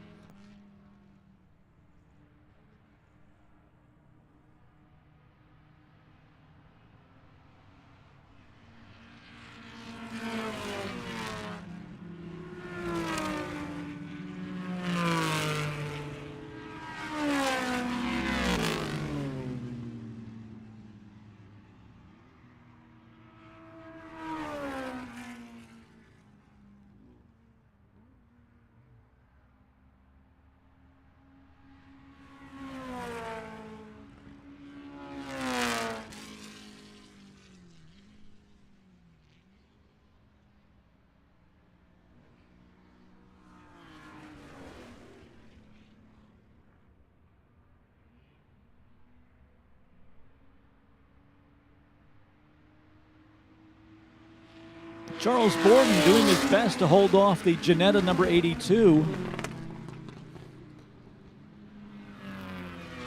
of Michael Orritt. Thomas Donatelli joining that battle as well in another of the front engine Ginettas, the number 67.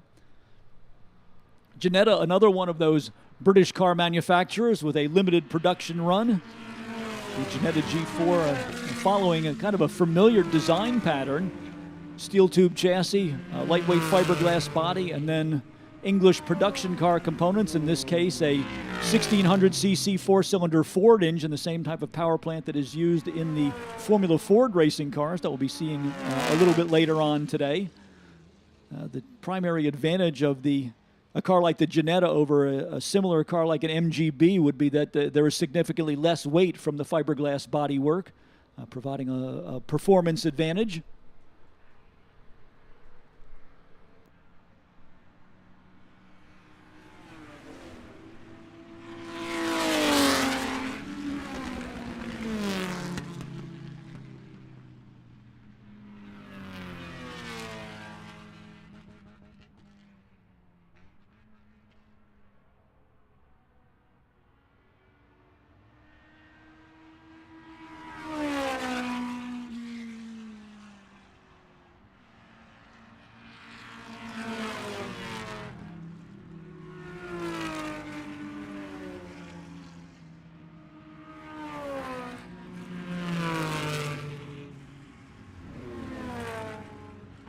Race leader Nathan Thompson now starting to thread his way through lap traffic in the race-leading Lotus 23, number 02. That, however, has not provided any sort of advantage to Graham Adelman, who is trying to close in on him, as Adelman is also dealing with lap traffic. The gap between first and second, a fairly significant 13.4 seconds right now between Thompson and Adelman. Then a further 3 seconds back behind Adelman is Laurent Fumet in third in the number 41.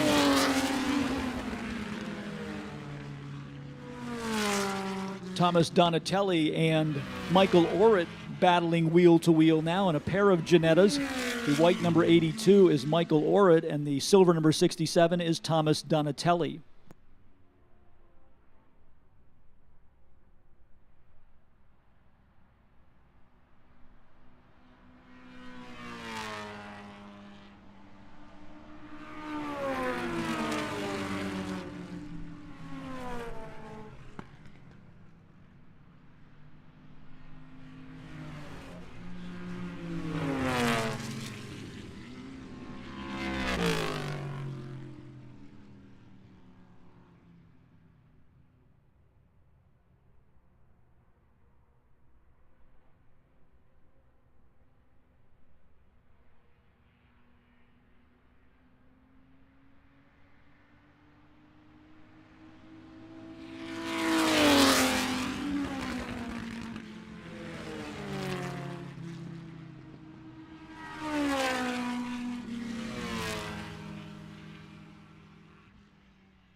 A real mix of traffic out there now for our race leaders, Nathan Thompson and Graham Adelman.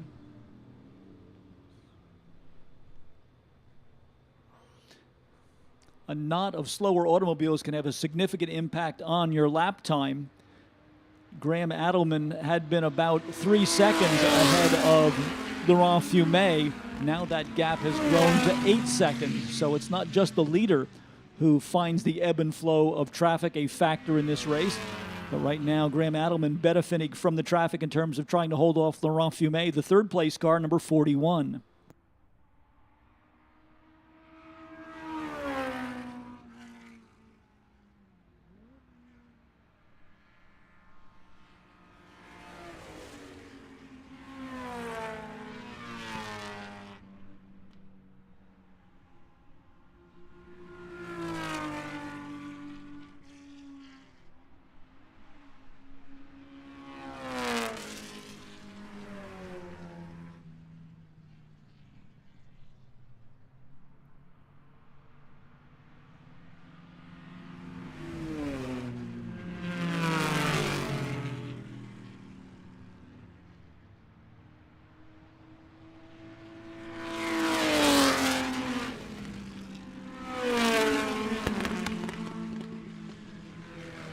Problems for the number 4 Alfa Romeo. That is Michael Lawton in the Alfa Duetto. It looks as though he will make an early exit from the race.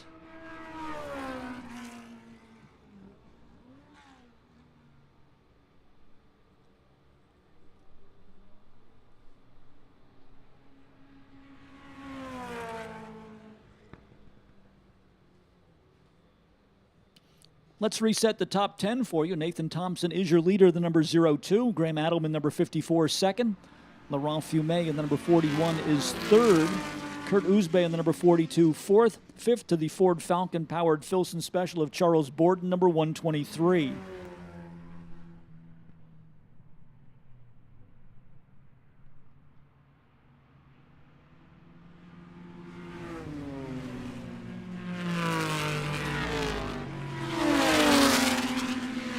Behind Borden in sixth position, it's Michael Orrit in the 82. That is a 1961 Ginetta.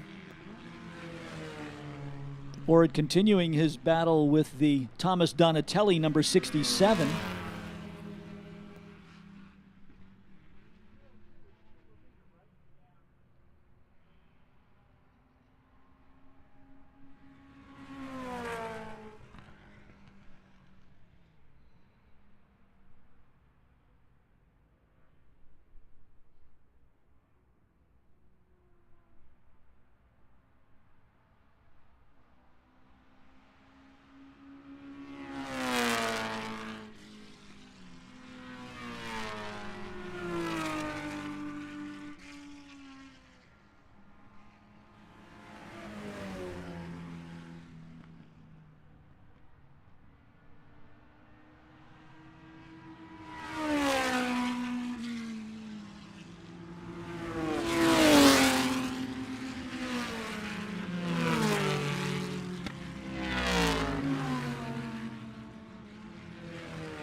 A little bit of a glitch in our scoring system here. The clock continues to run on the race, approaching the 14-minute mark, and we do know that Nathan Thompson is the leader over Graham Adelman, third to Laurent Fumé, fourth to Kurt Uzbe in the 42, fifth to Charles Borden in the number 123. Behind Borden, it's a battle between Thomas Donatelli in the 67 and Michael Orrit in the car number 82.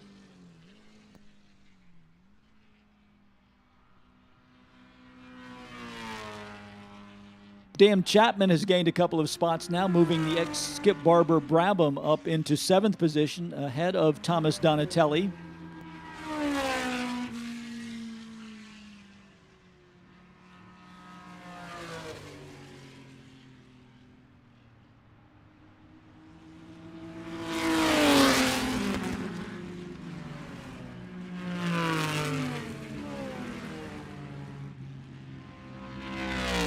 Michael Orrit once again moving into position to challenge Charles Borden for 5th position.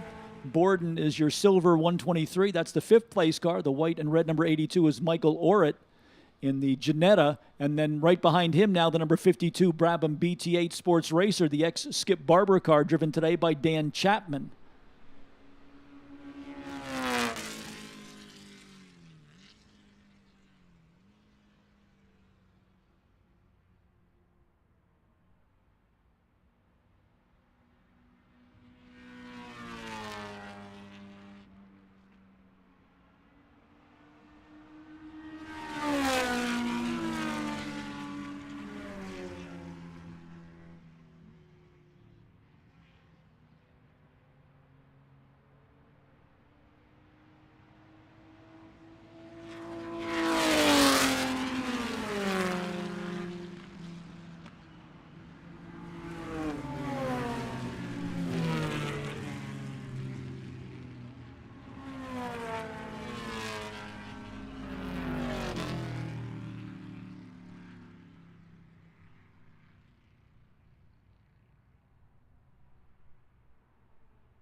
Let's take a moment to say thank you to all of the folks who have sent us messages, who are watching the live stream video footage of this event as we experiment with some alternative media here at Lime Rock Park. We know some people right at the track have been using the live stream, especially on the back part of the racetrack, to keep in touch with all of the timing and scoring information as we present the Lime Rock Historics 41 in sound and vision. And thanks to all of you worldwide who have checked in to let us know you are enjoying this unique coverage of the 41st edition of the Lime Rock Historics. We'll look forward to expanding on those efforts in the future, and we certainly appreciate your critique of the live stream that we are presenting here this weekend.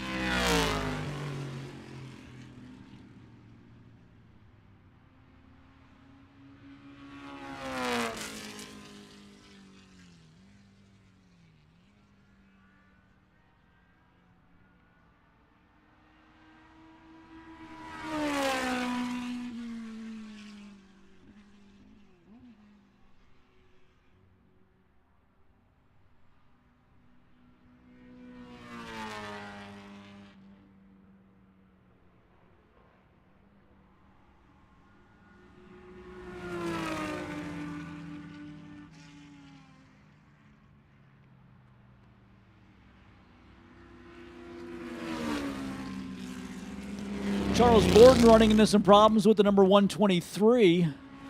So the Ford Falcon-powered car, which had sounded so strong for most of the race, now off the pace and going directly down the escape road.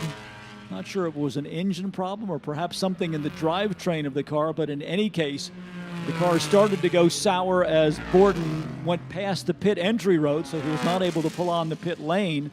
And then he checked to see the position of traffic and took the number 123 down the escape road down in turn number 1. So Charles Borden, after a strong run with the number 123, unfortunately sidelined late in the going here in the Ford Falcon-powered Filson Special.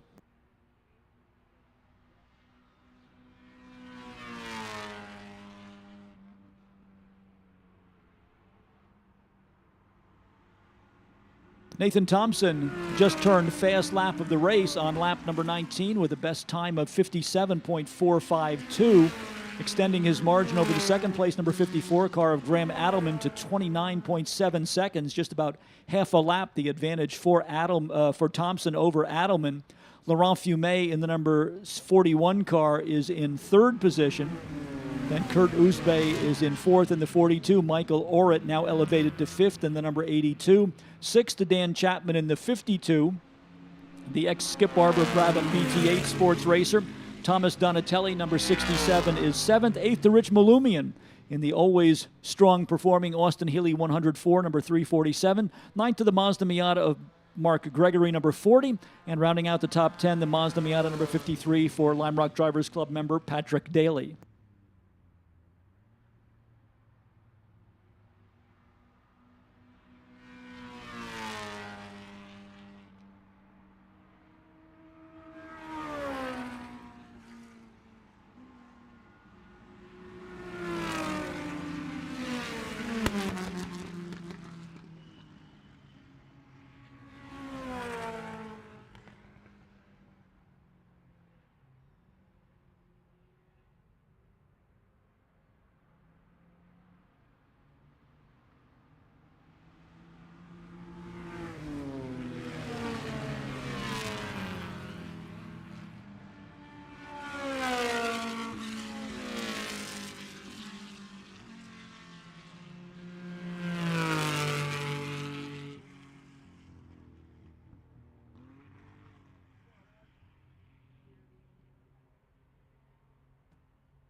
Checkered flag waiting for Nathan Thompson. 02 car about to come out of the shadows that are forming at the downhill section of the racetrack.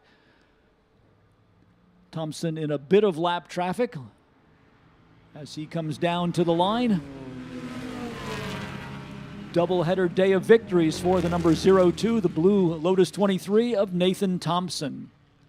Second place will go to Graham Adelman.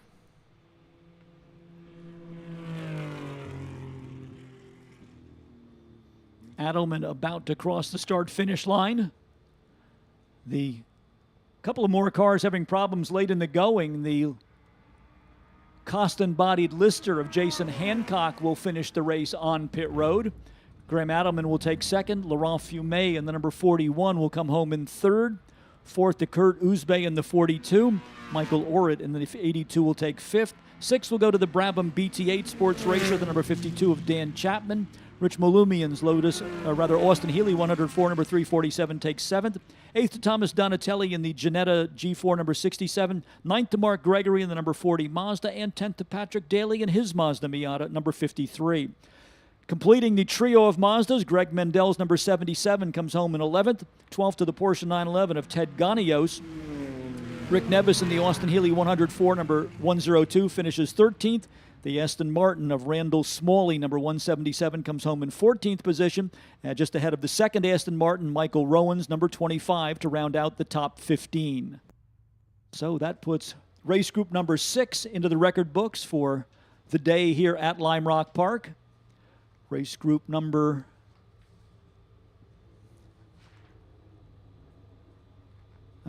race group number 7 into the books. Race group number 8 due up next. Race group number 8 is our American V8s, air-cooled Porsches from the IMSA GTU era, and the Screaming Sixes of the Datsun 240Zs and the Jaguar XKEs, all coming out for race group number 8. Just 2 more races to go before we wrap up today's program. Race group number 8 for our big bore production cars, and then our Formula cars and 2-liter sports racers coming out for the finale for day 3 of the 41st edition of the Historic Festival here at Lime Rock Park.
Cars for race group number 8 will line up as follows. Don Jacobs scheduled to go from 37th position in the Porsche 914-6, car number 151. Tom Cotter, unfortunately sidelined for the weekend with the number 33 Chevrolet Corvette, was scheduled to go out of 36th position. George Lademan in the 1970 Chevrolet Corvette number 21, scheduled for 35th on the field. The number 50 1969 Corvette for Joe Folia, lining up in 34th position. 33rd in the lineup will go to Frank Roscher III. The car is a 1974 Porsche 911 RSR number 57. 31st to John DeSantis out of Syracuse, New York, 1965 notchback Ford Mustang number 9. Our visitor from Watford, England, in another of the notchback Ford Mustangs. This is Cliff Ryan in number 23. He starts in 30th. Mark Caroluzzi in the Datsun 240Z number 25 will start 29th on the field. Greg Mendel will make a quick car change from the Mazda Miata into his Glenwood Acres ski area number 77 Ford Mustang to start 28th on the field. Jake Clapp will be next in line in the number 88 in his Datsun 240Z. 25th in the lineup to Jim Scott in the Porsche 911 number 85. Colin Doherty in the Porsche 944 Turbo. The number 7 car starts in 24th position.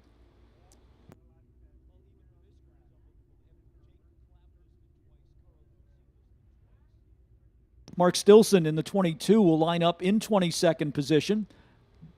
It looks as though they've had some printing problems in the producing the grid for this race, as we're getting duplicates of people like Colin Doherty shown in both 24th and in 20th starting positions. So unfortunately, the data we're getting not quite reliable here.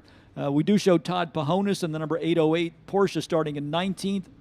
18th to Mark Stilson in the number 22. 711, the Porsche for Mike Jacobellis in 17th position. 16th to Jeff Nybloom, number 249. 15th to the Camaro, number 37 for Jim Glass. Rich Strahoda's number 050 Porsche 911 ST will line up in 14th position. Scheduled to start 13th, but going out with mechanical problems this morning was the Donovan Jaguar hardtop, number 62 for John Ogle. Art Hebert in the Jaguar number 63, scheduled to start 12th on the field. 11th in the lineup to the Porsche 911 number 29 for Chris Turner. Hans Warner in the Porsche RSR number 771 will start in 10th position. 9th to Joe Viola in the number 262 Datsun 240Z. Scheduled to go from 8th on the field outside of row number 4 to Lee Lasberg's Porsche number 201. The David Hutchings number 310 Porsche RSR will start 7th. 6th to Del Ore's Porsche 911 SC number 521. Scheduled for 5th, James Hamlin in the Porsche 911 ST model number 18. 4th in the starting lineup to Jack Bush in the Jaguar XKE Roadster from Brian Donovan's shop, car number 61. 3rd to the yellow and green Porsche 911 RS for Mike Piera, number 44. And your front row outside starting spot to the Corvette Stingray for Scott Heckert, number 34. And the 3rd generation Corvette, the IMSA GTO category car, number 39, the bright yellow Corvette, that is Martin Hosek on the pole position.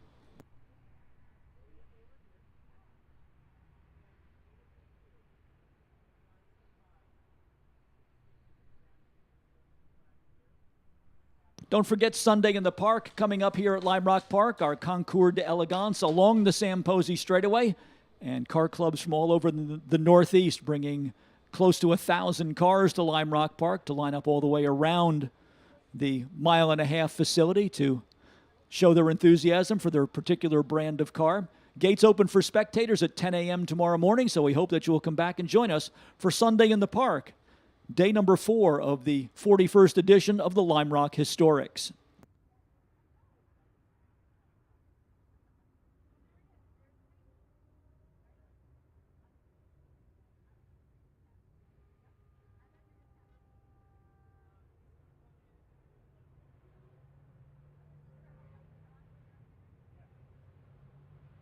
Looks like we could have a classic Chevrolet versus Chevrolet drag race down to turn number 1. Martin Hosek and Scott Heckert accelerate to the line.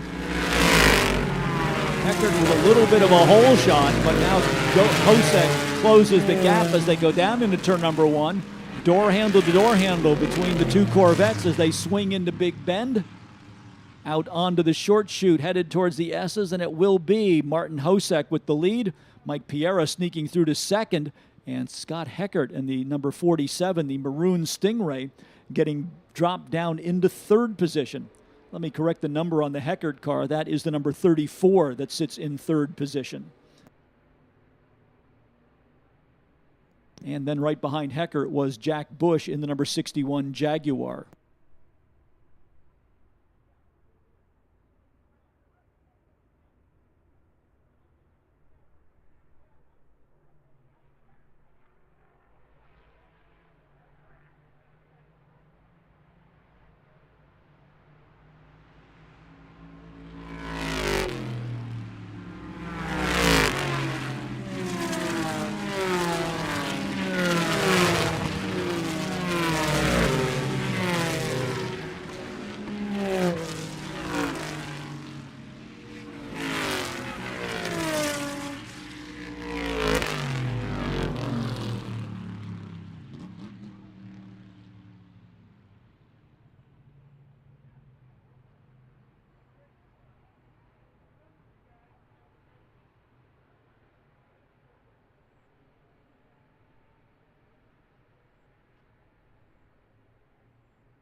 Martin Hosek in that bright yellow Corvette out in front of the field. Second place to the green and yellow Porsche 911, number 44 for Mike Piera. Then it's Scott Heckert, the number 34 Chevrolet Corvette Stingray. Jack Bush in the Jaguar XKE Roadster, number 61. Followed by James Hamlin in the number 18 Porsche 911. David Hutchings in the Porsche number 310 is 5th. Del Ores, number 521 Porsche, is 6th. 7th to Art Hebert in the Jaguar Hardtop, number 63. First of the Datsun Z cars is Joe Viola in the number 262. He's in 8th position. 9th to Lee Lasberg's Porsche, number 201. And rounding out the top 10, Christopher Turner in car number 29.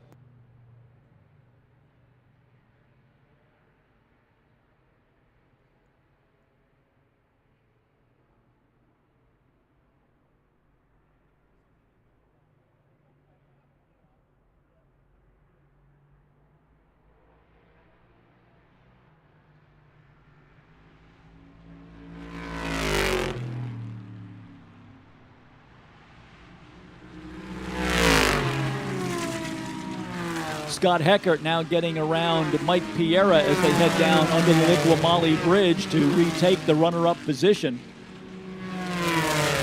Stingray now in second. Third to the Porsche, fourth to the Jaguar Roadster, and we did have a car off in the grass there, one of the Datsun 240Zs with a problem on the short chute, trying to pull clear of the racetrack so we can stay under green flag conditions. Those of you on the hillside probably have a better view of that than we do. We did catch a glimpse of the car, but now with the various awnings and transporters, we've lost sight of what that car was, but it looked like one of the Datsun 240Zs that pulled off on the short chute between, at the entry point to the S's. Now another car off on the grass on the outside of the S's, so a little bit of a mix-up going on over there in the S's. That car, fortunately, does not stall the engine, able to get back on the track. So we will stay under green flag conditions. Martin Hosek continues to show the way in the number 39.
Our running order is settling down just a little bit here. Martin Hosek continues to lead the way over Jack Bush, now in second spot in the number 61 Jaguar.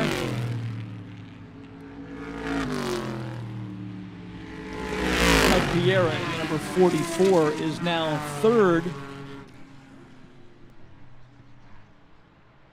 Well, it looks like we've lost, at least on the scoring monitor, we've lost Scott Heckert.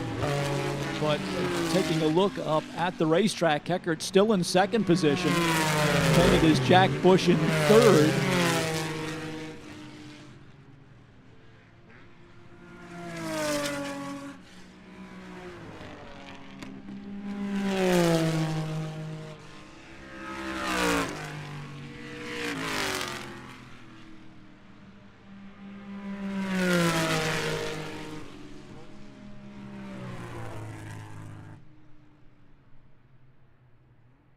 Here is Martin Hosek coming out of the shadows at the diving turn.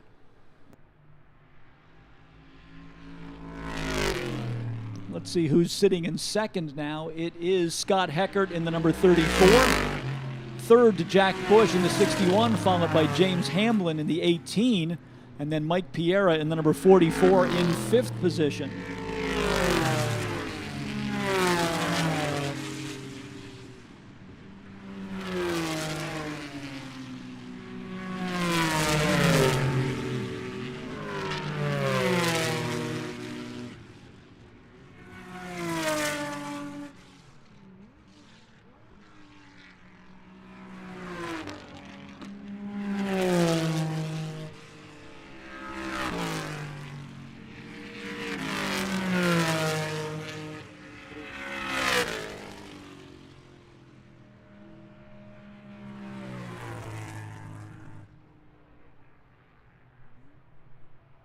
A little bit of a glitch in the scoring system. Martin Hosek is the race leader. Scott Heckert, who has disappeared from the leaderboard, is actually our second place car, still out there in the Stingray number 34.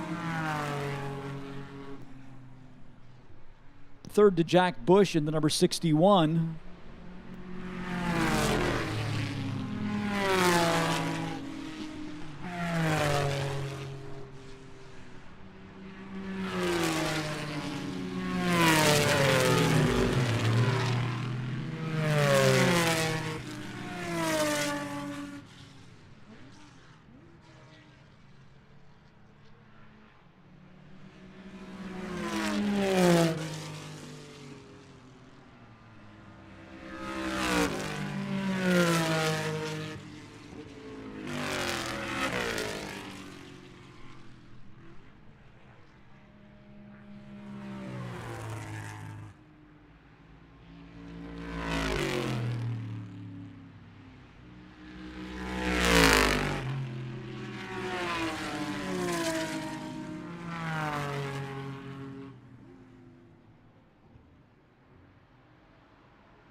More problems in the Jaguar camp. One of the Brian Donovan cars down on the pit road once again. That is the number 62 for John Ogle. So Ogle, who had problems earlier today, thought the car was repaired, went back out, was running in the lower portion of the top 10, but once again forced to make an early exit from the race. So a tough day all around for the 62 crew, as John Ogle has his second DNF of the day.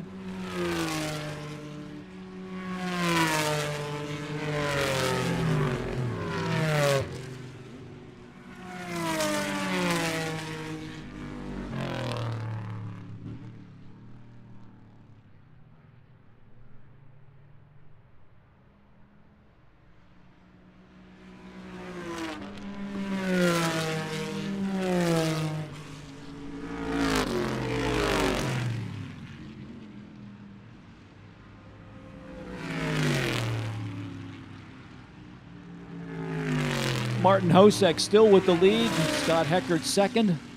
Jack Bush in the 61 third, but right there with him is James Hamlin in the white number 18 Porsche. Mike Piera will be shown in fifth position. That is the green and yellow car number 44.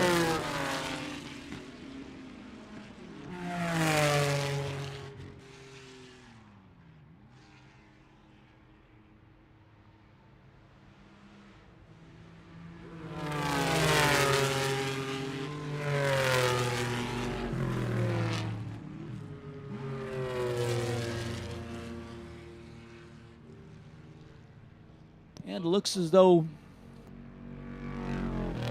Looks like we're going to a full course caution here. Yellow flag being displayed from the start-finish line.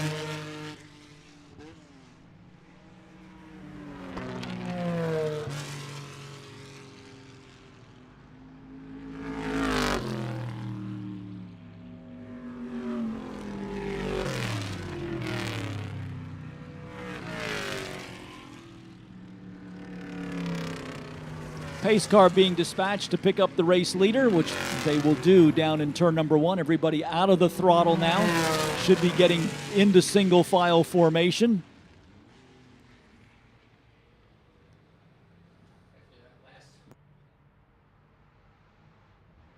So we will go to a full course caution.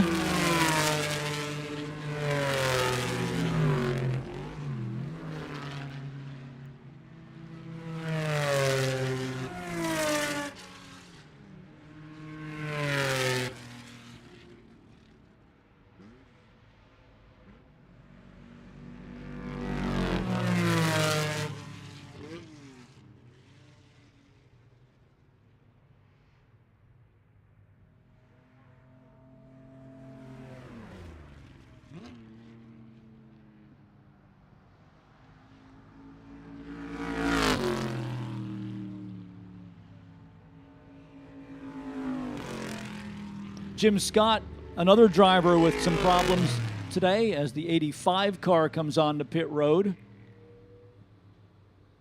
Scott, usually a strong performer with noted reliability from his Porsches, but the 85 car not giving him a good day today as he takes that car to the sidelines.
Getting ready to go back to green flag racing here. Signal from the starter's stand that we are about to go to a restart on this race.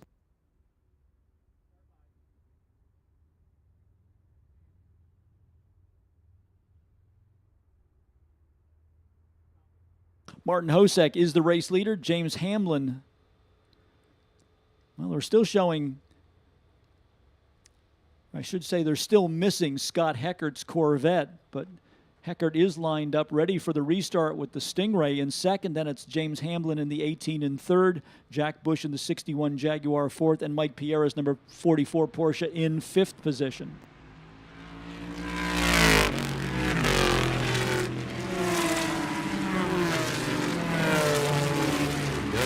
Number 310, David Hutchings, mounting a challenge against Mike Pierre as they go down into the first turn. That would be the battle for fifth position.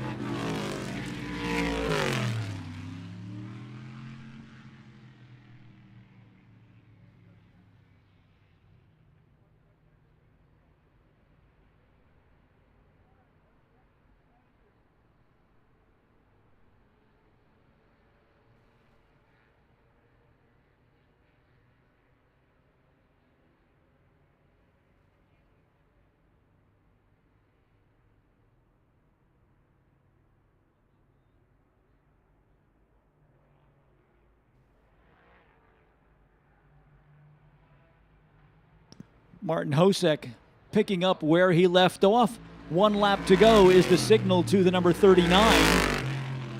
Scott Heckert still in second. Jim Hamlin in the 18. The white Porsche is third.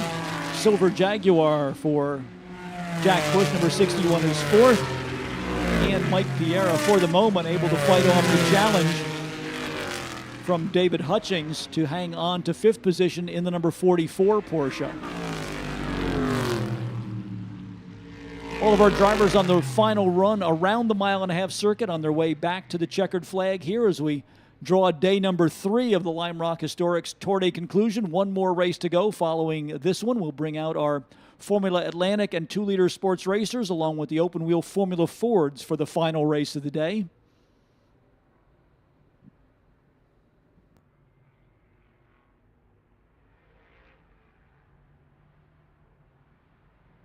Even with that late race restart, Martin Hosek able to prevail in the number 39 Corvette.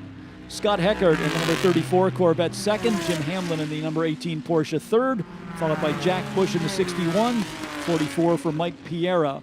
The number 310 for Dave Hutchings, followed by Del Ore in the 521. The Datsun 240Z is in 8th position. That's Joe Viola. 9th to Christopher Turner in the 29. And Rich Strahota in the number 050 Porsche will round out the top 10.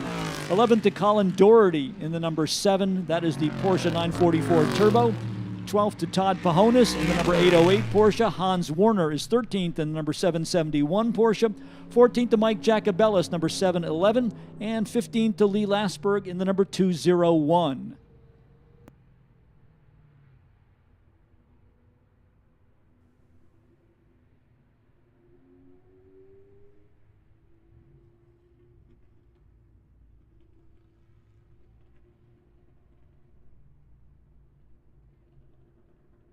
As we get ready to roll into the final race of the day, we would like to thank all of you on the hillsides for supporting the 41st edition of the Lime Rock Historics. We hope that many of you will be back tomorrow for Sunday in the Park, as well as the grand finale to our weekend racing on Monday. But if you do have other plans for the rest of the weekend, we certainly appreciate you making us part of your Labor Day holiday by joining us here at Lime Rock Park.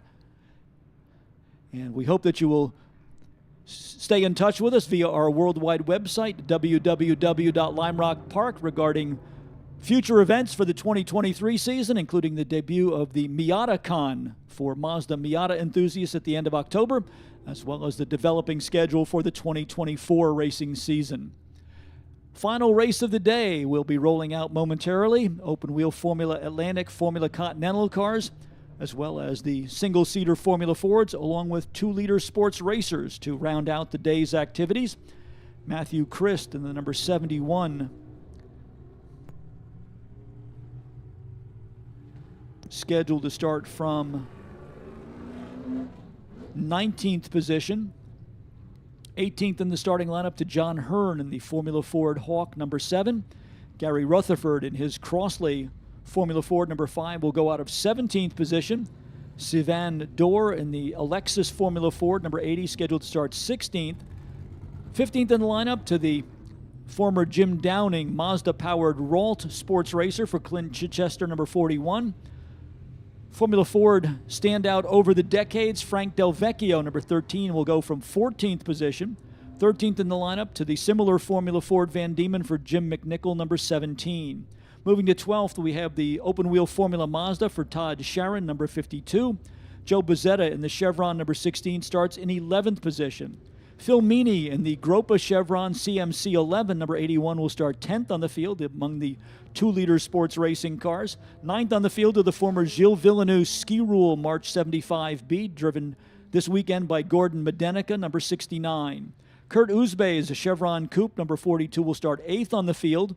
The Volkswagen-powered Super V, the Ralt RT30 for Nick Fonte, will start in 7th position. That's car number 4. 2-liter Chevron Sports Racer B31 model for Mitch Eitel, number 62, starts in 6th position. 5th in the starting lineup for the B36 model Chevron for Graham Adelman, number 34. 4th to Rick Bell in the number 78.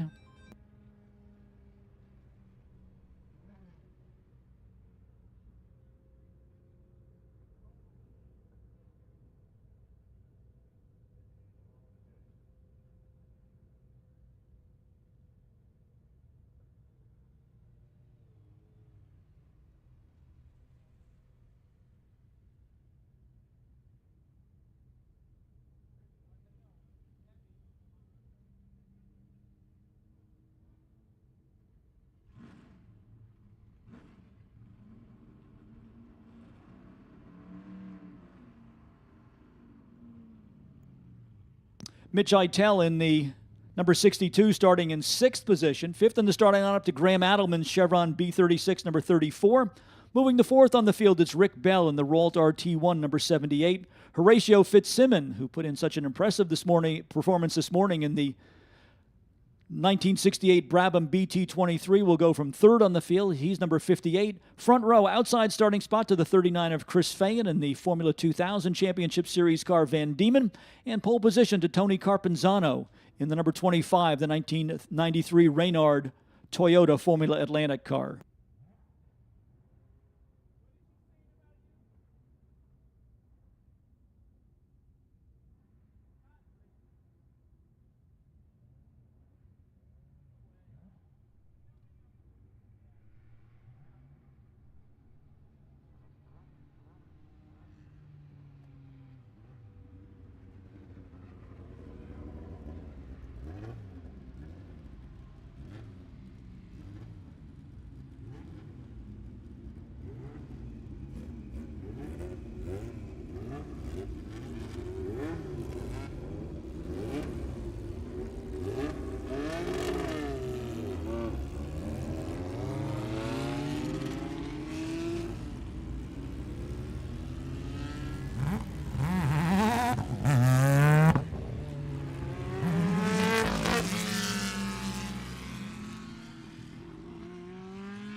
Field rolling out behind the pace car as we get ready to go for the final race of the day.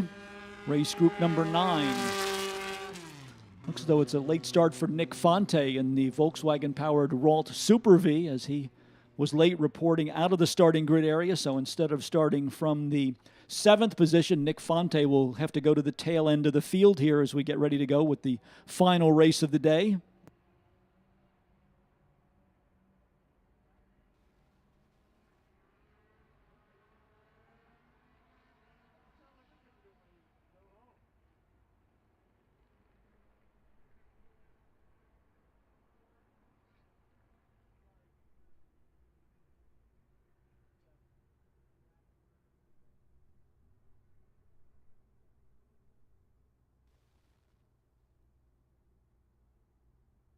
Well, he's supposed to be out in his Formula Ford, but instead he joins us here in the tower, the inimitable Frank Del Vecchio. Okay, Frank, what's the story with the number 13? Well, you know, for a long time I've been mentoring Jordan Mayer, and he's just gotten faster and faster. He's going to give Jim McNichol the run for the money. So if you watch the 2 Formula Fords, Jim is number 27, and Jordan's driving the 13 camo car. It's going to be a heck of a race. It's at the back of the field. They're not as fast as these cars in the front, but it's going to be a hell of a show. Pace car clear of the field. Tony Carpenzano and Chris Fayen get the green flag. Rick Bell in the 78 in 3rd position. Unfortunately, the car we're missing from the starting field is Horatio Fitzsimmons, who was so impressive this morning in the Brabham BT23, the car from 1968, giving Carpenzano a run for his money early in the going. But unfortunately, that car not starting the afternoon segment for race group number 9.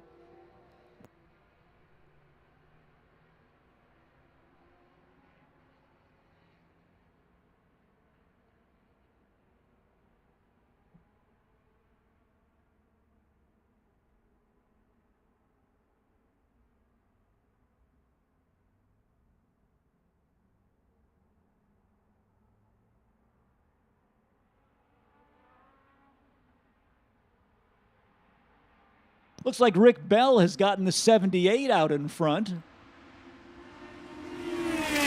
Number 34 is second. That's the first of our 2-liter sports racers. That's Graham Adelman. Tony Carpenzano down in 3rd position. I'm not sure what happened to Chris Fayen on the opening lap. The other car that is having a short day is Kurt Uzbe, the Chevron B16 Coupe.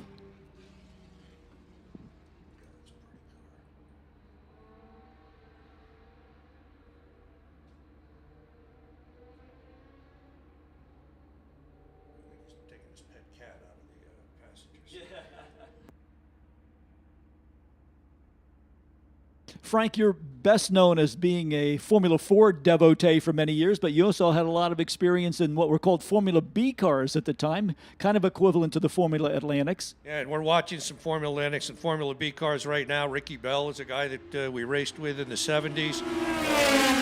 Back in I think 72 through 76, I did Formula B and Formula Atlantic here. And even back then, we were turning times in the 50-second bracket, which is, oh my God, fast. Looks like Tony Carpenzano has gotten around Rick Bell, and he brings Graham Adelman with him. So Bell going from first to third as they made the run down into turn number 1. Tony Carpenzano now early in the going with fast lap of the race at 54.255. Behind Rick Bell, it's the 62 of Mitch Eitel in 4th position, showing Chris Fayen in the number 39 Van Diemen, the Formula 2000 car in 5th. Then it's Phil Meany in the number 81 in 6th. 7th to Todd Sharon's Formula Mazda number 52. Joe Bezzetta in the number 16 Chevron is 8th. 9th to Clint Chichester in the Mazda-powered Ralt RT41, and Nick Fonte will round out the top 10 with the Ralt RT30 number 4. Among the Formula Fords right now, the 13 with the upper hand over Jim McNichol. Jim has now got about a 4-car lead and passed him somewhere in the back of the course this last lap.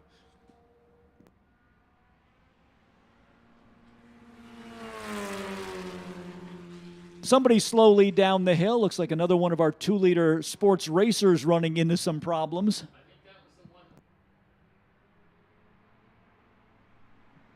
That might be Kurt Uzbe in the 42. Let's see if that's the coupe. Yes, it is. So Kurt Uzbe with the Chevron going out for 1 lap and then right back on pit road at a reduced pace. So unfortunate end of the day for the Chevron coupe that is always a popular attraction here at Lime Rock Park in the historic configuration.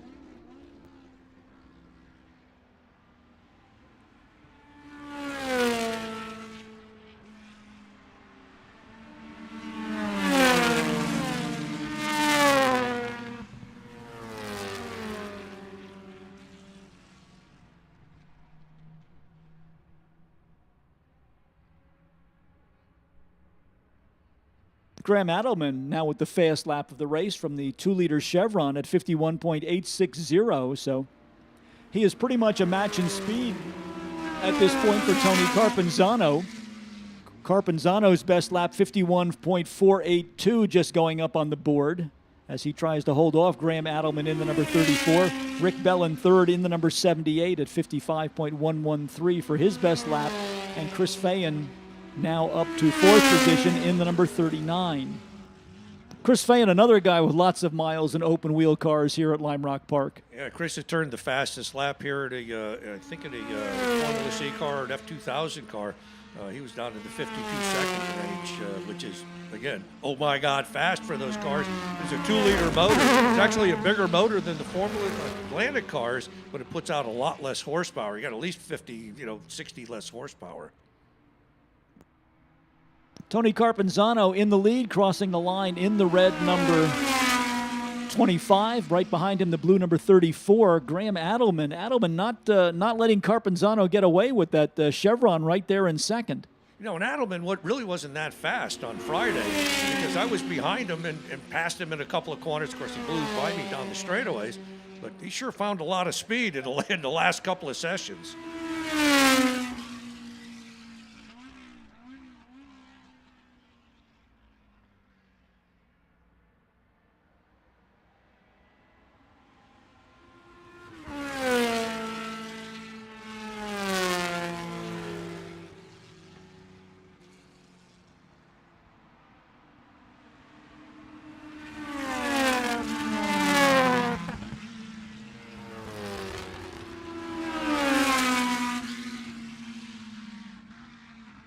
Looks as though it's a short day for the 13th Valley car. You better go down and check on it and see if you'll be able to get back into action for Monday. Yeah, this doesn't look good. It's never good when you roll in the pits halfway through a race. Well, the car is still moving, so that's a good sign. It's not like it's rolling in without any power, so we'll see if they're able to get the 13 car back to your paddock area, and good luck for the rest of the weekend. I guess I'm a mechanic now for the next day and a half, and I should be running the car unless we have something really matter with it. I'm going to run it on Monday morning. That is Frank Del Vecchio, the driver of the 13th Valley Van Diemen Formula Ford.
Some mechanical attrition popping up here.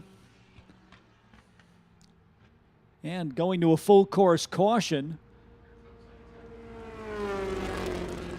One of our cars headed for pit lane. That is the number 62 for Mitch Eitel. Right now, and Tony Carpenzano coming to a stop along the Sam Posey straightaway. So mechanical problems for the race leader, Tony Carpenzano. It almost looks like it might be a flat left rear tire. The car sitting right down in the grass. Carpenzano staying in the car, but certainly a change of fortune for Tony Carpenzano. And we'll get him clear of the track as quickly as possible. That turns the lead over to Graham Adelman, number 34. Rick Bell in the number 78 now scored in second. Chris Fayen in the 39 is third. Nick Fonte will pick up a position now in the number 4, the Ralt Super V. Then it's Phil Meany in the Gropa number 81. Joe Bozzetta in the 16, and Clint Chichester in the Mazda-powered C Sports Racing Ralt, the ex-Jim Downing car that will now take over 7th position. 8th will go to Todd Sharon in the 52. 9th to the 5 of Gary Rutherford. And that should, Jim McNichol should be in there right around the top 10 as well as the leading Formula Ford.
So a bit of attrition creeping up here. I'm not sure what happened with the safety vehicles that were going to retrieve Tony Carpenzano. I guess they made a full lap of the track, just now arriving on the scene.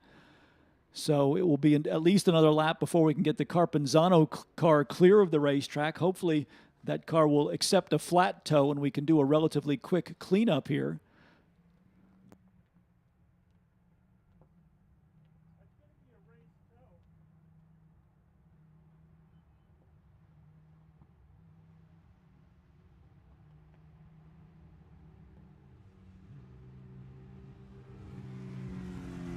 They are looking, the safety team looking at the back of the car to see if it might be a flat tire or a suspension problem. and that will determine how they are able to retrieve that car. But for the moment, it looks as though it could be an extended cleanup here for Tony Carpenzano with the number 25.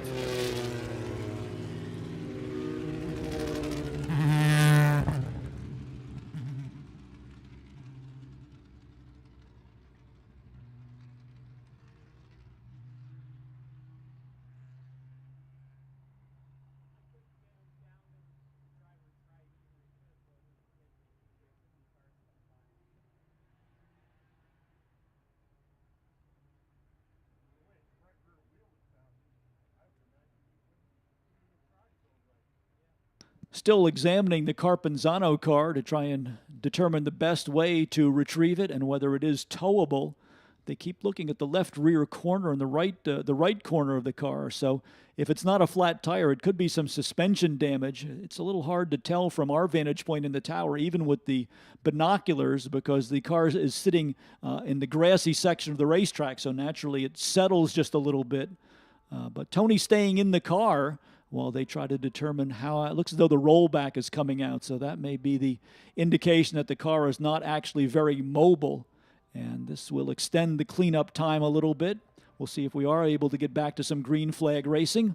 Right now showing about 13 minutes elapsed on the clock as we race towards our 6 p.m. curfew here at Lime Rock. So we will be working against a couple of time limits here to see if the race time will run out or under the yellow flag, or whether we will be able to get some more green flag racing in. Tony Carpenzano looks as though he's climbing out of the car now, as he also wants to have a look at it to determine how they might get it up on the rollback.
Well, they're gingerly trying to load the number 25 Reynard onto the rollback.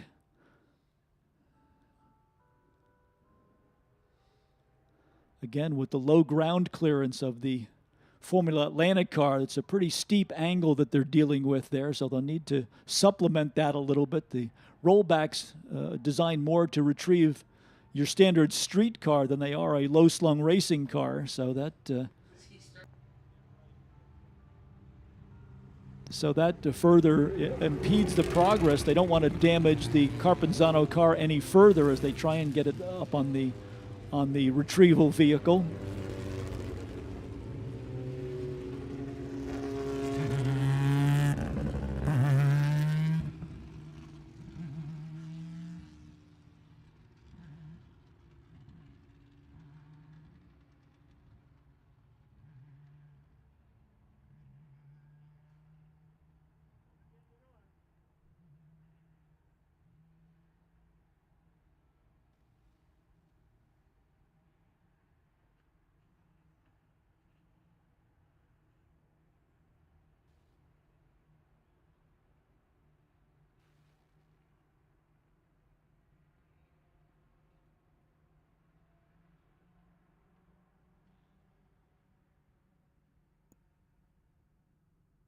Vehicle recovery appears to be successful down there. They had the Carpenzano number 25 car up on the back of the rollback transporter. And so they will bring that car back to the paddock area, clear the response vehicles from the racetrack, and we'll see if we can get back to a few minutes of green flag racing to bring today's activities to a conclusion here for day number 3 of the Lime Rock Historics. We kicked things off on Thursday evening with our annual parade of cars from Lime Rock Park to the Falls Village Street Festival. Practice and qualifying yesterday, and now the first of 2 days of racing here at Lime Rock Park, as all 9 of our race groups will be back in a doubleheader format for more racing here on Monday. But tomorrow it's Sunday in the park. Our Concours d'Elegance and Gathering of the Marks, the car clubs from all over New England attending the events here tomorrow at Lime Rock Park. So we hope that you will come back and join us as well. And we will be opening the spectator gates tomorrow morning at 10 a.m. So come back and join us. Wander through the paddock, visit the Midway area if you didn't get a chance to do that today. And we will look forward to seeing you for Sunday in the park tomorrow morning.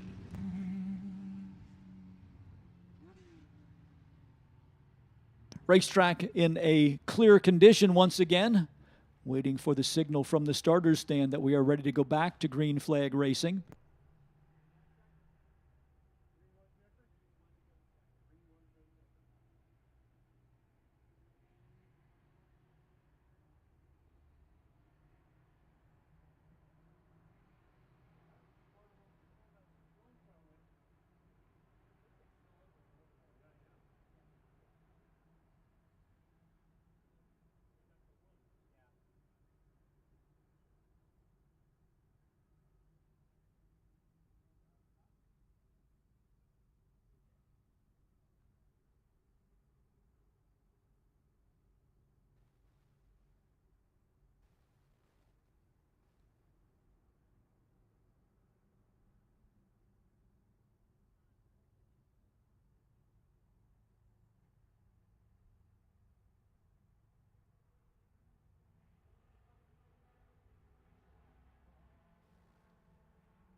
Green flag back out. Graham Adelman with the lead. Rick Bell and Chris Fayan trying to capitalize as they head down into turn number 1.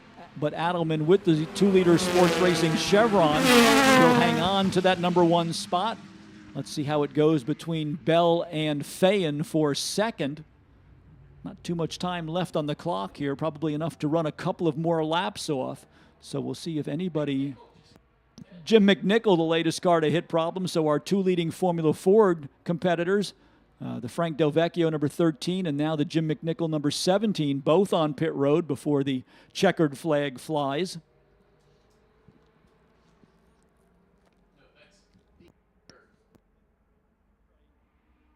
One lap to go should be the signal for Graham Adelman as he comes off the downhill turn. And he has stretched the margin over Rick Bell and Chris Fayan. So Adelman will end the day on a winning note if he can keep it together for the next mile and a half or so. The number 34 Chevron B36 with about 3.5 seconds, the advantage on the restart over Rick Bell and Chris Fayan.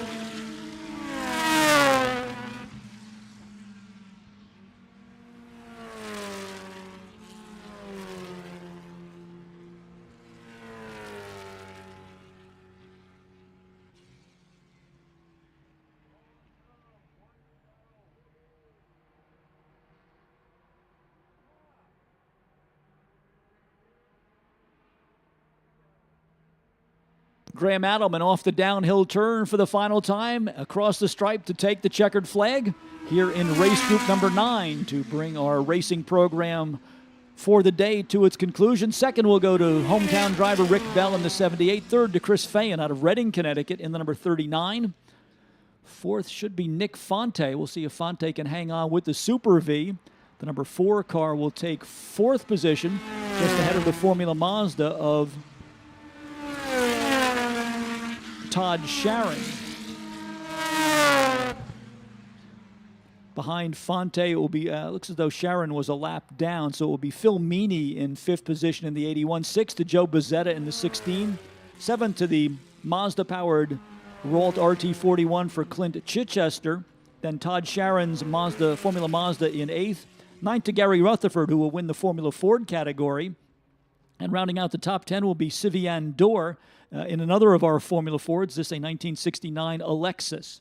So that wraps it up for the day. Again, we would like to thank you for joining us for the 41st edition of the Lime Rock Historics. Action continues here tomorrow with Sunday in the Park, and then back onto the Classic Mile and a Half circuit for the grand finale to this weekend with a full 18-race program coming up on Monday. Again, thank you for making us part of your holiday weekend. If you're going off to other activities for the remainder of Labor Day, we certainly appreciate your support for all of our racing events here at Lime Rock Park. And be sure to stay in touch with us as the year progresses, and we look forward to 2024 by being a regular visitor to our website, www.limerock.com. And also thanks to those of you around the world who have helped us with our experiment with live streaming. As we bring you the 41st edition of the Lime Rock Historics in sound and vision over the internet. We will be back with more coverage of tomorrow's Concours d'Elegance as we continue our experiment with the live stream for our Sunday in the Park program.